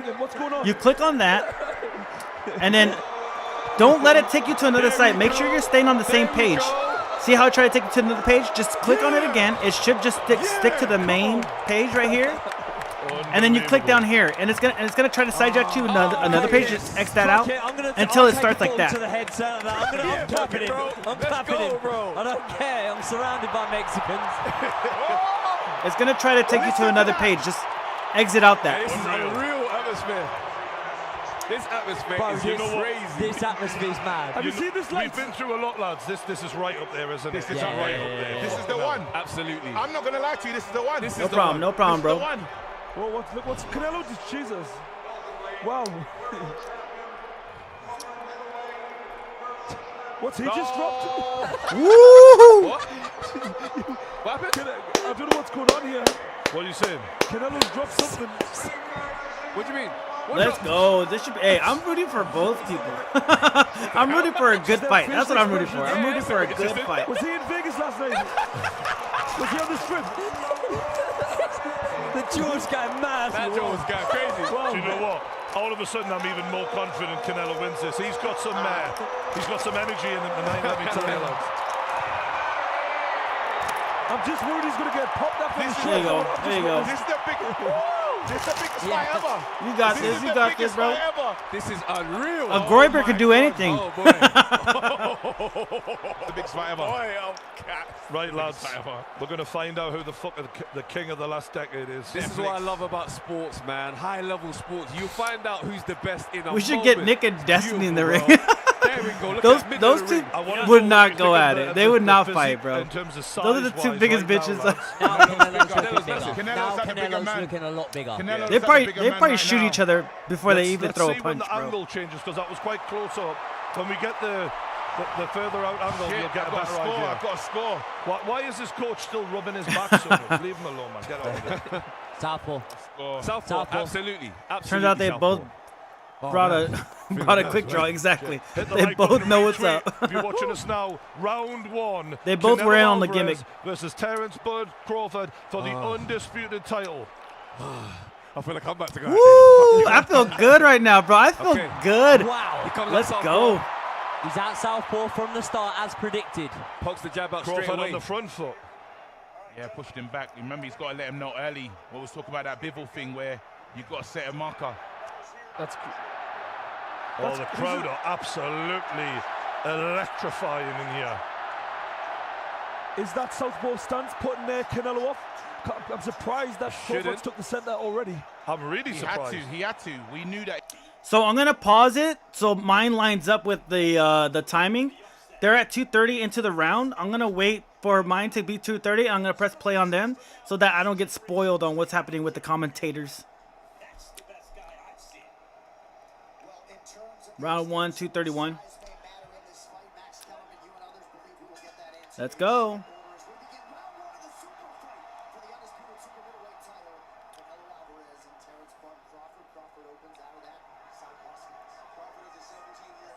Mine's at 2:45 right now. I'm waiting for 2:30 to press play on the commentators.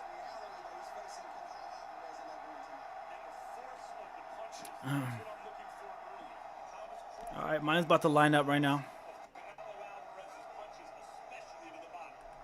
Gonna try and send a message, let him know. All right, now I'm on with them. Does the ring look small to you guys? Me and Joey were talking about this earlier on. We couldn't work it out. I think it's an 18-foot. Okay. What, 22. I think 22 or 24 is Olympic size. 24, I think. I think it's an Ooh, 18 that was quick. inside That was a the quick ring, jab. which means it's a 20-foot ring, but it's 18 inside the ropes. What will tell me something? Canelo's now starting to take a front foot approach. Canelo's here. taking that center of the ring for sure. Canelo, that He's could not be giving good it up. from a Canelo mindset. We're still waiting on. We've got a minute here, and really nothing landed so far. Both guys have shown a lot of respect at this point. Yeah. Yep. But More head movement from Canelo than you usually see. But when you're dealing with a switch hitter, him changing stances isn't a I signal know, of anything. but we thought it was going to be like maybe three rounds. I don't know. You know, Canelo just tried to take something to feel confident in it. I hear you. Canelo's closing the distance. He's slowly closing that distance. He hasn't thrown yet. But that's an attribute. He's using his feet better than what we probably. And he Oh. threw a shot and he missed there. This is what Canelo does. He's Crawford applying landed the a jab. pressure. At this point in time, it's taking more energy. He almost hit him with the He's gotta think haymaker. constantly. Yeah. He can't relax. Especially with that 168-pound jump that he's made. You want him working as hard as fucking possible. And actually, you know how we watch Usyk get people working? Yeah. A little bit like that. When Right I'm- hand lands from Canelo. He blocked that. Second body shot lands. Left it to the body from Canelo. Nice shot to the body. I know they look similar sizes when we see them come face to face, but I'm looking right now, obviously, after the way. Ooh, Crawford came through. The You have back to on- remind him. Right hand lands for Canelo. He blocked that. It's on the glove. Body shot landed though. Canelo coming down to the body. This is going to be something. Canelo wants that difficult that when you're payback watching because he got hit in the southpaw. You face. need to throw that right hand to the body as much as you can, really. And, Crawford's he's good faster at the than I left thought. hand of the body as well. He showed that against Billy Joe Saunders when he would leap in with that body shot. And the gloves Crawford's defense is looking pretty good so far. I feel like, is it just me, but Canelo just feels really confident in there. He doesn't look like he's worried at all. Nah, he Like, looks fine. This is how Canelo looks, to be fair. This is not abnormal from him To in be any honest, way. body language of both guys is similar. Yeah. Crawford's always a slow starter, so I'm not used to seeing Crawford on the back foot as much. Damn, he's throwing those shots in, bro. He's throwing a lot of power into those shots. That means it's a matter of time before he throws a left hook to the chin. Yeah. Absolutely. Yeah, he wants to get that pattern going, doesn't he? But you notice that Crawford's like his right guard is like tight upstairs and downstairs. Who won the first round, boys? Like, That's perfect because I'm getting the same commentary that you're getting now. Yeah. 2:30 I think that's a very difficult one. I'm probably going to say was the start for Canelo mine. Just for the pressure. I would edge that to Canelo. I'll go Canelo. That was a pretty good round. Either way, I think Crawford won that round. I think Crawford won that round. He got Canelo, I think, once in the face. This crowd as well. On points, I think he's winning already. This is what I hope doesn't happen. That we'll start scoring it based on the crowd. And, exactly. You know, we need to see it. Punches landed because even being on the front foot. Let's look at these replays. I think Crawford got the first round, to be honest. Good. Boom! Right there, right on the beat. But that was a decent left hook. And in Canelo's neck didn't even move. His head did not move. Boom! It landed on the tips. He landed on that. You know what I'm saying? You didn't get knuckles into that. He didn't go through the It was the inside of the glove. All right, here we go. Second round starting right now, guys. That's interesting from Netflix. They only gave the highlights. The highlight of Crawford. About to start. Now it's starting now. Two body shots and 1-2 down the pipe. Maybe that's a sign that. Maybe Crawford won that round in their view. You know? Yeah. Again, I'm not. I'll never go by that. I'll never go by that. Oh, Sometimes fuck, my you just fucking let you know what the This network is is better thinking. from Crawford. Yeah, This he's is using better that from lead Crawford. hand. Hold on. And What's going on? Bivol did that very well to set up combinations. He cannot win this fight without using his jab effectively. That's right. He's got to be. I gotta restart my stream. Body shot, and then he gets out of the way. Or the stream of the fight, I mean. From Come on, give me. I like the pressure from Canelo right now. Come on, bitch. That right hook is going to be lovely. Good jab. Canelo. Really good jab there. Did you see that right hook just missed from Canelo? Yeah. Canelo. They only get slower. Smashing into the shoulder, Canelo. But Crawford's managing the distance nice at this point. I'm gonna pause a little bit because they're a little bit ahead of me. Because my stream went down, I had to restart it. You know why? Because his feet are really fresh right now. I'll be interested to see how he look. If you keep him on the back foot. Do you think you can take those guys? Yeah, probably. Another 4 rounds, in a street fight, anything's possible, bro. But same with Canelo, because his pace is only going to dip. But you know when we say on the back foot, yeah, Canelo's took centre ring. But he's not back foot running Crawford. No, he's not doing a William Skull. He's on the back foot. Do you not think, Joey, occasionally he's having to use quite explosive movement to get out the way? Yeah. And he's actually having to expend quite a bit of energy. But and he's in the corner right now. Nice left hook on the body from Canelo. But this Come on, this dude. type This of movement fucking from Crawford, stream. I know it looks like a lot of energy, but this is quite normal for him. It is. He's not at 168 pounds. That's a good body shot. That's a good body shot from Canelo. Ooh, You nice know body what's shot. crazy about what I'm seeing? Oh, lovely little. Good. He took that on the gloves. But it was a good effort to be. Nice body shot from Come Canelo. on. You've got to be nervous because, again, them body shots from Canelo, they really count. I like what I'm seeing from Canelo they so far. really count still. My stream is fucking up. I'll tell you something that's surprising me. Some investment there. You see how hard he had to work to get away from Canelo there? The hand That's what I'm speed talking differential. I don't think there's much in There's it. not much in it. But I said this. There's not much in it. Terence Do you Crawford know isn't why? known for this. Do you know why? But Crawford Because we're hasn't talking really about thrown. 14 pounds on top of what we're not looking at. Crawford at 147. Nice return. I'm not sure if I have Netflix. I'm gonna check real quick. I don't think I have Netflix. I don't wanna double check. Right hook from Canelo landed cleaner, I One at a felt. time, boys. Okay. Yeah, right hook landed from Canelo, then he returned fire with his own left, but it was more of a touch landed. Didn't really get through the target again. You can see Crawford's looking for that return fire on every pretty much every shot Canelo Well, he's throws. a great counter puncher. Yeah. There we go. But Put they're more missing. together. He's missing with his counter punches so far. Crawford's missing more than I expected He at is. the moment, you know, guys. Because Canelo's defense is underrated, but his actual, you can see his legs aren't as slow as they were in the last fight already. Well, he's engaged again. That's what Lawrence was saying. He's saying, look, he tried to go to the rope to say, come forward and do something. He tried to. Look at that. Canelo counter punches the counter puncher. Canelo. That was a lovely stiff I jab. like it. Remember, he went to the ropes to say, come to me. Let me see what you're doing. And, he invited him on, and Crawford then didn't step baited forward. him in. Crawford didn't step forward. Mate, Canelo's winning this round, lads. It was an obvious bait, though. That's why you don't step forward. I hear it. I've seen Bivol not 2-0 engage on the Canelo. rope. No, but it's a mental game, innit? I'm saying to you, come. You say you're that guy. Woo! Come to me. Now, and here's you the question, don't. lads. I've got a question, because I Go. predicted that Canelo would win the early rounds. Yeah. And then that one of two things would happen. I'm gonna try to go to server Crawford one would download while the they're data on break and right start now. trying different things, because he is so multi-talented. And the thing is, he can go to so many different weapons that he can turn a fight like he did with Porter. Yeah. Or he's going to take a big shot and he's going to get hurt. Do you think that Crawford will turn this fight around now? We're going to have to see. I mean, what we're seeing right now is a very cagey start from Crawford. Canelo's opening up a little bit more quite early on. Crawford, not so much. Crawford's still very much like trying to time him on the way in with a single shot. It's everything is single shots at the moment. I know we've seen counter punches from Canelo, but it's not like Crawford's getting countered every time. No. I think Crawford needs to put threes and fours together like he does. That's right. Only one might Hey, get Triple through. H. That's right. Do you know what I mean? That's right.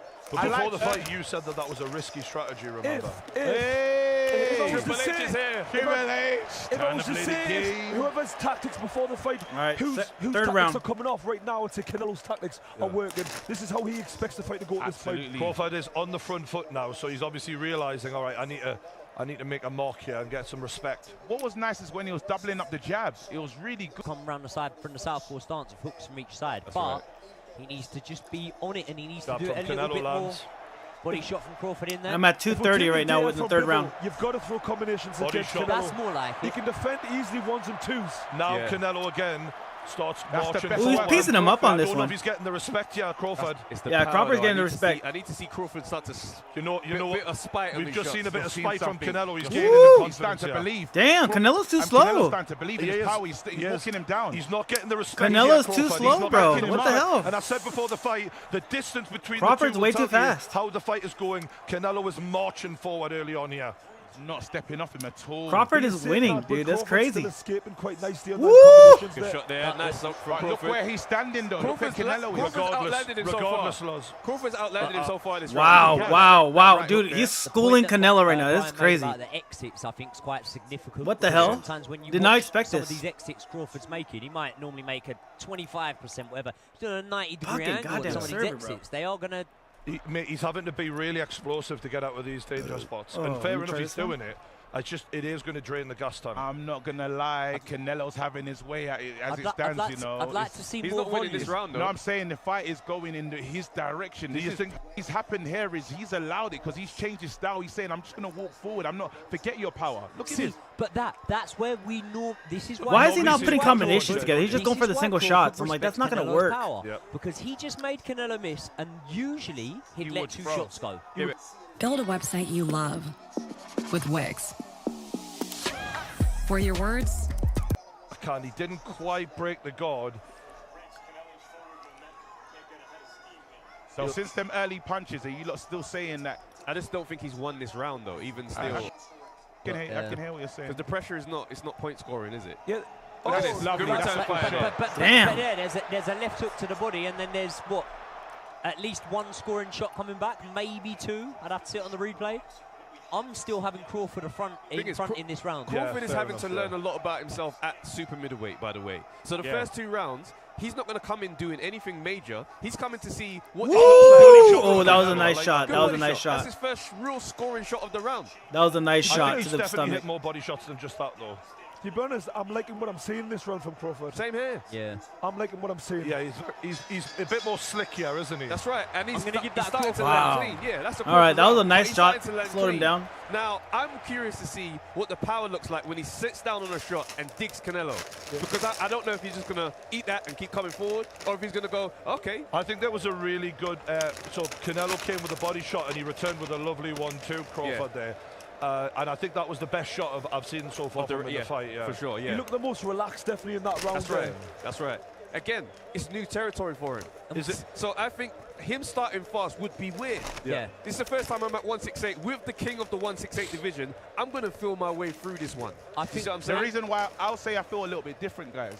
I think psychologically, from Canelo, he's realized something, and he said, you know, I'm going to go for broke. I'm going to take a risk here because I feel I back myself. Canelo's in taking playing a the shot. big boss. Yeah, he's playing the big boss and in he's, there. and Even though been you hit. say Crawford won that round, Crawford I'm not 1-2. feeling like Oh, Canelo's 2-1. like, oh shit, I better Yeah. respect you. Oh, there's no panic. Magic There's Johnson. no panic And that's, whatsoever. and that's, I Agreed, think that's what's agreed. important. It's So not while there he's, yet. that's But it's why- just one of the things with someone like Crawford.